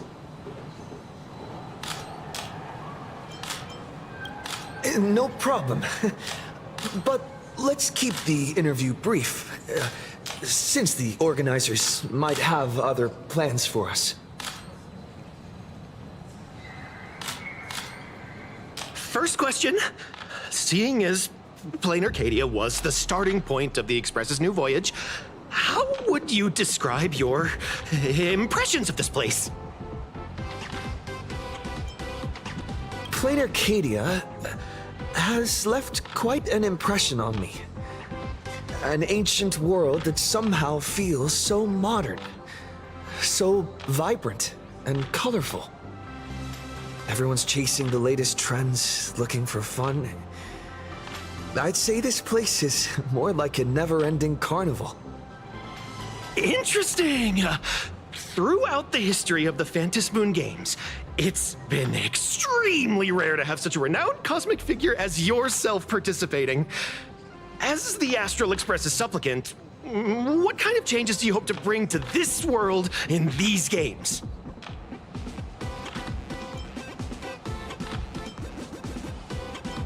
I'm just a passerby. Who am I to change this world? But if I can, I hope to show everyone the spiritual strength of what the Trailblaze represents. That's an impressive answer. Speaking of which, after joining the games, you immediately went to defeat Miss Sparxie, who represented the Masked Fools. What are your thoughts on potentially facing native supplicants in the future?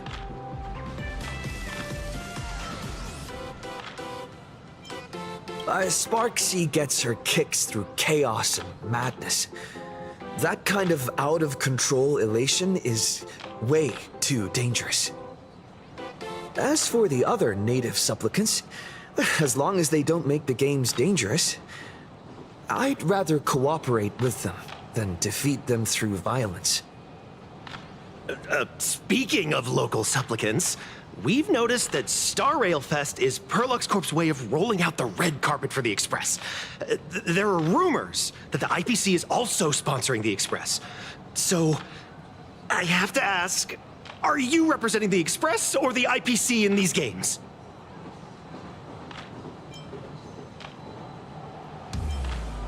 The IPC's interest? Nah. Even though Star Rail Fest has exceeded my expectations, and Madame Pearl and Pearluxe extended such a warm invitation, which I'm truly grateful for. At the end of the day, this is a festival for everyone. And I'm just one of the guests. I'm not the master of this place.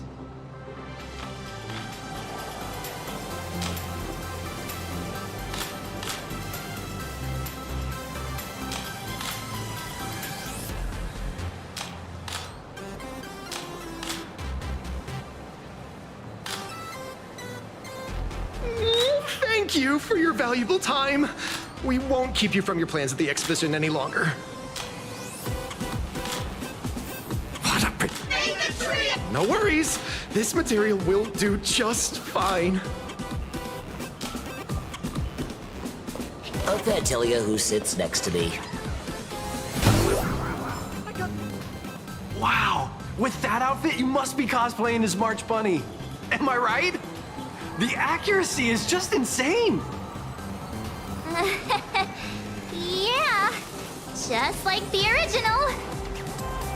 Since we're all fans here, let's skip the sales pitch. But I gotta say this up front. The conductor is the cutest in the whole universe! I agree. The conductor is the cutest in the whole universe. But wait a minute. Some of your stuff looks familiar to me. Sharp eye! You're definitely a hardcore fan. We collaborated closely with artists from different worlds along the Trailblazing expedition to create these products. I can pretty much guess who they are.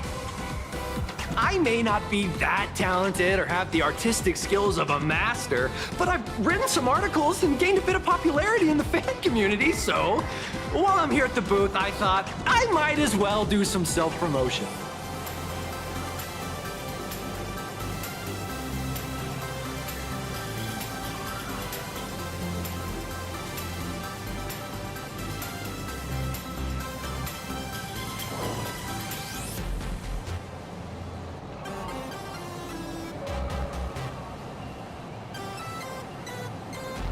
If any of you happen to be super hackers, space warriors, spirit whisperers, or those cursed by eons, come find me. I've said my piece.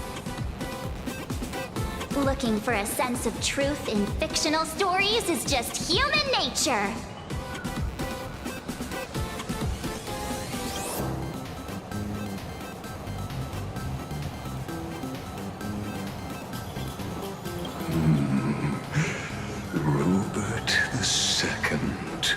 Wise throughout the universe, profound in his insights, was bestowed the title Profound One by Noose.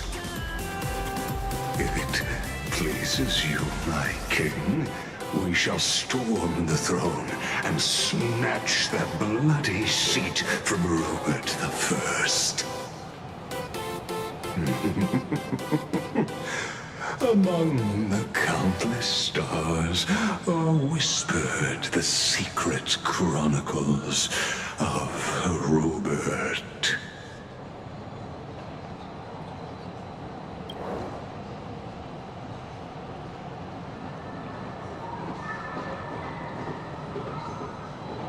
Our destiny lies only among the sea of stars. On June 1st, year 40,000 of the Trailblaze Empire era, at 2:55 a.m., Wat Yang's life came to an end at the age of 33. 3 minutes later, he sat up again.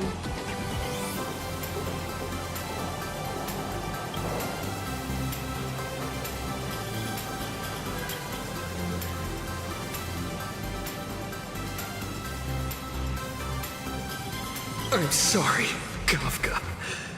You can survive without me. But if I leave Mr. Yang, he won't make it. Well, what about Silverwolf? Are you planning to release her back into the wild?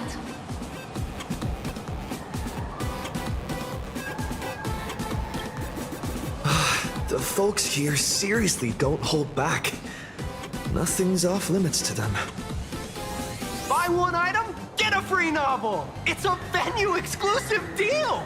First come, first served. Better act fast, or you might regret it forever! When the fluffy figurines hit the shelves the other day, this mysterious old guy snatched them all up, saying something about using them as art references for students. He loaded up a whole cart like he was stocking inventory. Even the scalpers were no match for him, I'd say.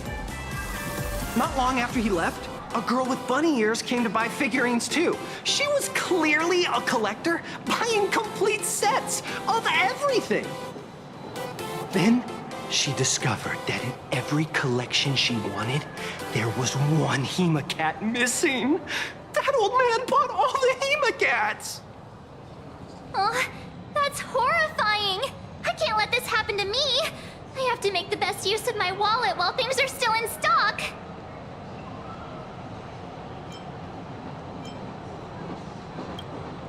You know that feeling when you see some weird little gadgets and you just can't help but buy them? And before you know it, your whole room is full of stuff, so you have to secretly hide them under your best friend's big bed. Aw, this is not good. My wallet is trembling. My pocket money is crying out in pain. I need to battle against my own instincts for a bit. Go look around without me for a while. I'll come find you once I'm done with this battle. Just don't wander too far, okay?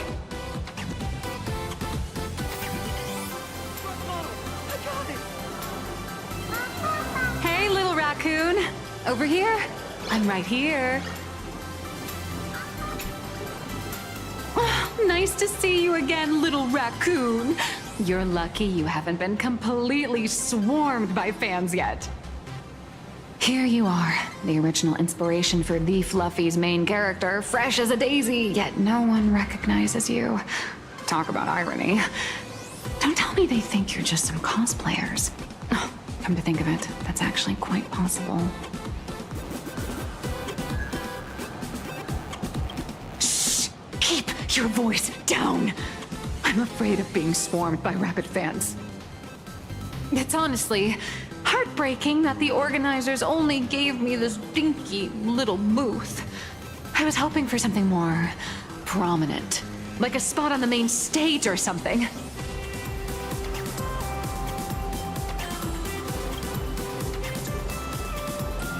I know. Hey, wanna have the number 000000001 Collector's Edition comic that blurry QR cult signed today?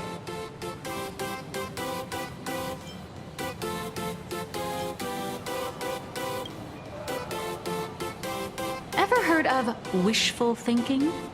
Besides, what's wrong with selling a ton of copies? You're getting royalties too, you know. Hold up. What's this extra thing? light sticks. The organizers gave me thousands of them and told me to hand one out to each fan who gets a book signed.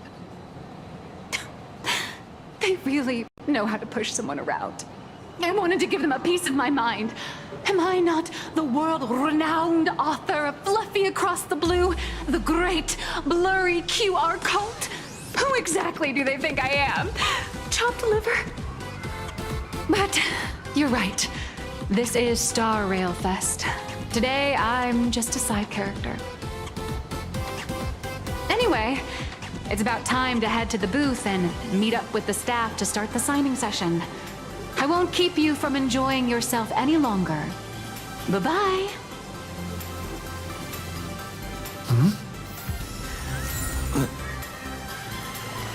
Avanessia? What is she doing here?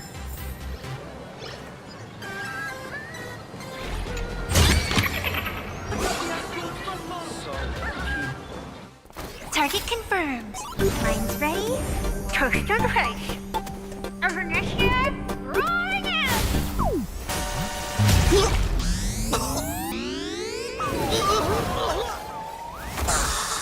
Did that guy just pass out?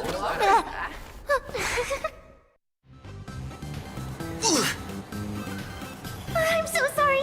Are you alright? Sorry, I had no idea I could pack such a punch when sprinting at full speed. Good thing I'm built tough. I just wanted to recreate that classic teen rom-com moment. You know, bumping into a schoolgirl running late with toast in her mouth. sorry. Why am I here? Well, probably because the plot demands it. Well, that's got to be the lamest excuse I've ever heard. How could such a classic trope fall out of fashion so quickly?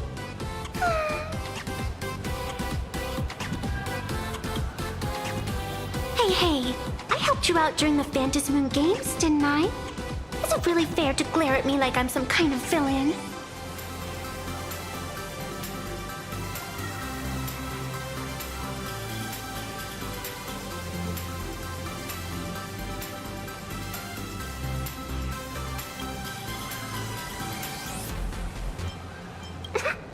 I watched your whole fight at Graphia Academy. I'm more than happy to befriend those who are destined to be part of these games, as long as they can show me their wish.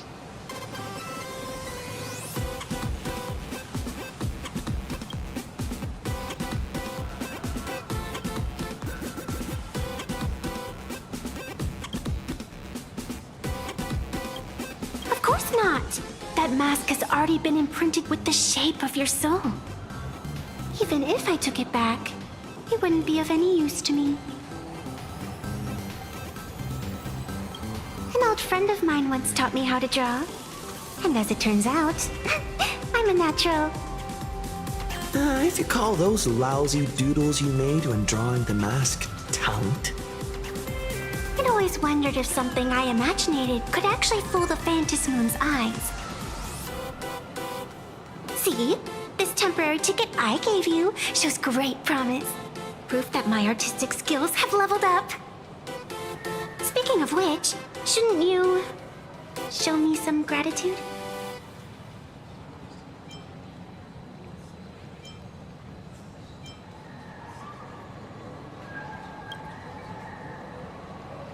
The scalpers are completely out of control. I couldn't snag a single ticket to the exhibition. Could you sneak me in?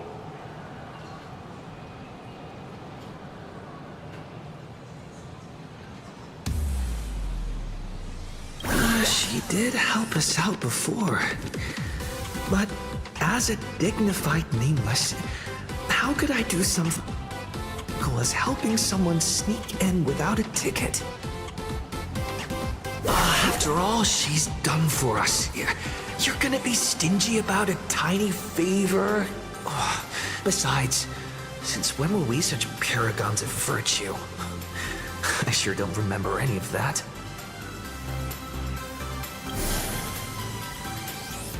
Huh? Didn't expect you to be so principled. Guess I'll have to use this trick.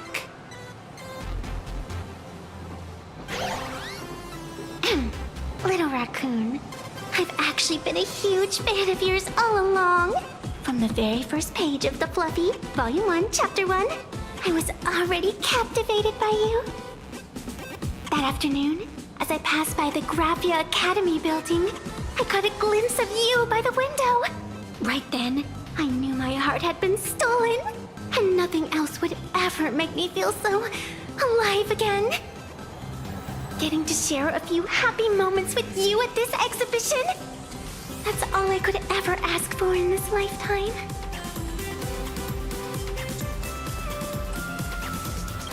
All right, I'll do it. Stop nagging already. Just as I thought. No one's immune to some good old-fashioned glazing. Let's go. We've wasted enough time. I need to meet up with my friends first. What should I get next? A baseball raccoon? March bunny? Or Woof Woof Dawn plushie? Or maybe I should get an autograph from Blurry.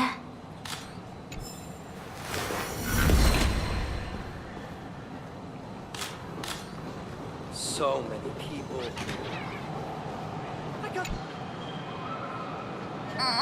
I tried, but I still just couldn't keep my wallet shut.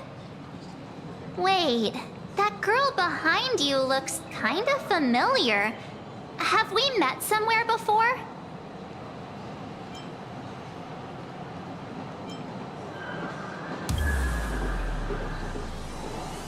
are you talking about?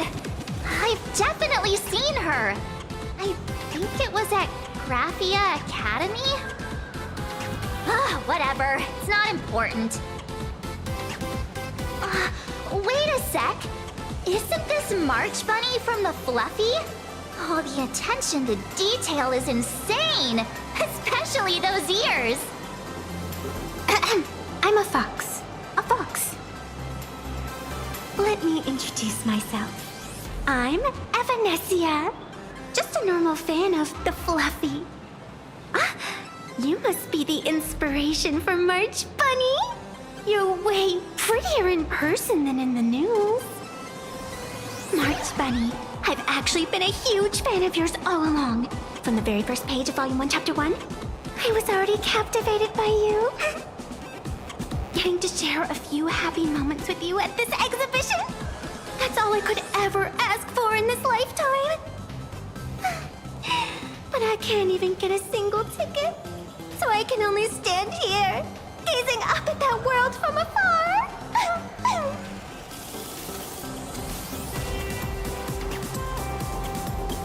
Oh, you poor thing. Don't you worry. I will definitely make your wish come true.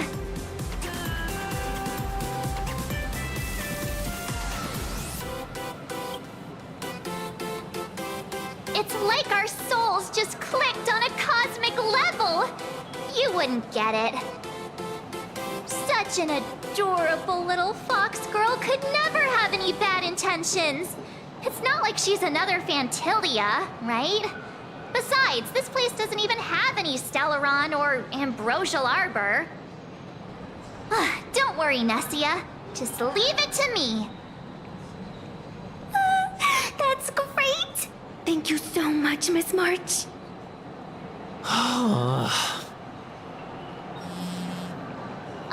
Himeko just messaged me. It's about time to head in now. I got it!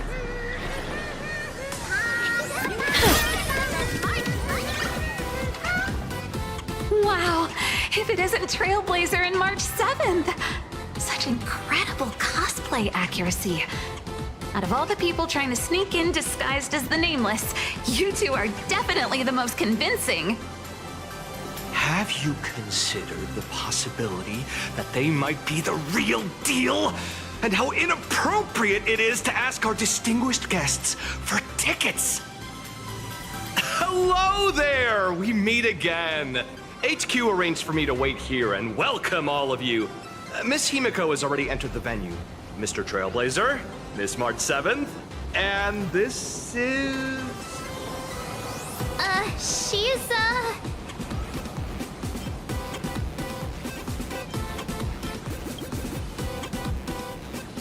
Hi, I'm Evanescia, the new pet aboard the Astral Express. She's just kidding. This is our good friend.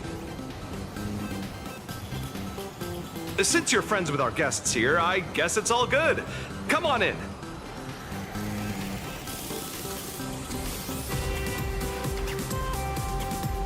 Ladies and gentlemen, the guests from the Astral Express are about to make their entrance. Get ready to make some noise!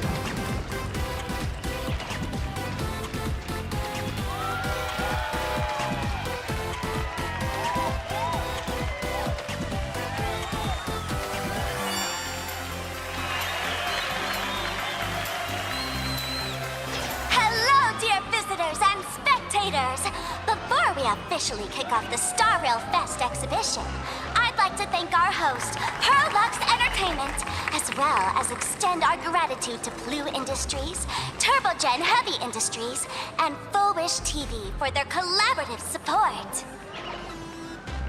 exhibition area is now open will transport you straight into the Astral Express's incredible journey across the sea of stars. And right now, ladies and gentlemen, you're standing in none other than Bellobog! Now, let me hear you call out the name of our hero from the ice and snow!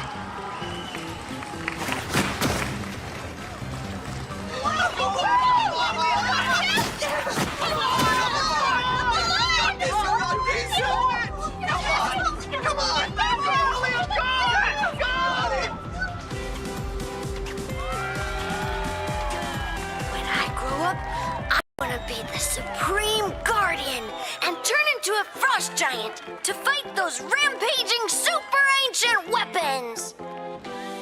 In my next life, I want to be the Supreme Guardian and turn into a magical girl to protect Planarcadia.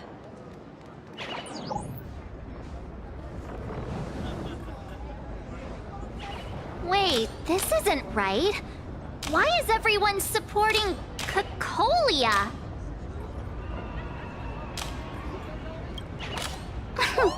What's wrong with having the most popular streamer girl host the biggest event? Whoa, wait. Aren't you supposed to be on the Department of Aberration Defense's wanted list? That's right. So I'll have to go into hiding right after this job. Come to think of it, maybe I should lie low using my Sparkle identity. After all, what does Sparkle have to do with this Sparxie thereafter? Oh, right. Nameless. Won't you take pity on me and give me back my mask? In your dreams. Yahoo! Since we have two Nameless from the Astral Express here with us today, let's kick off an exciting The Fluffy Trivia Quiz!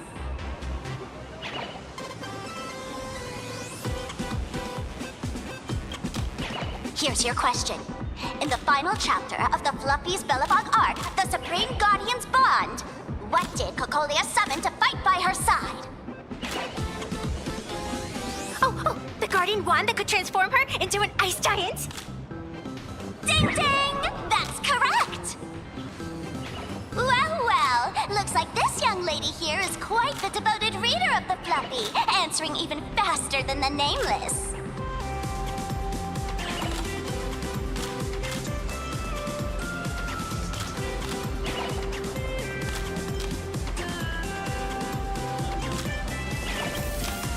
Those two huge chunks of ice were definitely quite impressive. What's the deal with this ice giant? Sure, Cocolia can transform, but she shouldn't be anywhere near the size of the engine of creation. What? Lady Cocolia fought the engine of creation in her human form? That just makes it even more awesome! Ugh, but they didn't show that part in the comic. Next question.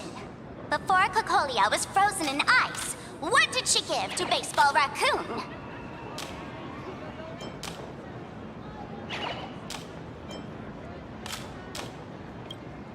Oops, wrong answer. The Flaming Lance! In the end, the little raccoon used that lance to channel everyone's light to Cocolia, restoring her power so she could descend in her wildfire form! Ding ding! That's correct! Every time I turn to that page, I can't help but burst into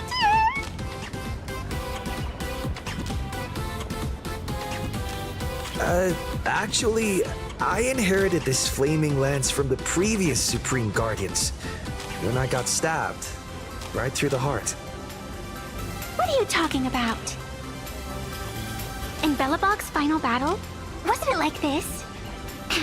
Despite her grievous wounds, the Supreme Guardian transformed herself into a frost giant for the sake of the people of the Winterlands, joining forces with the Nameless to counter the destruction engine that was about to flatten Bellobog.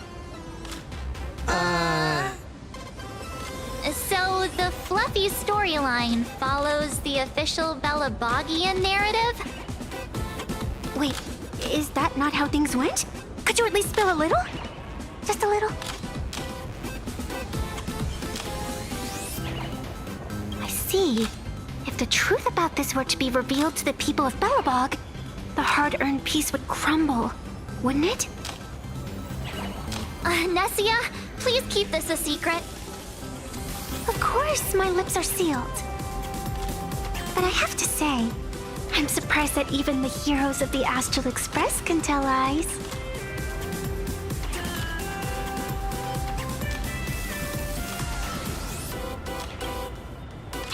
Not really. They say lies don't last forever. And while Belobog's future may be built on the lie, I hope it can endure for a long, long time. Because those people are all my friends. Thank you for telling me about this. The Phantasmoon games make supplicants wear masks. But if you ask me, that's when people really drop the act and face their true selves. Big hero! The event's not over yet! Come join me on the stage and deliver your decisive strike in the epic battle between Madame Cocolia and the Destruction Engine! Me?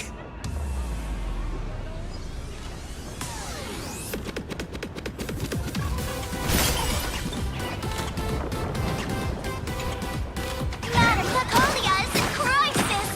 Hang in there, Madame Cocolia! Fear not, everyone! I can see our hero approaching! Today, we are honored to welcome to Star Rail Fest the hero of the Astral Express, one who survived the Battle of Belobog, the Trailblazer! Let me hear you say the name of the Wheel of Preservation's successor! Trailblazer! Trailblazer! Trailblazer!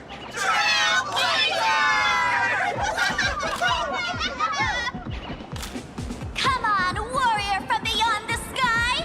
Show us that legendary scene again! Ignite your flaming lance! Charge up Madame Cocolia with your power, and let her hear our calls! The host is calling for you. Time to take the stage, great hero!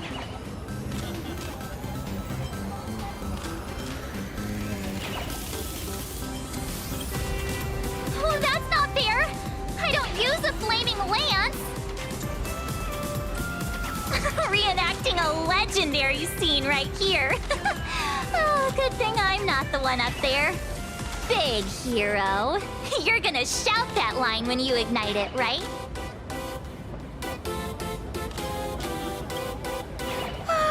Of course it's Flaming Lance forward. You've gotta shout it really loud. Flaming Lance forward! Flaming Lance, forward! Flaming Lance forward! The sphere tip has been ignited. Kids and grown-ups alike, raise your glow sticks high, and let's show our support for Cocolia, shall we? You got this,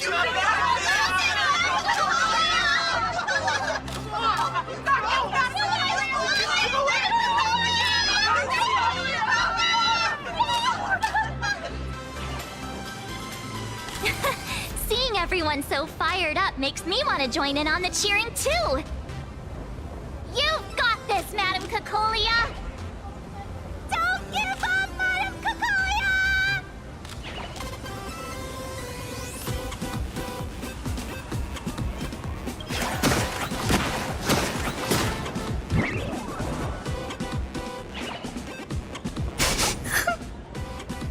What's wrong, Nessia? I'm getting all emotional. This scene takes me back to the moment I first cracked open the Fluffy Across the Blue comics. The Speeding Express, Dazzling Cosmos, and a bunch of quirky yet adventurous companions. I know the story is fiction, but I really want to be part of it and travel with you guys. But leaving home, that's not exactly easy for me. Thanks for the love. And hey, traveling with the little animals aboard the Fluffy still counts as traveling with us in my book. Thank you for the love. Being able to connect with friends like you through stories is probably the most precious part of this journey. Well said. Shall we head to the next exhibition area then? All right, let's get moving.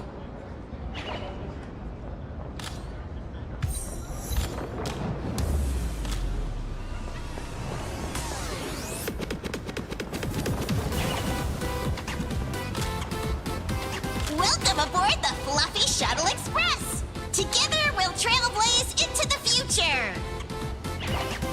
Next stop, Xianzhou Lafu Exhibition Area! Welcome aboard the Fluffy Shuttle Express! Are you ready to head to our next stop, the Xianzhou Lafu Exhibition Area? I have to say, Pearluxe really put care into organizing this exhibition. Oh, I wonder what attractions await us in the Xianzhou Lafu exhibition area. Welcome aboard the Fluffy Shuttle Express! Together we'll trailblaze into the future! Next stop, Xianzhou Lafu Exhibition Area!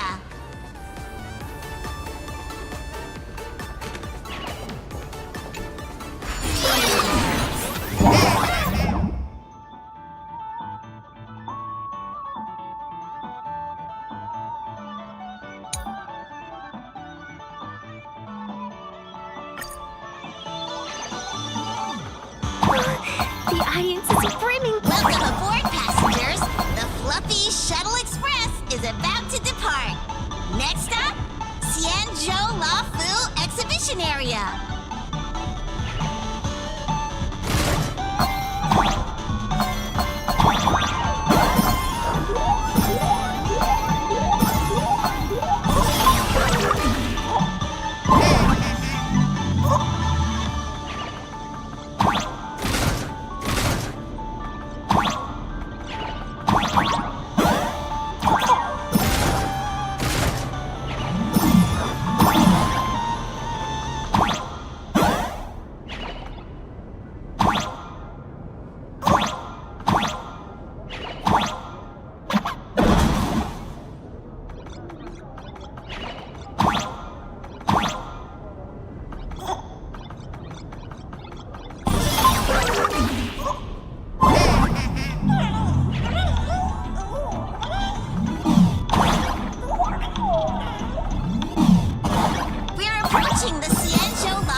The frigid waters of Scale Gorge Waterscape are chilling me to the bone!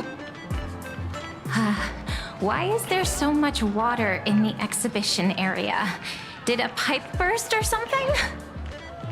I bet this is some cutting-edge immersive theater performance. I gotta say, these tickets are totally worth every penny.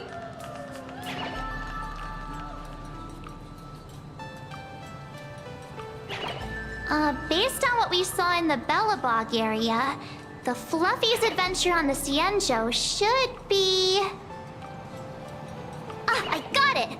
It must be Woof Woof Dawn teaming up with Jing Yuan Yuan to battle against the Lord Ravager Fanti.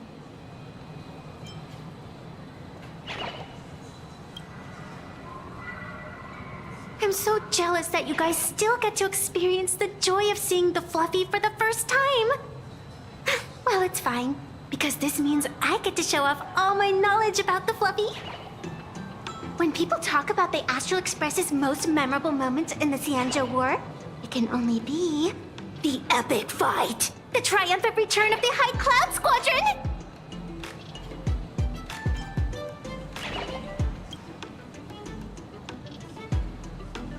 When people say squadron, they mean a bunch of superheroes teaming up. Did I get too excited?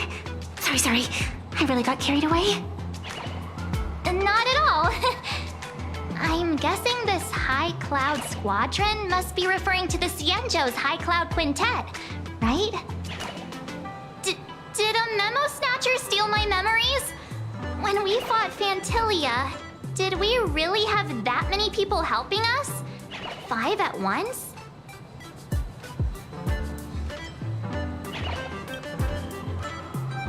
Oh, I can't take it anymore. I'm bursting with curiosity. Quick, let's go inside and take a look.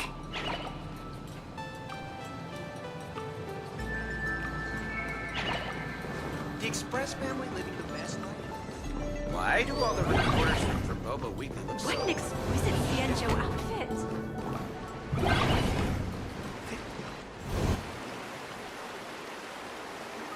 Holy moly, they nailed the Scale Gorge waterscape. The whole exhibition area is completely submerged. Little raccoon, I want to see that thing.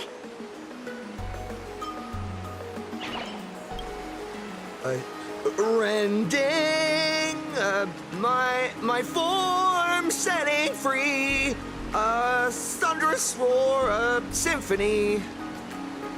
Aw, hold it right there. Please do me a favor and stop that. Nessia means that thing. With a flick of the hand, the ancient sea splits apart.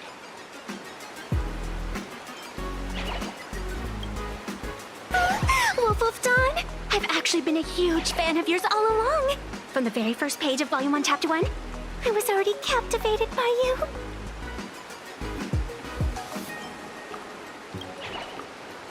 Who on earth did this kid learn to ask favors like that from?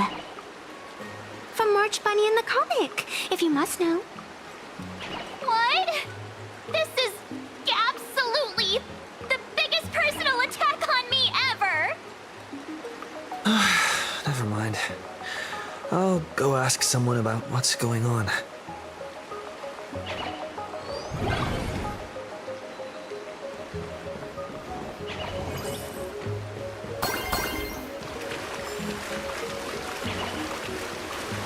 Hey, host, this immersive theater is getting a bit too immersive, don't you think?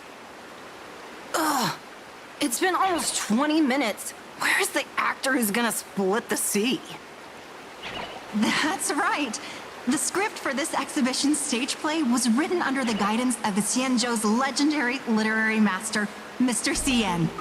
We guarantee you'll get an authentic recreation of the Express's most iconic moments.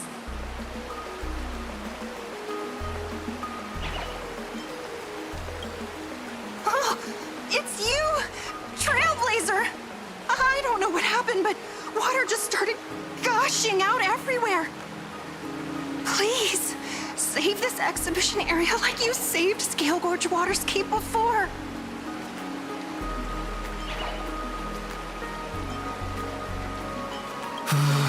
All right then.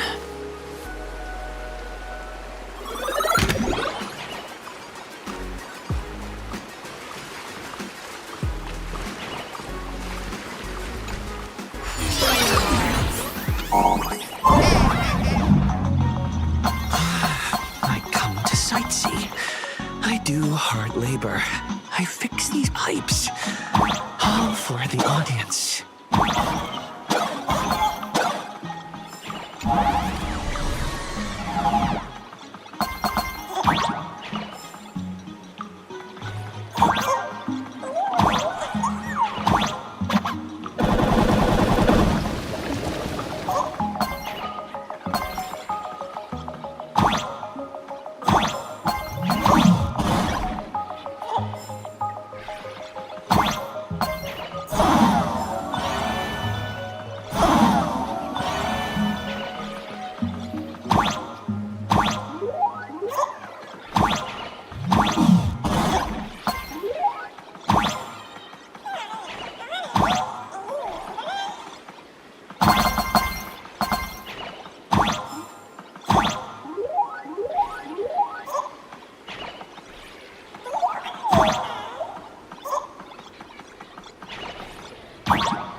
never missed Dan Heng as much as I do now.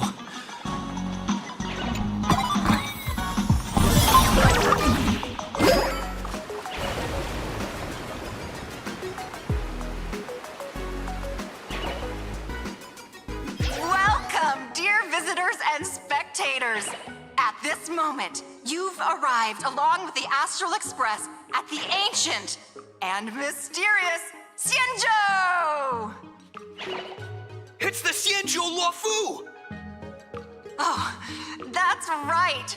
The Xianzhou Luofu Scale Gorge Waterscape! Let's give thanks to the Trailblazer, hero of the Astral Express, who not only saved the Xianzhou Luofu, but also happened to save our little venue today. Whew, and now, it's showtime!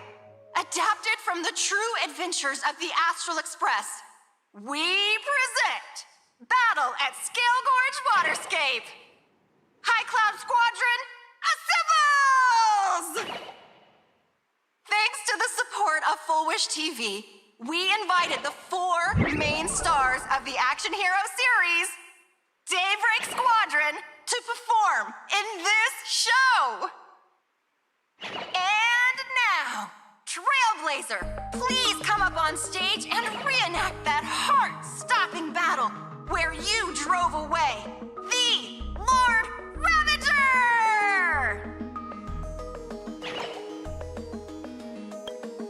Ha! We meet again, the Nameless.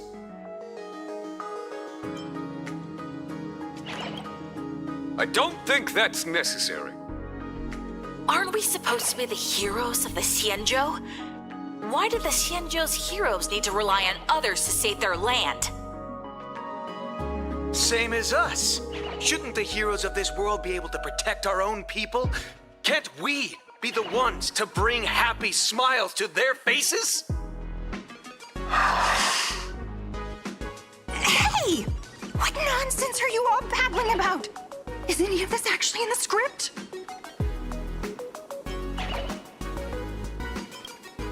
No, quite the opposite. Star Rail Fest is the perfect opportunity! As Supplicant stepping into the Phantom Moon Games, the Daybreak Squadron challenges you! You wouldn't back down now, would you, Supplicant of the Astral Express?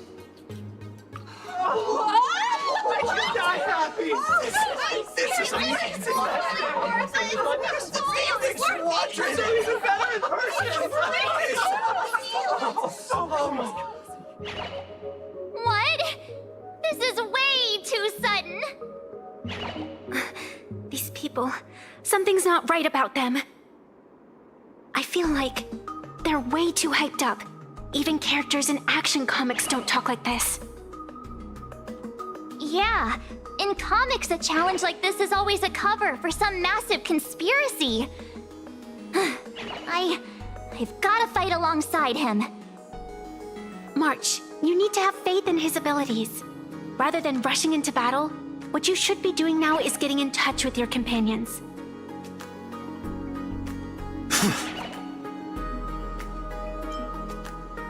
This is Star Rail Fest. Even if you defeat me, you'll never gain everyone's approval. Boss, do we really have to do this? Gray, we've been putting on a show for long enough. Wasn't becoming a real hero what you've always wanted? We'll tear the legend of this outsider to shreds right here under the spotlight! Then everyone will see who the real heroes are! The ones who can truly protect their smiles! I accept your challenge, but do we really have to fight here? This is exactly the stage we've been waiting for! Let's do this! The Phantom Moon Games are a ceremony to bind those closest to elation. We'll show everyone the heroism of the Daybreak Warriors! Meet again. Root here. Your time to shine. Embrace a new life. Night falls. Good night. West Wind! Away we go! Return to dust! Our bodies have been transformed, so we'll be just fine.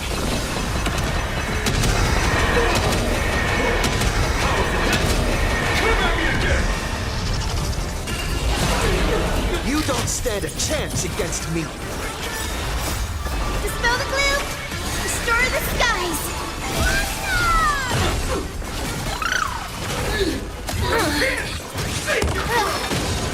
Superficial! Have some fun. Embrace a new life. Darkness with me.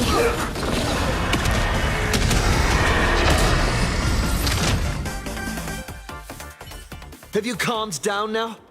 Can we talk? Once a supplicant's challenge begins, it won't stop until one side falls. Don't get it wrong.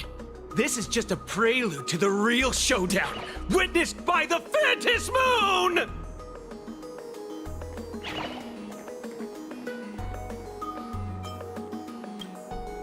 Just what exactly are they planning to do here at Star Rail Fest?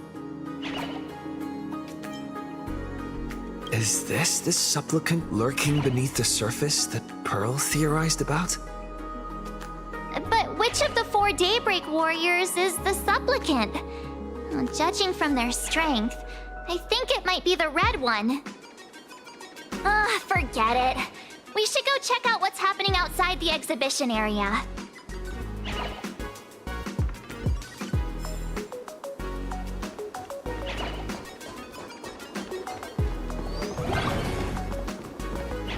If you lost your belongings, please let the service center know.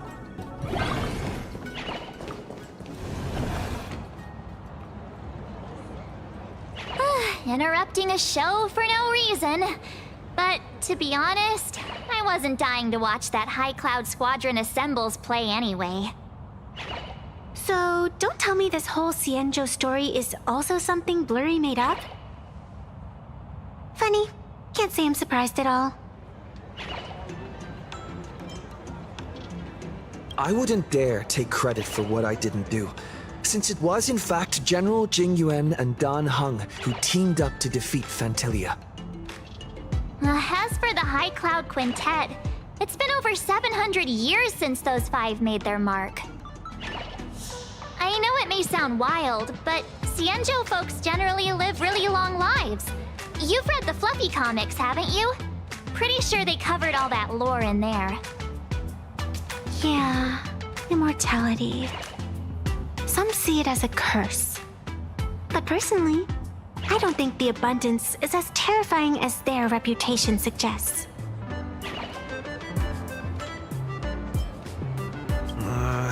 I almost forgot we're not in the Xianzhou anymore. Should be fine to talk openly about the abundance now, I guess.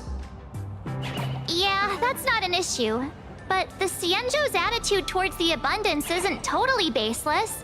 We've clashed with the Borisin, fought against the Mara Struck. Just imagine if we hadn't won that battle against Fantilia back then. The universe would have ended up with an immortal, indestructible Lord Ravager.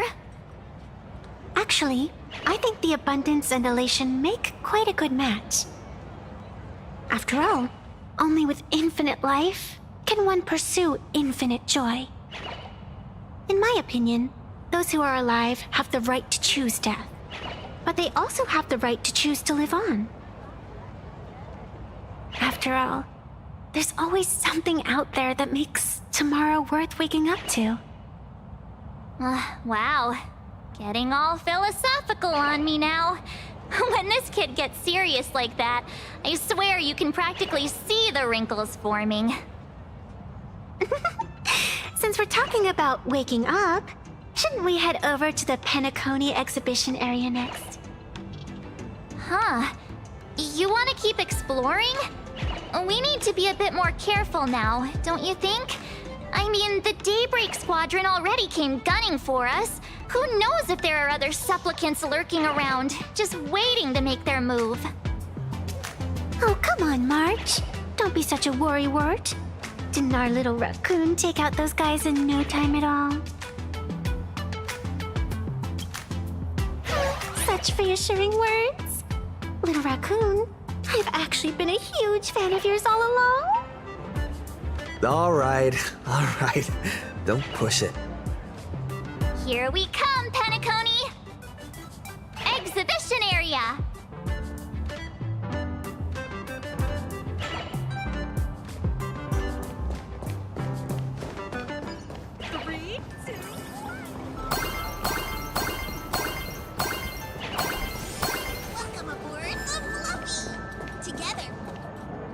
Himeko, you're here! Are you two all right? Will told me to watch the live stream, and I saw the Daybreak squadron challenging him.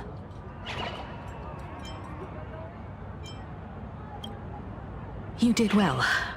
I bet their intention was to stir up their supporters' wish power through the challenge. If you'd hurt them recklessly, it might have pushed many supporters straight into their arms. Oh, and you are? Oh, nice to see you again. Express Navigator, Miss Himeko. Pardon my poor memory, but have we met before? Of course.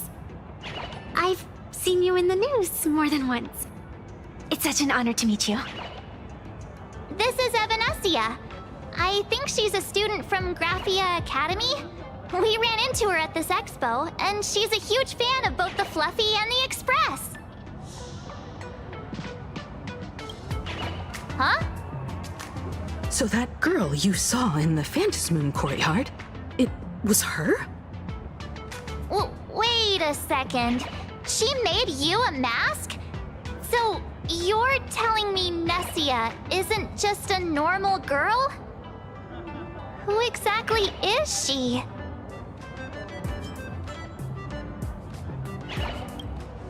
Who exactly are you? Me? I'm no different from you. Just a spectator of the Phantasmoon games. Though I suppose my position is a bit special. I had so much fun tagging along with you two. Who would have thought that the Fluffy had such an interesting backstory? I think it's time to say goodbye for now.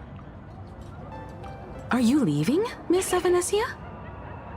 Now that my identity has been exposed, Cinderella's magic is about to wear off. And since this little adventure started on a whim, might as well end it on one too. Little Raccoon, you can feel it, can't you? All that attention, all that joy from the exhibition. As you fulfill people's wishes, that power has been flowing straight into your mask. It might spark something beautiful, or plant the seeds of something sinister. Whatever you choose, I just hope you won't become a boring character. I'm rambling again, aren't I? Well then, before I go, let me break this awkward moment with a riddle. Do you know why flowers are so beautiful?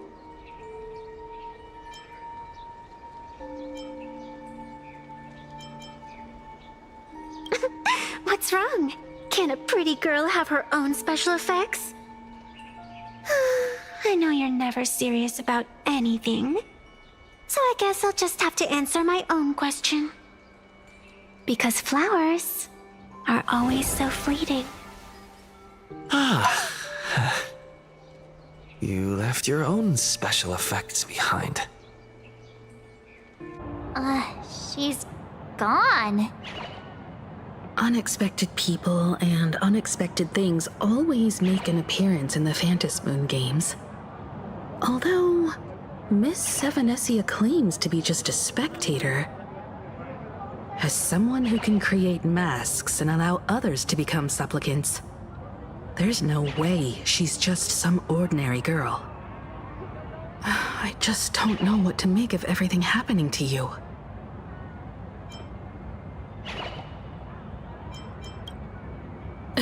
Sorry, I'm just being overprotective. All right, time for us to head out. Where to? Let's continue forward to the next stop, the Penacony exhibition area. I have a feeling that the Daybreak Squadron's challenge isn't over yet. As the stars of this exhibition, if you left just to avoid conflict, all the spectators might think you chickened out and fled. Ah, darn it! This whole Daybreak Squadron business has got me on edge. Somehow I can't shake the feeling we're being watched. Here's some good news. At least we aren't completely without help. Pearl's people are on their way to the Penacony exhibition area to join up with us.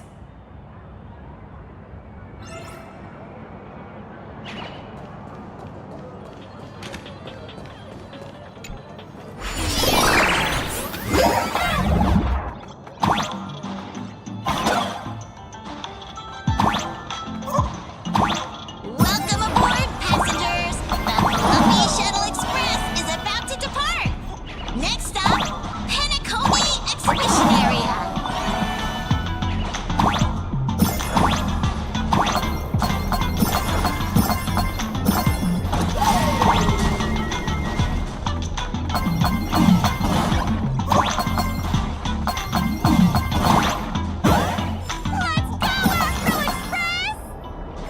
The Astral Express? Just another IPC lapdog. For Planarcadia! Let's go, Daybreak Squadron!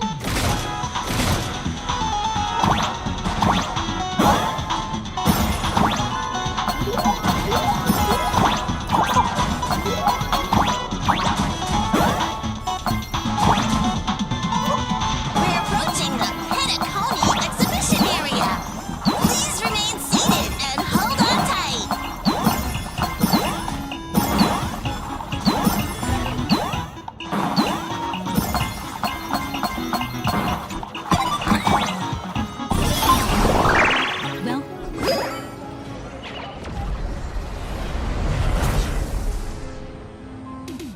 Well, Would I get run over by the Express if I lay down on the tracks? Yup, and you'd get blasted straight into a comic book. Who knows? Maybe you'll be reborn as some superhero or something? That's what I call true happiness. it's hard to believe they recreated the scene where the Express crashes into the Great Septimus. All the previous exhibitions were so hilarious, but they really nailed the Great Septimus part.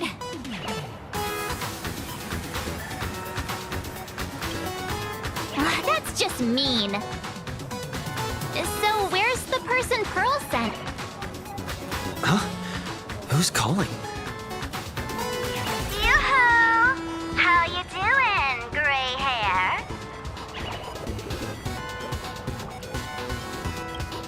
I'm not giving the mask back to you. Get over it.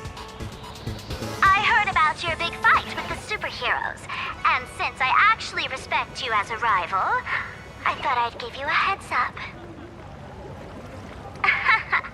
You might think you scored a massive win in the Phantasmoon Moon games, but most people probably don't see it that way. Anyway, the news is on right now. Why don't you go check it out?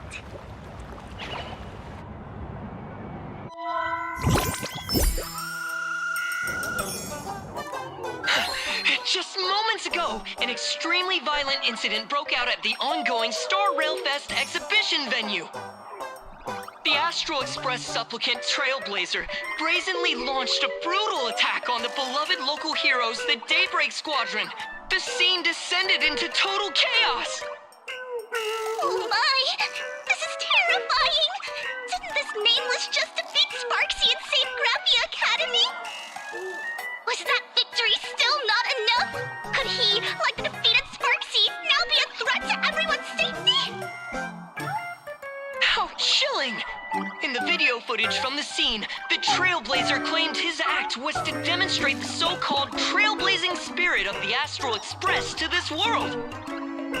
You don't stand a chance against me. Is this what he calls the Trailblaze?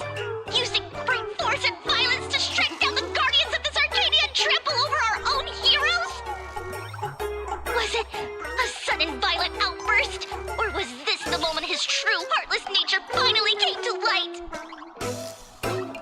Wish TV will continue to follow this shocking incident. Stay tuned and don't go away.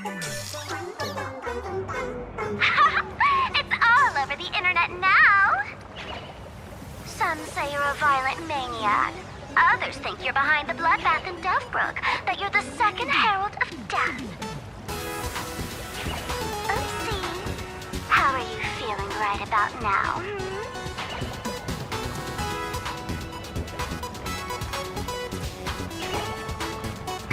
Of course, someone's definitely pulling strings behind the scenes and stirring up drama. As a top streamer in this field, Sparxie can spot these tricks from a mile away. Oh, right. Didn't you also do a TV news interview?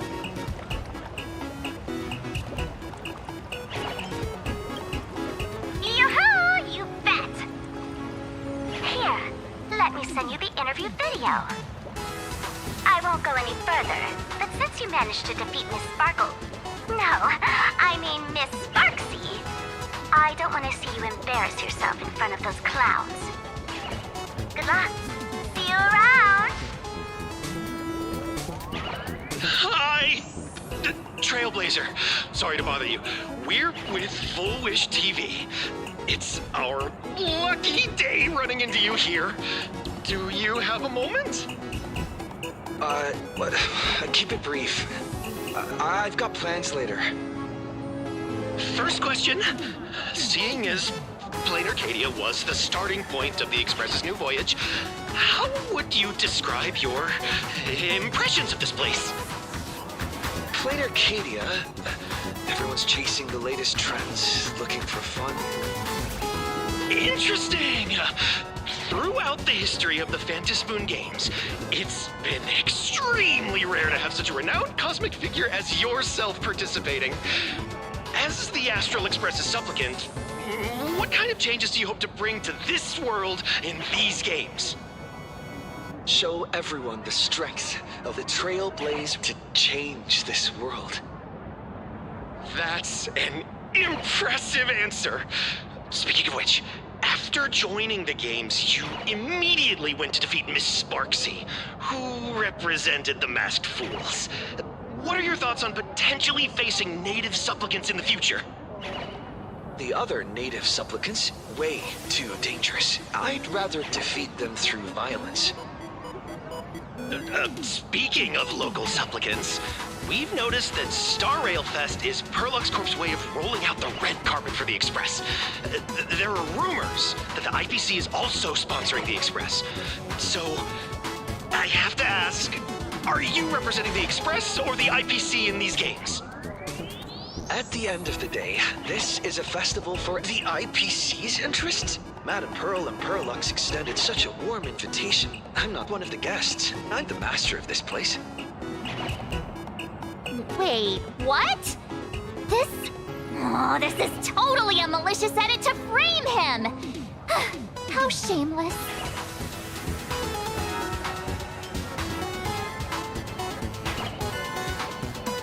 Over these 15 years, the nature of competition in the Phantasmoon games has evolved. The Daybreak Squadron's taunts were just smoke and mirrors. The real game is being played in the shadows, where our opponents have mastered the art of weaponizing public opinion. Come to think of it, it's only natural. After all, the true stars of the games were never the supplicants on stage, but rather the audience, whose gazes they command. Indeed. The audience is all fired up, waiting to see you work your magic, kid. But you know what? I bet what they really want to see, deep down, is the Daybreak Squadron taking the Astral Express down a peg or two. Oh, well. If it isn't the folks from the Astral Express. Fancy meeting you again. This storm online is several times more intense than the day you stopped SparxieCon. Miss Kuchiba, you've seen all this fake news too, right? Pearl assigned us to investigate the Sinwish Syndicate massacre. but every suspicious thread we followed led us from the Research Society of Happy Smiles straight to the Daybreak Squadron. And then there's the one pulling the strings behind the scenes. Fullwish. Fullwish? Oh, you know that name. Now this is getting interesting. She was my junior at school. 15 years ago. She was also the only student who survived at Graphia Academy. Well, the good news is your junior is living better than anyone else. She owns TV stations, charity organizations, has a huge business empire, and wields both wealth and power. Oh, as for the bad news, she's probably plotting something for the Phantom Moon Games. And I mean the worst kind of something. My gut tells me that the Sinwish Syndicate massacre, well, that's probably on her tab too. Madame Pearl sent Mr. Ashvale to ensure everyone's safety. Of course, I understand that with the Nameless's skills, there's no real need for extra protection. But Madame Pearl didn't want to take any chances. Long story short, feel free to use me as muscle. No need to be shy about it. So, are we still heading to the top of Pom Pom Tower? We should keep moving forward. If my guess is right, the Daybreak Squadron will launch their second attack there. Forget about any fantasies of fairness and harmony. From this moment on, the Phantom Moon Games could follow in the footsteps of what happened 15 years ago. Once this battle turns bloody, fear will seep through the screen and become some supplicant's wish power. See, that's the problem with modern society. Good news stays home, while bad news spreads like wildfire.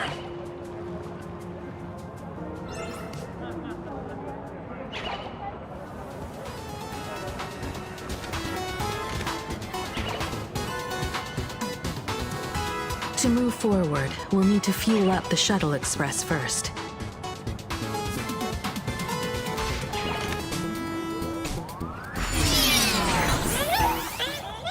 Come on, let's fuel up the Express!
Stay back! It'd be terrible if you got caught in the crossfire.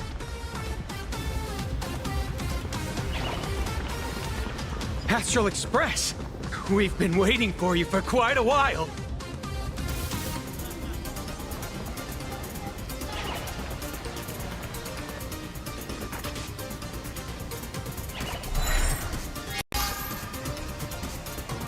The Astral Express. Just as I thought you weren't going to show up. Oh, you brought help? And it's an old friend.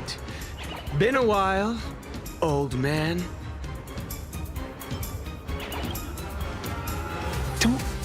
be so paranoid? People who have lived in Dovebrook share a special connection. Since you're treating me as an old friend, I don't want to act like some high and mighty adult telling you what you should and shouldn't do. I'll only tell you this. What you're doing right now has already crossed a dangerous line. Whatever orders Full Wish gave you, there's still time to turn back if you stop now. Wilhelm, Tiana, Lucius, and you, Magnus. After my heartfelt warning, do you still insist on taking Full Wish's side? They're my partners. Listen up, old man. Supplicant's challenges during the Phantom Moon Games have no restrictions. That means you have no right to stop us. Like the Herald of Death. Oh. We're not the Herald of Death. And we're definitely not here for bloodshed this time. We will prove to the people that we are true heroes who can protect their happiness! The Astral Express. These visitors from beyond the sky claim they saved the cosmos from a Lord Ravager. But who knows what the truth really is? This so-called saving the cosmos might just be another scheme of the IPC. Just like us back then. Putting on a show on TV, desperately trying to comfort the kids in front of the screen. Tell those children, tell my past self, that when the Herald of Death comes, there will be heroes who put themselves between everyone else and a threat. Captain. But where were the nameless of the Astral Express when we children needed protection 15 years ago?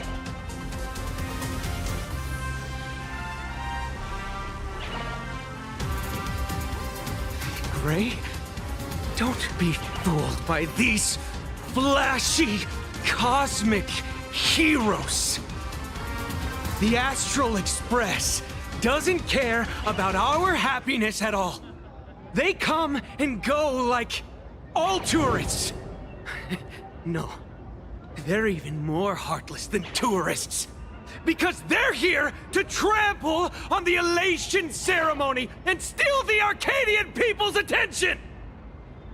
They replaced our fantasies of heroes with their own image. All to satisfy their vanity called the Trailblazing Spirit. Tell me, have you ever, even for a moment, felt what it's like to tremble on blood-soaked ground at dusk?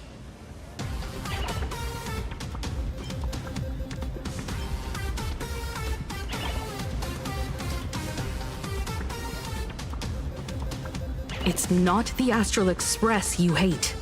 You're just hating yourself. That powerless child who couldn't protect everyone. But I want to tell you, being powerless was never your fault. The Astral Express is the GOAT! The Astral Express is #1 in the universe! Quit yapping! Tear them to shreds! Beat them to a pulp! I want a bloodbath! Daybreak Squadron! Beat these alien punks to the ground!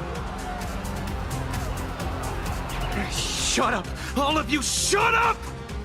As a kid, it wasn't my fault that I was powerless.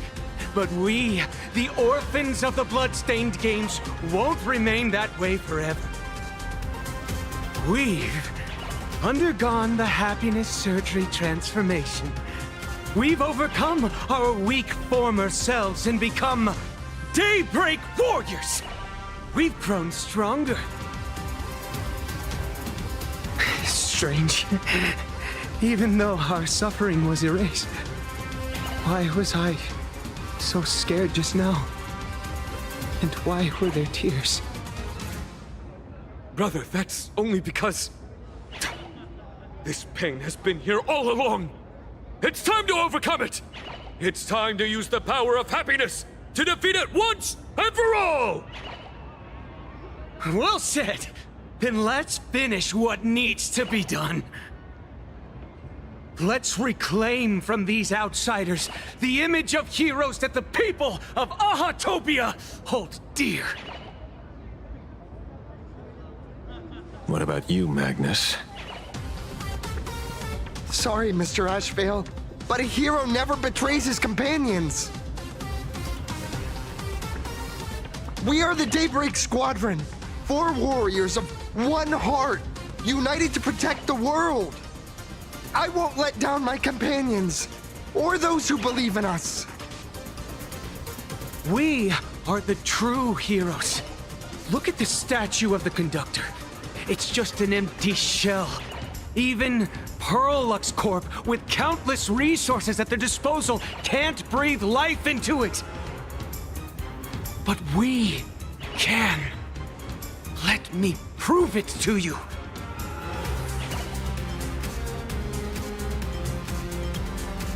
Stop them! Don't let them drag the Astral Express's name through the mud! I shall provide the wish power to awaken it. I shall become its skeleton and allow it to stand!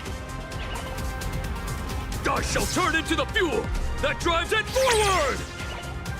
I shall become the core that makes the engine sing the song of eternal joy! Happy! So happy! Happiness! The Express is about to warp happily! Cleanup initiated! Unclean! Eliminate! Everyone will be happy!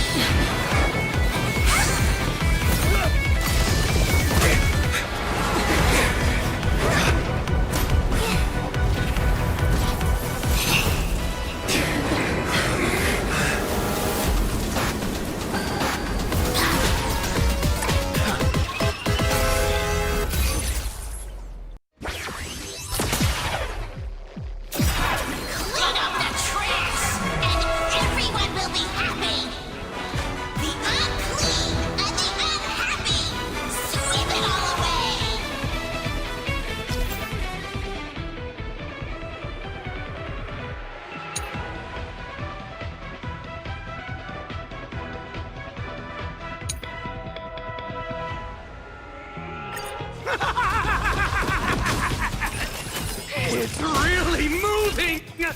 This is the power bestowed upon us by Aha! I will stop you at all costs. I won't let you trash the conductor's image like this!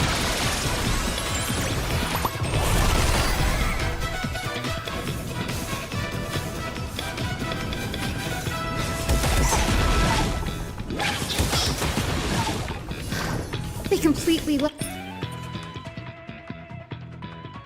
themselves.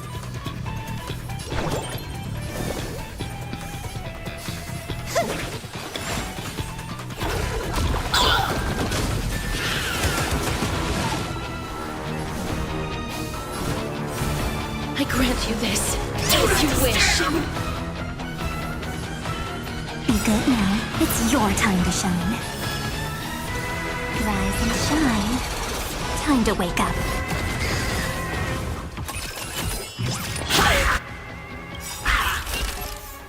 Don't worry. Just the night will soon fall. Good night. Kick off the Cleaning begin! Okay. Sweep away pain together!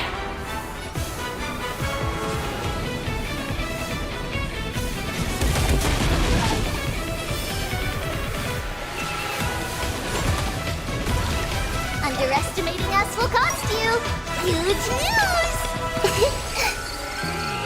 I will guide with the rain. Everyone's been waiting for us. We like you. May this faint light dispel the gloom, restore clear skies. Once more, I shall remember this moment.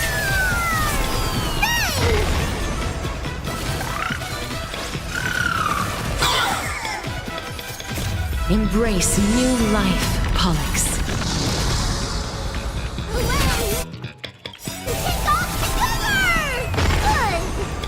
It's coming! Ready, set! Fighting the west wind, away we go!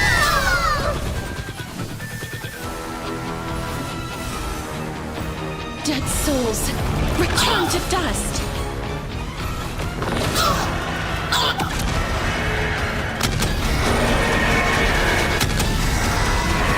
Did you hear that? He's beckoning us! We don't have to be afraid anymore! Let's slow spread! The Astral Express is nothing but the IBC's lapdog! No worries. We've already dealt with one. Won't mind handling a few more. What did you say? Until we meet again, everyone. Make sure you have fun. Rise and shine. Time to wake up.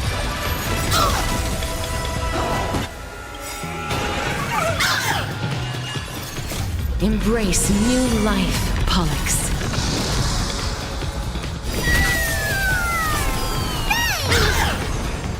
Please cherish the time darkness follows me.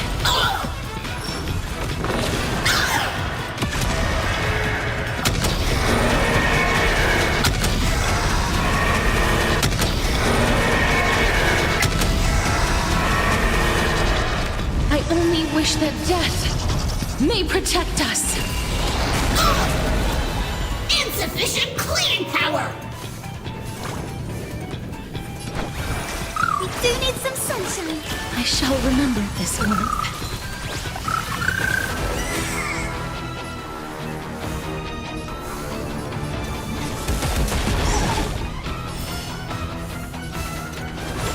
Do not disturb! Cleaning begin! This place is dirty! May this faint light dispel the gloom, restore clear skies. Once more! Next time it rains, I'll be there.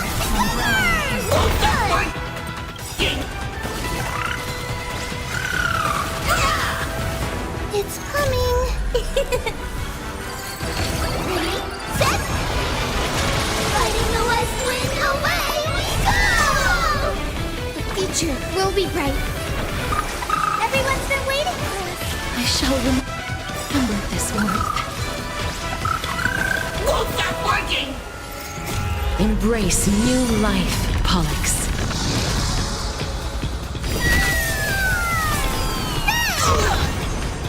Life is dead souls. Return to dust.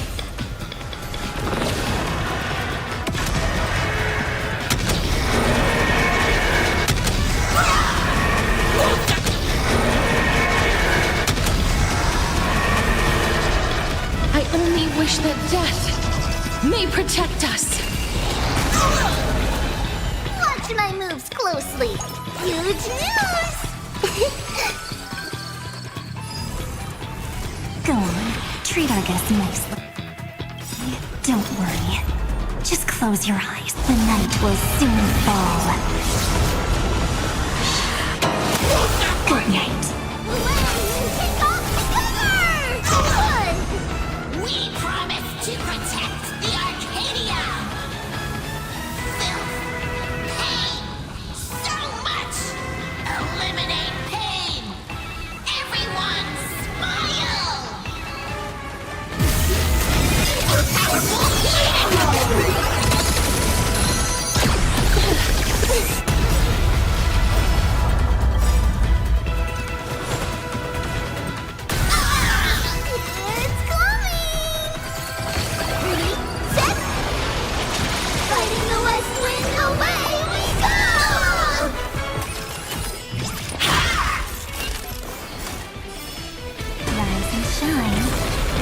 to wake up.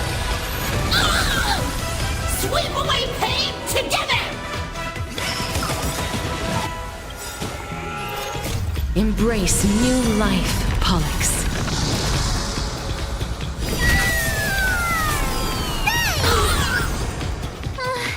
Surely that did the trick this time. Reboot! Self-repair! Must bring happiness!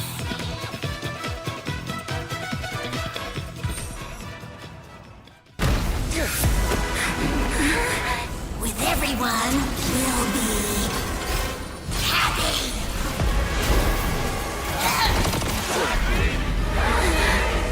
I offer my blood to consume this vendetta. I offer my heart to shoot down this injustice. I, lead Hunter Lamancha, call upon you in the name of the Star Hunt Oath. O Skybow, gaze upon this broken-legged wolf and steer my hunt toward victory! So happy! Now arriving at Terminal Station, land of sneering gods. Welcome back into the gods' embrace! Shh. Quiet now. It's time for bed.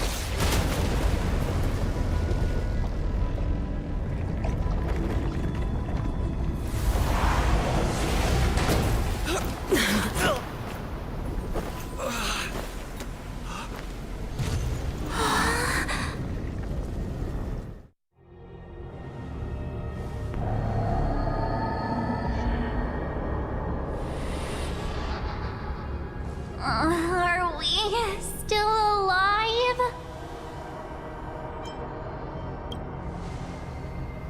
Oh, hey, don't say things like that. I remember the out-of-control express taking us down and through an abandoned tunnel.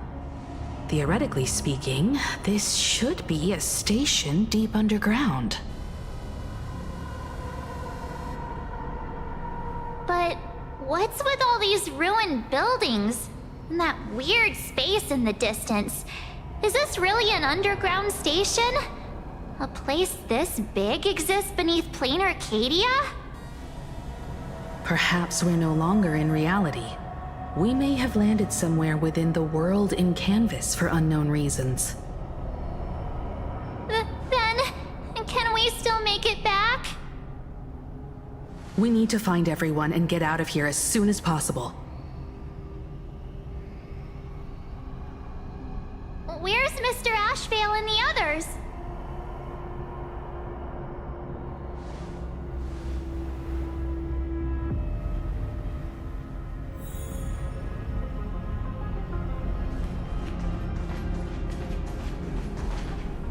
We've been reborn. See? I knew we weren't like those Sinwish Syndicate trash. You're right, Red. We're heroes.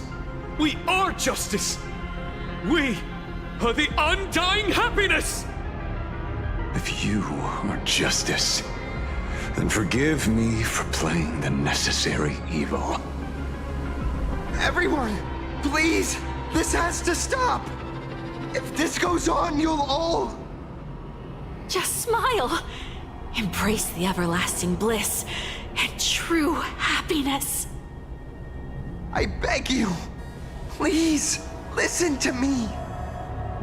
It's not too late. We can still go back to the Department of Aberration Defense with Miss Kuchiba and explain everything. It's no use. They are just creatures that can only react to joy now. All shall be blessed with happiness. All shall live forever. So smile and laugh. And let our laughter infect all of Planarcadia. My senior, Mr. Ashvale, I'm begging you. Please tell them that it's not too late.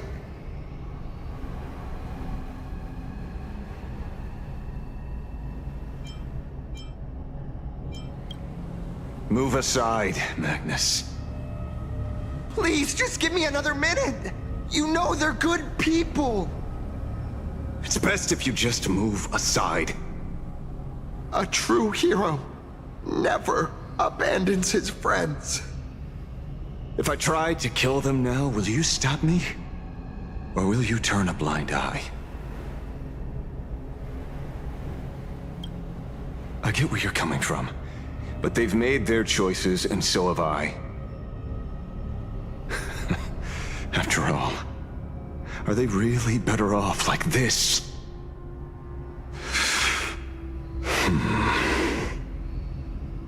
A tribute of life unto death, and the debt paid in blood.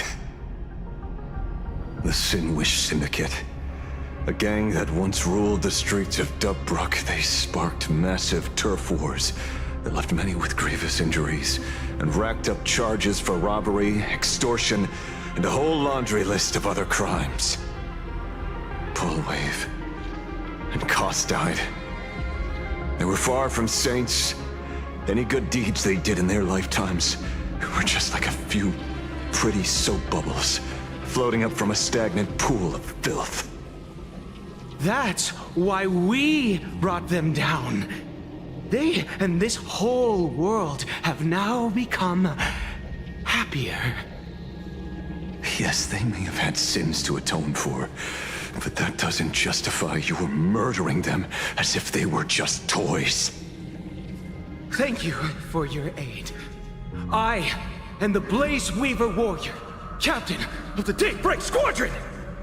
May I... Hey, where are you going? Play? We're not playing. Everyone's just laughing along happily. Mr. Detective, do you know about the Galaxy Rangers? I heard they are a group of righteous heroes roaming the universe. In that sense, are we the city's Rangers? Ah! Mr. Asheville! Could you do us a favor?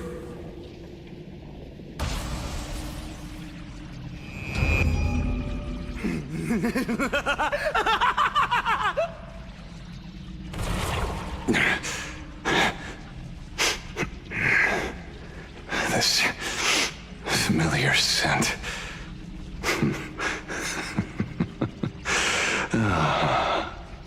I see. What have you done? Remember what happened today, Magnus. You may seek revenge anytime. I won't stop you.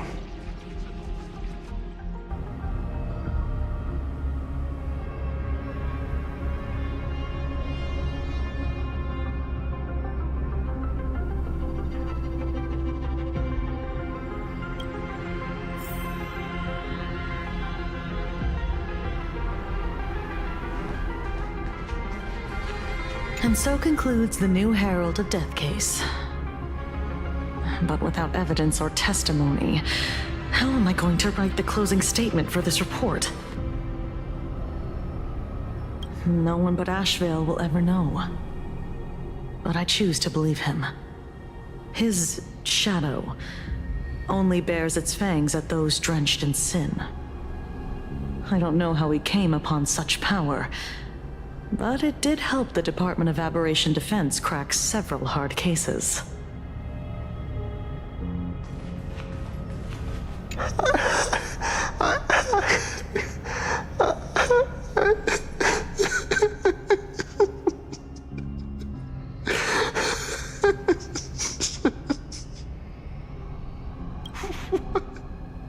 What have we done?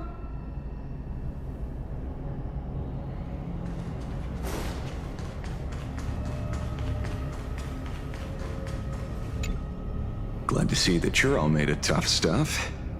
I was just fretting over failing my chaperone duties. La Mancha, leader of the Galaxy Rangers.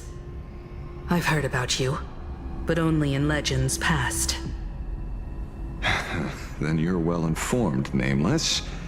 I'd expected the name to be long forgotten by now. So much for turning over a new leaf.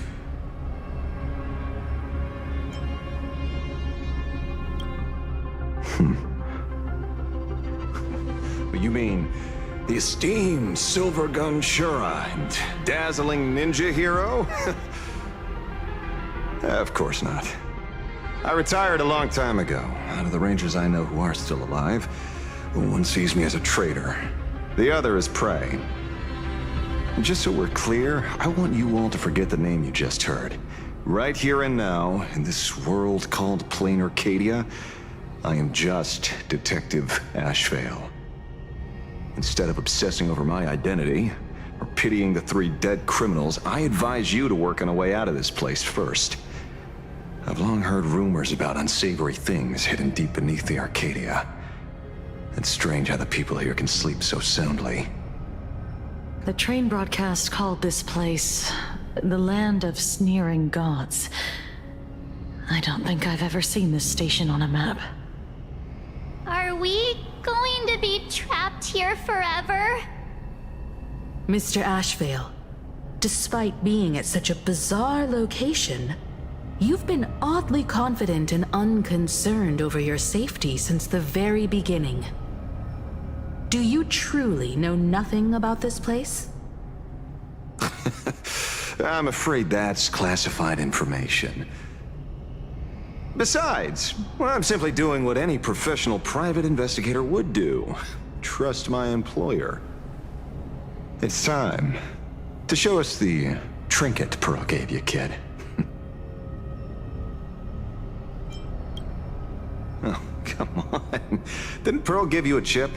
We're in good hands, as long as she can track your location with that thing.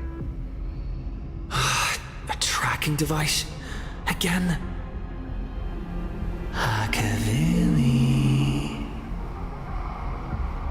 Akavili.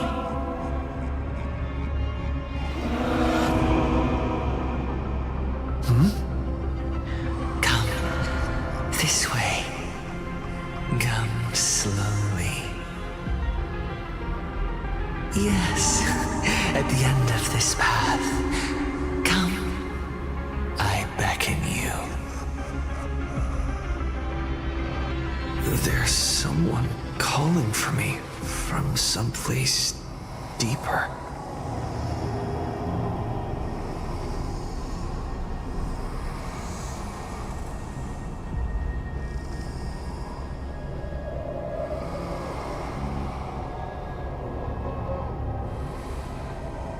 Did you hear that? Come to me.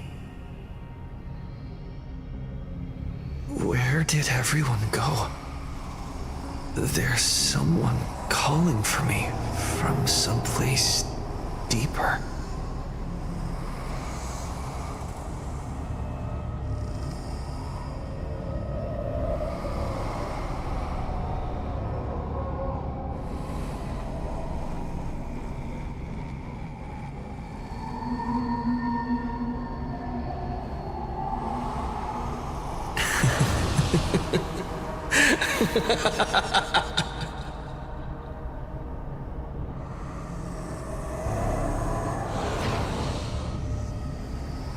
Over here. Keep going forward. Come here. This way. I'll give you.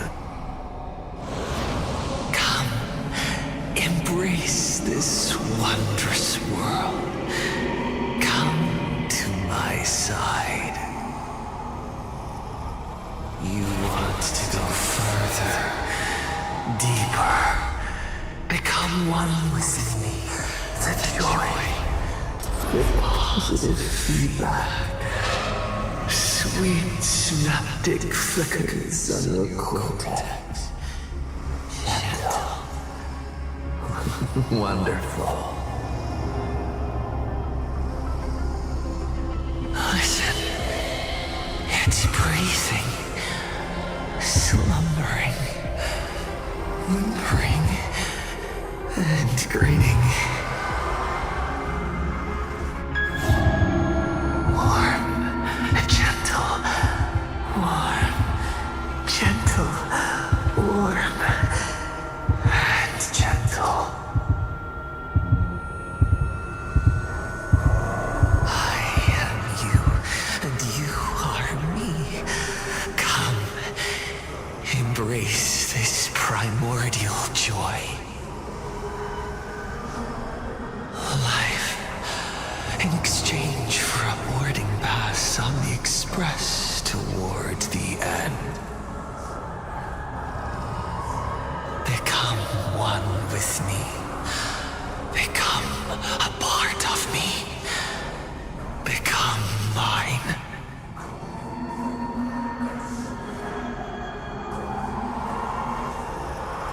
Let's go deeper. I want to go over there.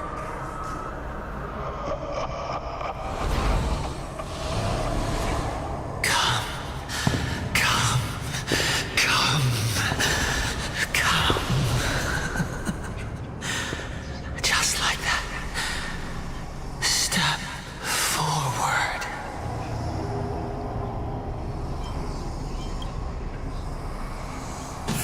That's far enough, kid. My golden principle while working on cases in this world is to keep my curiosity in check, and not get involved with matters beyond the case itself. Especially things that already look considerably dangerous.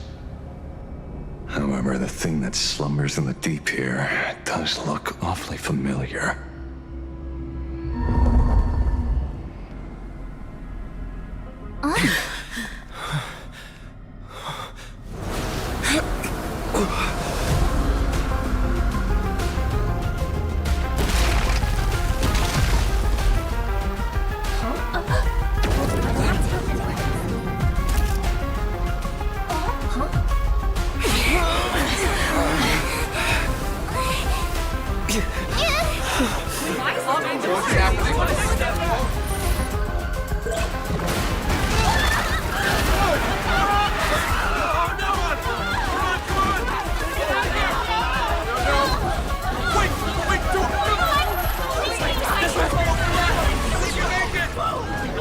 I come to appraise.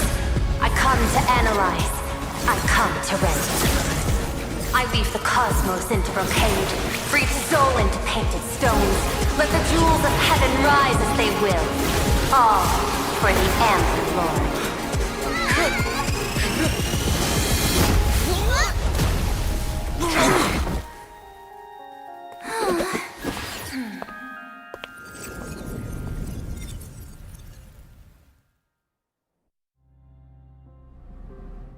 We meet again, everyone. Fortunately, his lucky chip helped me locate you. Please accept my sincerest apologies for not intervening in time and putting all of you in danger.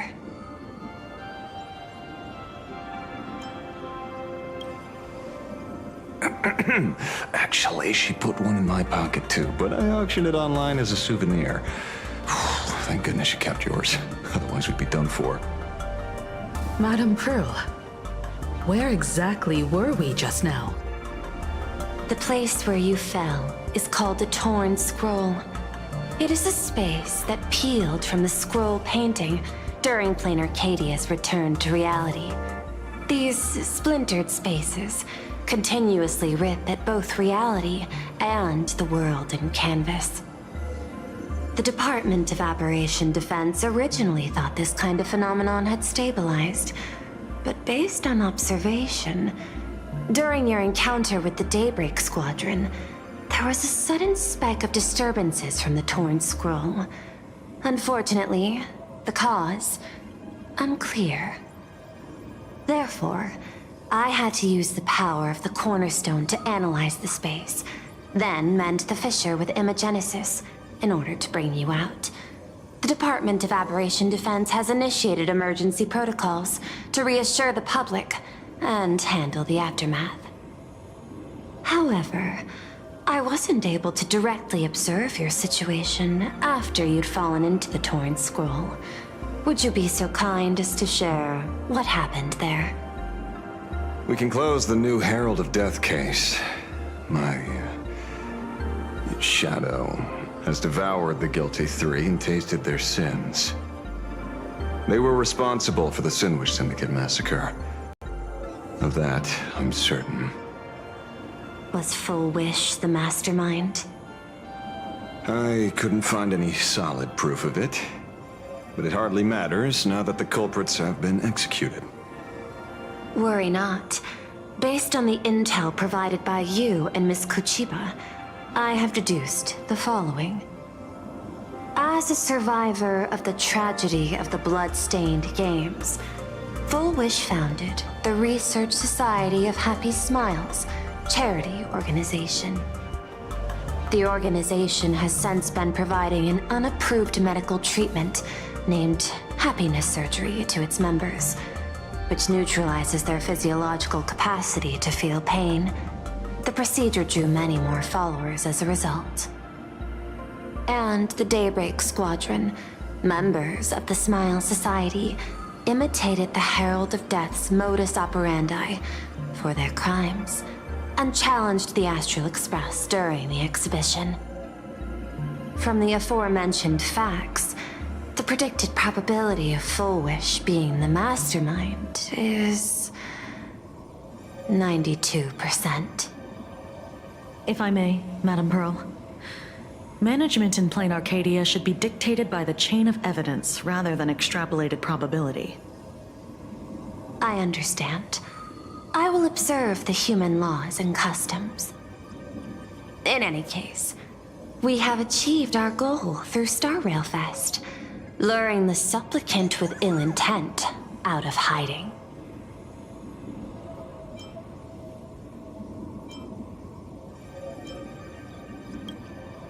Since Full Wish is exposed now, and we've defeated her Supplicant, shouldn't we hurry and arrest her as soon as possible? I'm afraid it's not that simple. We've defeated Full Wish's Supplicant, yes. However, all 3 Daybreak warriors were Supplicants. That can't be. The Supplicant should be the only one who wore the mask and participated in the games with the Phantom Moon's blessing. Those devoured by my shadow can no longer lie nor deceive. All 3 of them had worn the mask before. If they were all Supplicants, that means it's still possible for Full Wish to intervene in the games. What's even more terrifying is, when the shadow devoured them, I caught a taste of something familiar. It was the taste of abundance that I'd once devoured as a Galaxy Ranger. What?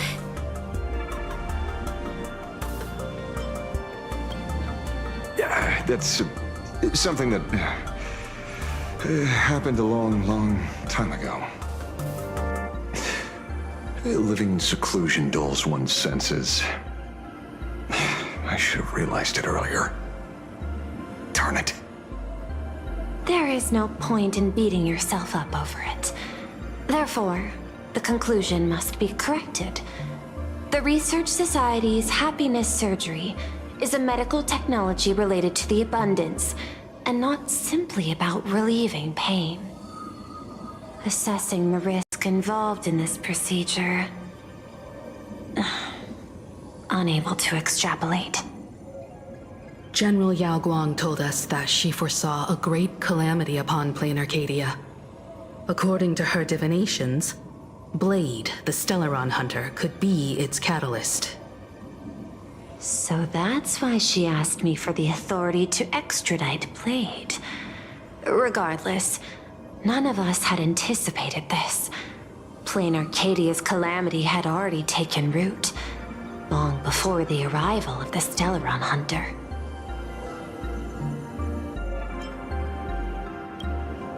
Does she want revenge against the long-dead Herald of Death? Or is she trying to erase the memories of that tragedy? It's frivolous to speculate her motives. Unlike Intellitrons, humans may weave an intricate plan for a mad reason at any cost, yet execute it with impeccable rationality at every step. What's important is that she is stopped. Thank you for your surprise intel, Mr. Ashvale. You have just saved many more lives. Henceforth, the Department of Aberration Defense will place Full Wish and the members of the Research Society of Happy Smiles on a special watch list. Given Full Wish's control over media outlets, I recommend closer monitoring of her dissemination channels. Understood. We will also implement pre-disaster measures at the calamity level standard per the Safety Response Protocol against aberrant threats. Full Wish is not working alone. For normal people to be able to get an abundance transformation, that implies far more sinister supporters behind the scenes. These are enemies not to be easily contended with. Therefore, as the administrator, I beseech you all, please, lend your aid and help Planarcadia through this crisis. This has escalated beyond mere rivalry for the Ionic game. Full Wish's conspiracy has crossed the line. This situation's 100 times more dire than the Herald of Death incident 15 years ago.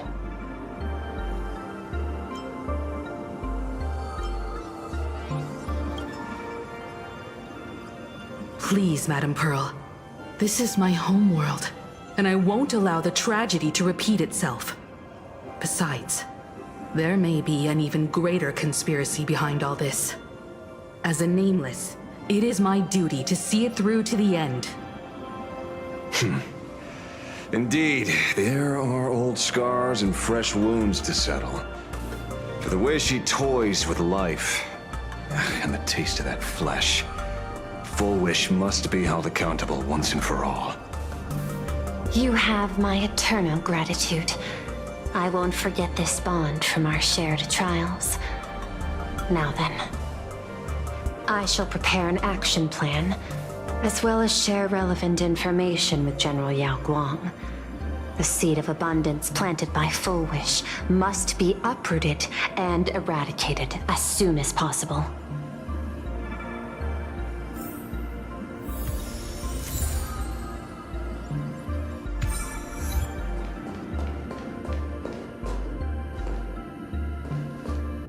Full Wish's partner. Perhaps someone far more dangerous has already set their sights on this round of the Phantasmoon Games. Oh no. They are definitely up to no good.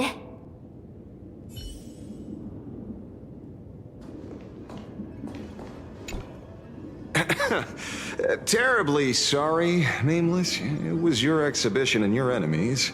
And there I was, stealing your spotlight. Curious. I wonder how much wish power my appearance this time accumulates for the mask.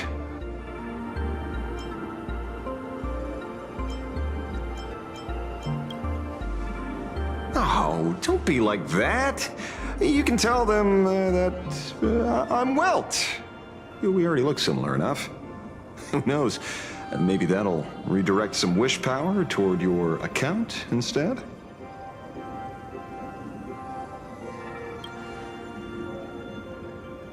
We fought side by side in the past, and, well, I know a few faces. But, as they say, the honeymoon phase never lasts. I heard some of theirs were still looking for me before I went into my last cryosleep. I'm counting on you to keep this a secret.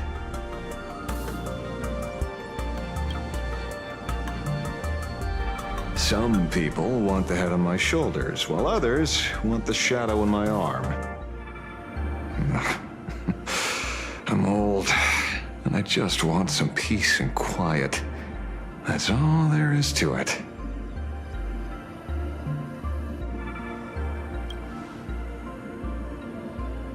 What? Itching to get rid of me already? Well, you're not that hasty, are you? An even greater prey just joined the game. Sure, she could be small fry by your standards, but in terms of viciousness, she might surprise you yet. Before the supplicants go their separate ways, Full Wish is definitely a good hunting target for us to align our goals.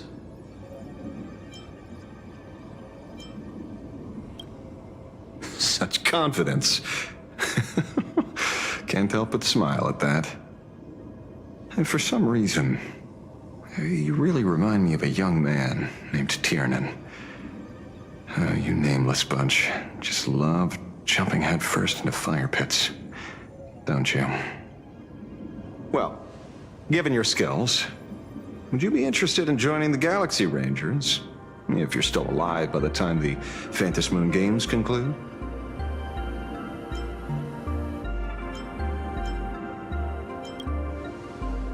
good answer. I apologize for my presumptuousness. After all, becoming a ranger comes with loss, suffering, and vengeance. In that case, I will take back my words. Young Nameless, may you never have to tread the path of a ranger.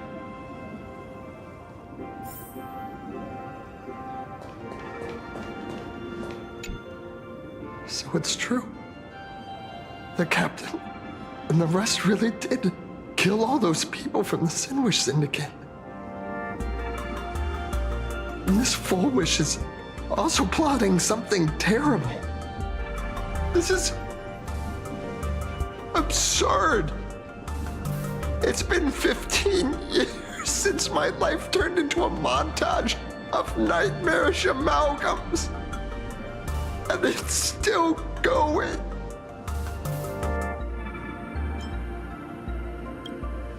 Thank you. Mr. Ashvale is right.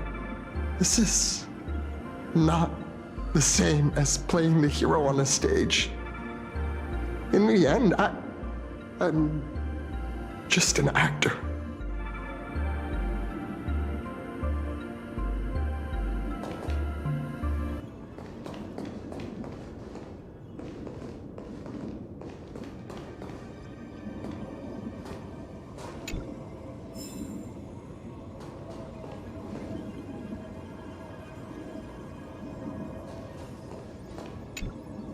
Oh, leaving now. We're counting on you, hero of the Express.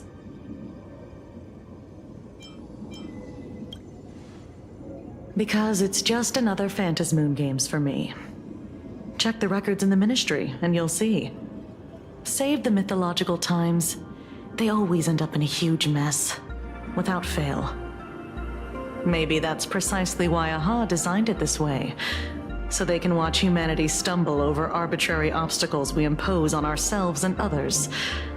Otherwise, they'd probably die from the boredom of an orderly universe.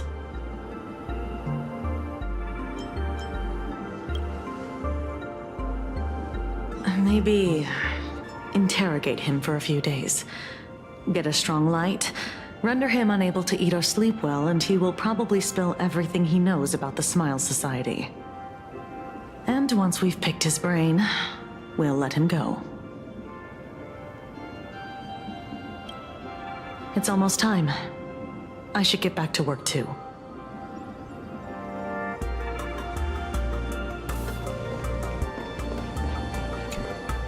Is there something else I can help you with?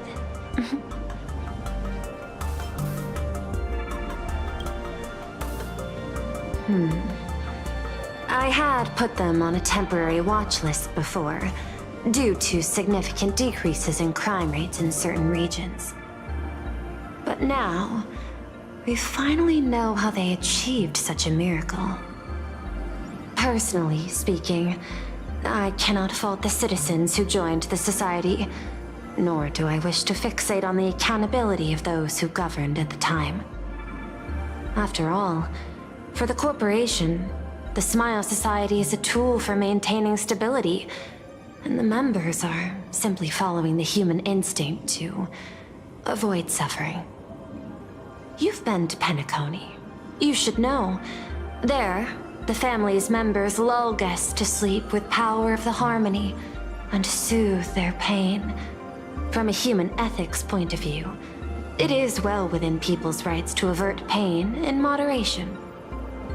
Humans cannot turn off their innate negative feedback like Intellitrons do. I understand and deeply sympathize with that. My assigned theme is analytical art, but at the same time, I am fortunate to be appointed governor of a world. The portrayal and sublimation of pain in human works of art shine among humanity's greatest treasures. Tragedy, elegy, and lost epics. Their soul-stirring power springs from a profound understanding of this negative feedback. This so-called happiness surgery does more than just obliterate people's perception of pain. It strips away human complexity and turns what was dynamic and brilliant into a monotonous blotch. To me, governing this world is like creating a painting. My vision is to maintain the diversity of life forms and preserve their potential for growth and change. The Research Society has disrespected my work. Thus, my duty and theme have become one and the same. I will do all that I can to cleanse the misguided strokes of the Research Society from this land. Thank you again for lending your aid, Nameless. I will begin extrapolation of our next steps now.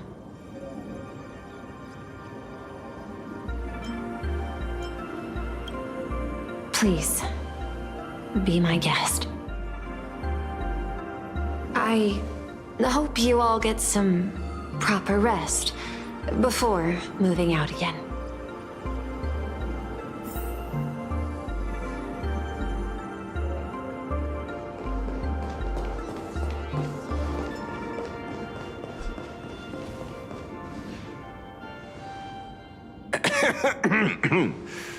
You know, I'm not here to be an ornament. Assessment. You have something to ask me, Mr. Ashvale. Well, lately, I've been on an extremely lucky streak. Be it Fullwish or Magnus, the leads practically gained sentience and came to me one by one. Luck is also an important part of one's toolkit. Wouldn't you agree? I'm beginning to think you're the one behind it all. You tasked me to investigate the Society and protect the Astral Express, which all led to me unleashing my shadow on those people. Just so you can confirm your hypothesis. You had everything planned out since the beginning, hadn't you? If I answer yes, would it wound your ego? Perhaps. Yes. I paved the way for your investigation, leading you straight to the suspects. Through you, I confirmed my suspicions about the Research Society. However, the question of abundance transformation remains a thorny issue for me. Fortunately, there's a ranger who specializes in confronting such abominations, having lived in long seclusion within Planarcadia. But you know, the shadow sealed inside my arm can be very dangerous. Simply removing the nail can cause it to stir and resonate with the fragment and fissure. Had I not kept it under control at that time, the fight would have ended with all of us buried in that bottomless abyss. Is that part of your plans too, Pearl? Humans fear the worst, but to the Intellitrons, such fears are merely irrational deterrents. Wasn't the mask of elation I gave you enough to pin down the shadow? That gift you found through the guidance of the Express Navigator, Star Seer, I see. That very shadow that devoured the Swarm and Lord Ravager Zulo 10 amber eras ago. That very shadow that devoured Shuhu, the Emanator of Abundance, hundreds of years ago. You won the bet. You sure know a lot about this. Please, allow me to correct you. My ethical parameters prohibit engagement in probabilistic gambits. Accordingly, I operate by acquiring sufficient information to ensure zero margin for error. Then again, you are the species that brought art into existence as a form of expression. That seed of creation exists even in the most ignorant of humans' minds. And for that, I love and admire you.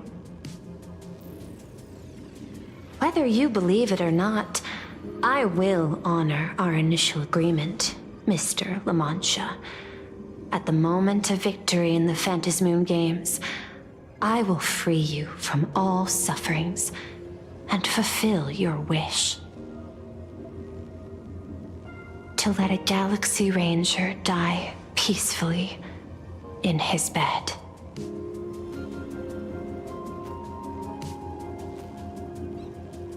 In that case, I will continue to fight for you, my lady.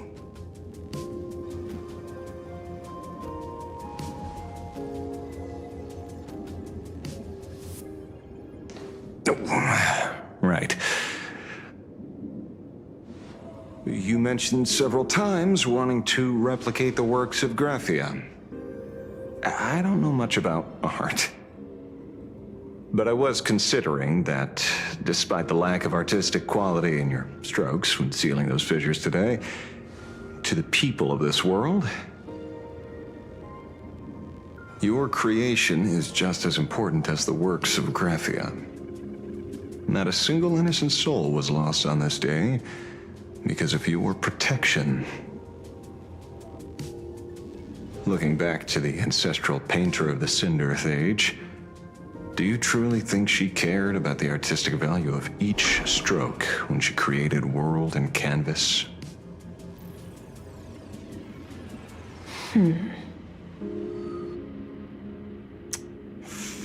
Tisk. Oh. But what do I know? These are just crude observations from an amateur, so pay them no mind. I'll be on my way.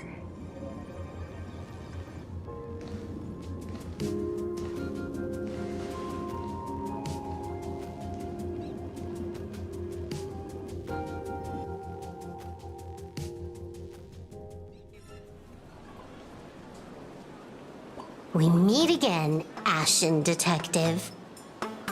It's hard to believe that I came back for you, especially after learning that you wanted to sell me out to Pearl. We gotta thank nature's gift. The 6.1 billion credits reward has appeared again. Fortunately, I bypassed you and struck a deal with that Intellitron instead. Regrettably, my current bounty stands at 0. Do you always turn your customers over to the police? How impressively short-sighted. No wonder your clientele is so small. Speaking of short-sightedness, no one rivals the Stellaron Hunters, aka Destiny's slaves, isn't it? You are all fated to march toward the finality, and nothing can stop you. On the contrary, there are many paths for us, as long as that person can see. In other words, he can't see the trajectory of your destiny in this world during this mission? Take a guess. I've heard about what befell Euphorius. The war among the eons is now inevitable. Whether it's the IPC or the Express, they are fighting for an uncertain future. And in the world where the elation is the center of attention, there will eventually be more than one eon interfering. Even a Destiny slave would not be able to see the path ahead. Keep guessing. We're getting pretty close. Enough of your games. I'd say it's not too late to rename the planet Adlevin. It's still too early to despair, old man. I came prepared, but I could use a helping hand. 30 million credits. Pay or die. Come on, give your friend a discount, will ya? Say 0 credits? I ain't your friend. I meant him.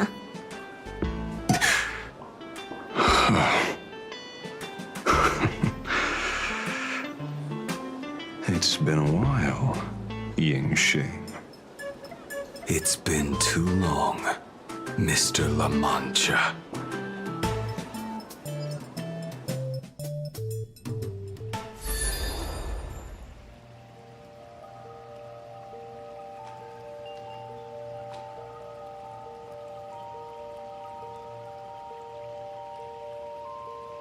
I knew it. There must be an explanation for the unusual fate of this world. Though I lost sight of the sparrow, I discovered a mysterious tree. I finally found the heart of the Phantasmoon games, thanks to this little birdie. Mr. Sunday, do you sense me? There's no reaction from the bird. What's wrong with it? Hello? Is anyone there? Can I get somebody here? No one's here. No one. That's a lie. I saw a pretty girl hiding right here through the bird's eyes. Who are you? That's none of your business. None of your business. If that's how it's going to be, then I'm done playing nice here. If my eyes weren't playing tricks on me, the ancient tree here must be the Ambrosial Arbor of Abundance, yes? Little girl, are you going to keep playing hide and seek, or will you come out and have a proper conversation with me?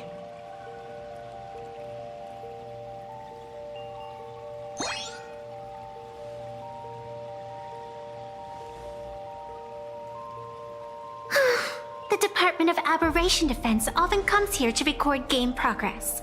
And now my movements have been exposed to complete outsiders. I suppose it's time to leave. You sound unpleasant to talk to, but since you have eyes keen enough to tell what I am at a glance, I'll have a short chat with you. I will answer 3 questions, so ask away. Once you have your answers, I'm going to show you the door.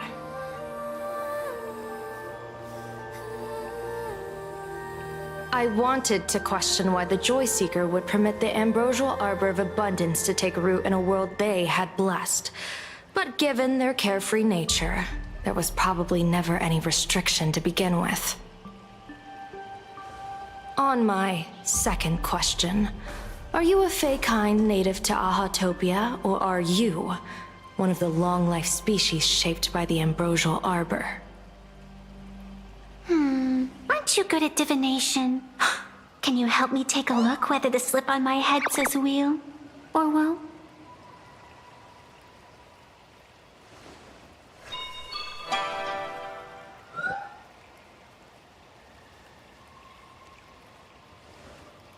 There's nothing on your head except your ears. And that itself is the answer. I am the arbitrator who determines the outcome of the Phantasmoon games. I am the raging waves of joy, and the living pulse of this world. Diviner of the Xianzhou, the weal and woe you behold are but a single petal fallen from my hand. It blooms with the morning, and withers by evening, reducing to dust in a fleeting moment. My true form is the Panarch Elwood, the embodiment of instant and eternity.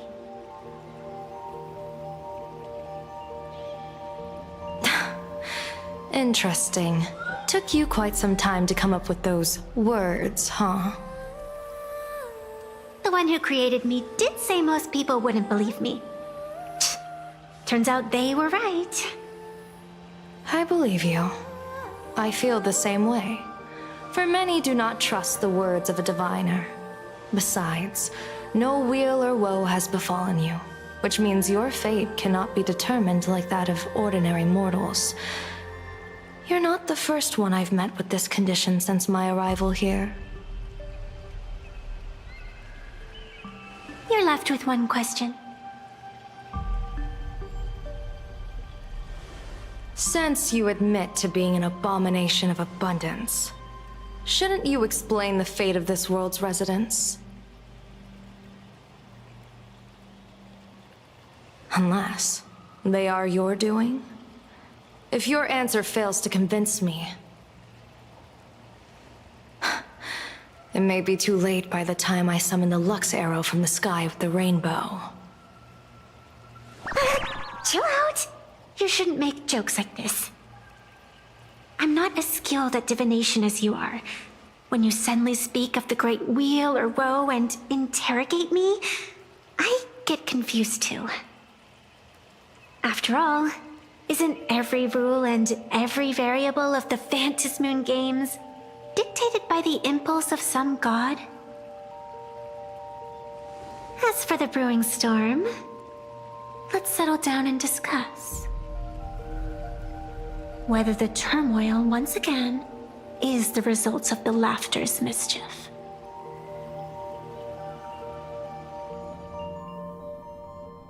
This entire day has felt unreal. We had situations lined up one after another, and a growing crisis on our hands. The Research Society is insane to meddle with the power of abundance. There's no telling how many have already undergone the happiness surgery. Full Wish witnessed the tragedy caused by the Herald of Death 15 years ago. And now, she herself has assumed that dreadful mantle. We have to relay this information to Dan Heng, Sunday, and General Yao Guang as soon as possible. Full Wish is definitely aware of the enemies she's facing. That is why we must win an audience with Aha. At the very least, we need to stop Full Wish from winning the game. Yeah. The thought of the Research Society of Happy Smiles going through with their plan gives me the chills. It's been a long day, and all of you must be very tired. Take this chance to get some proper rest. I'll go meet Weld back on the Express. March? What about you? The best way to recharge is to waste time. So, I'm staying outside for some fresh air. Sounds good. I was thinking of heading to the streets for a walk.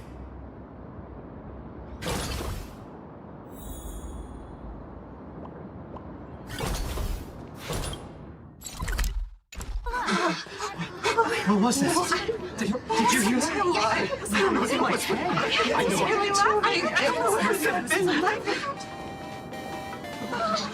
Wait a minute.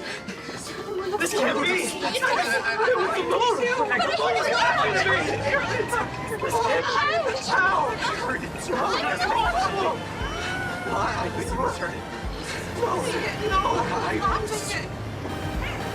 What happened? Hey there, all the smarties and dummies, children and adults, fools and entertainers. Can you all hear me?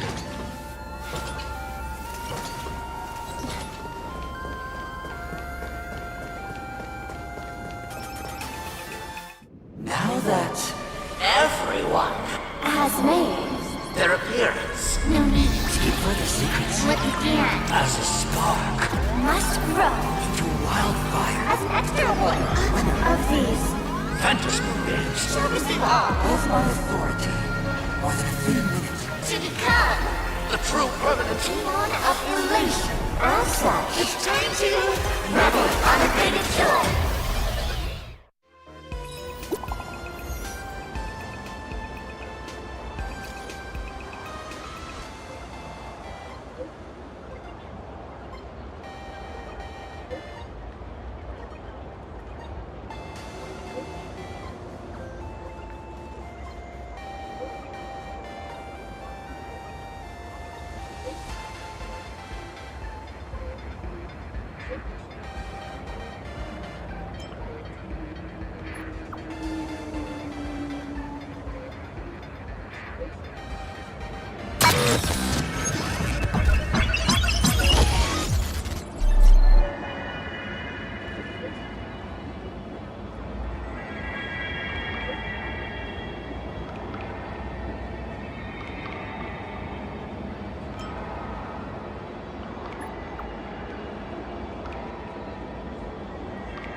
Oh.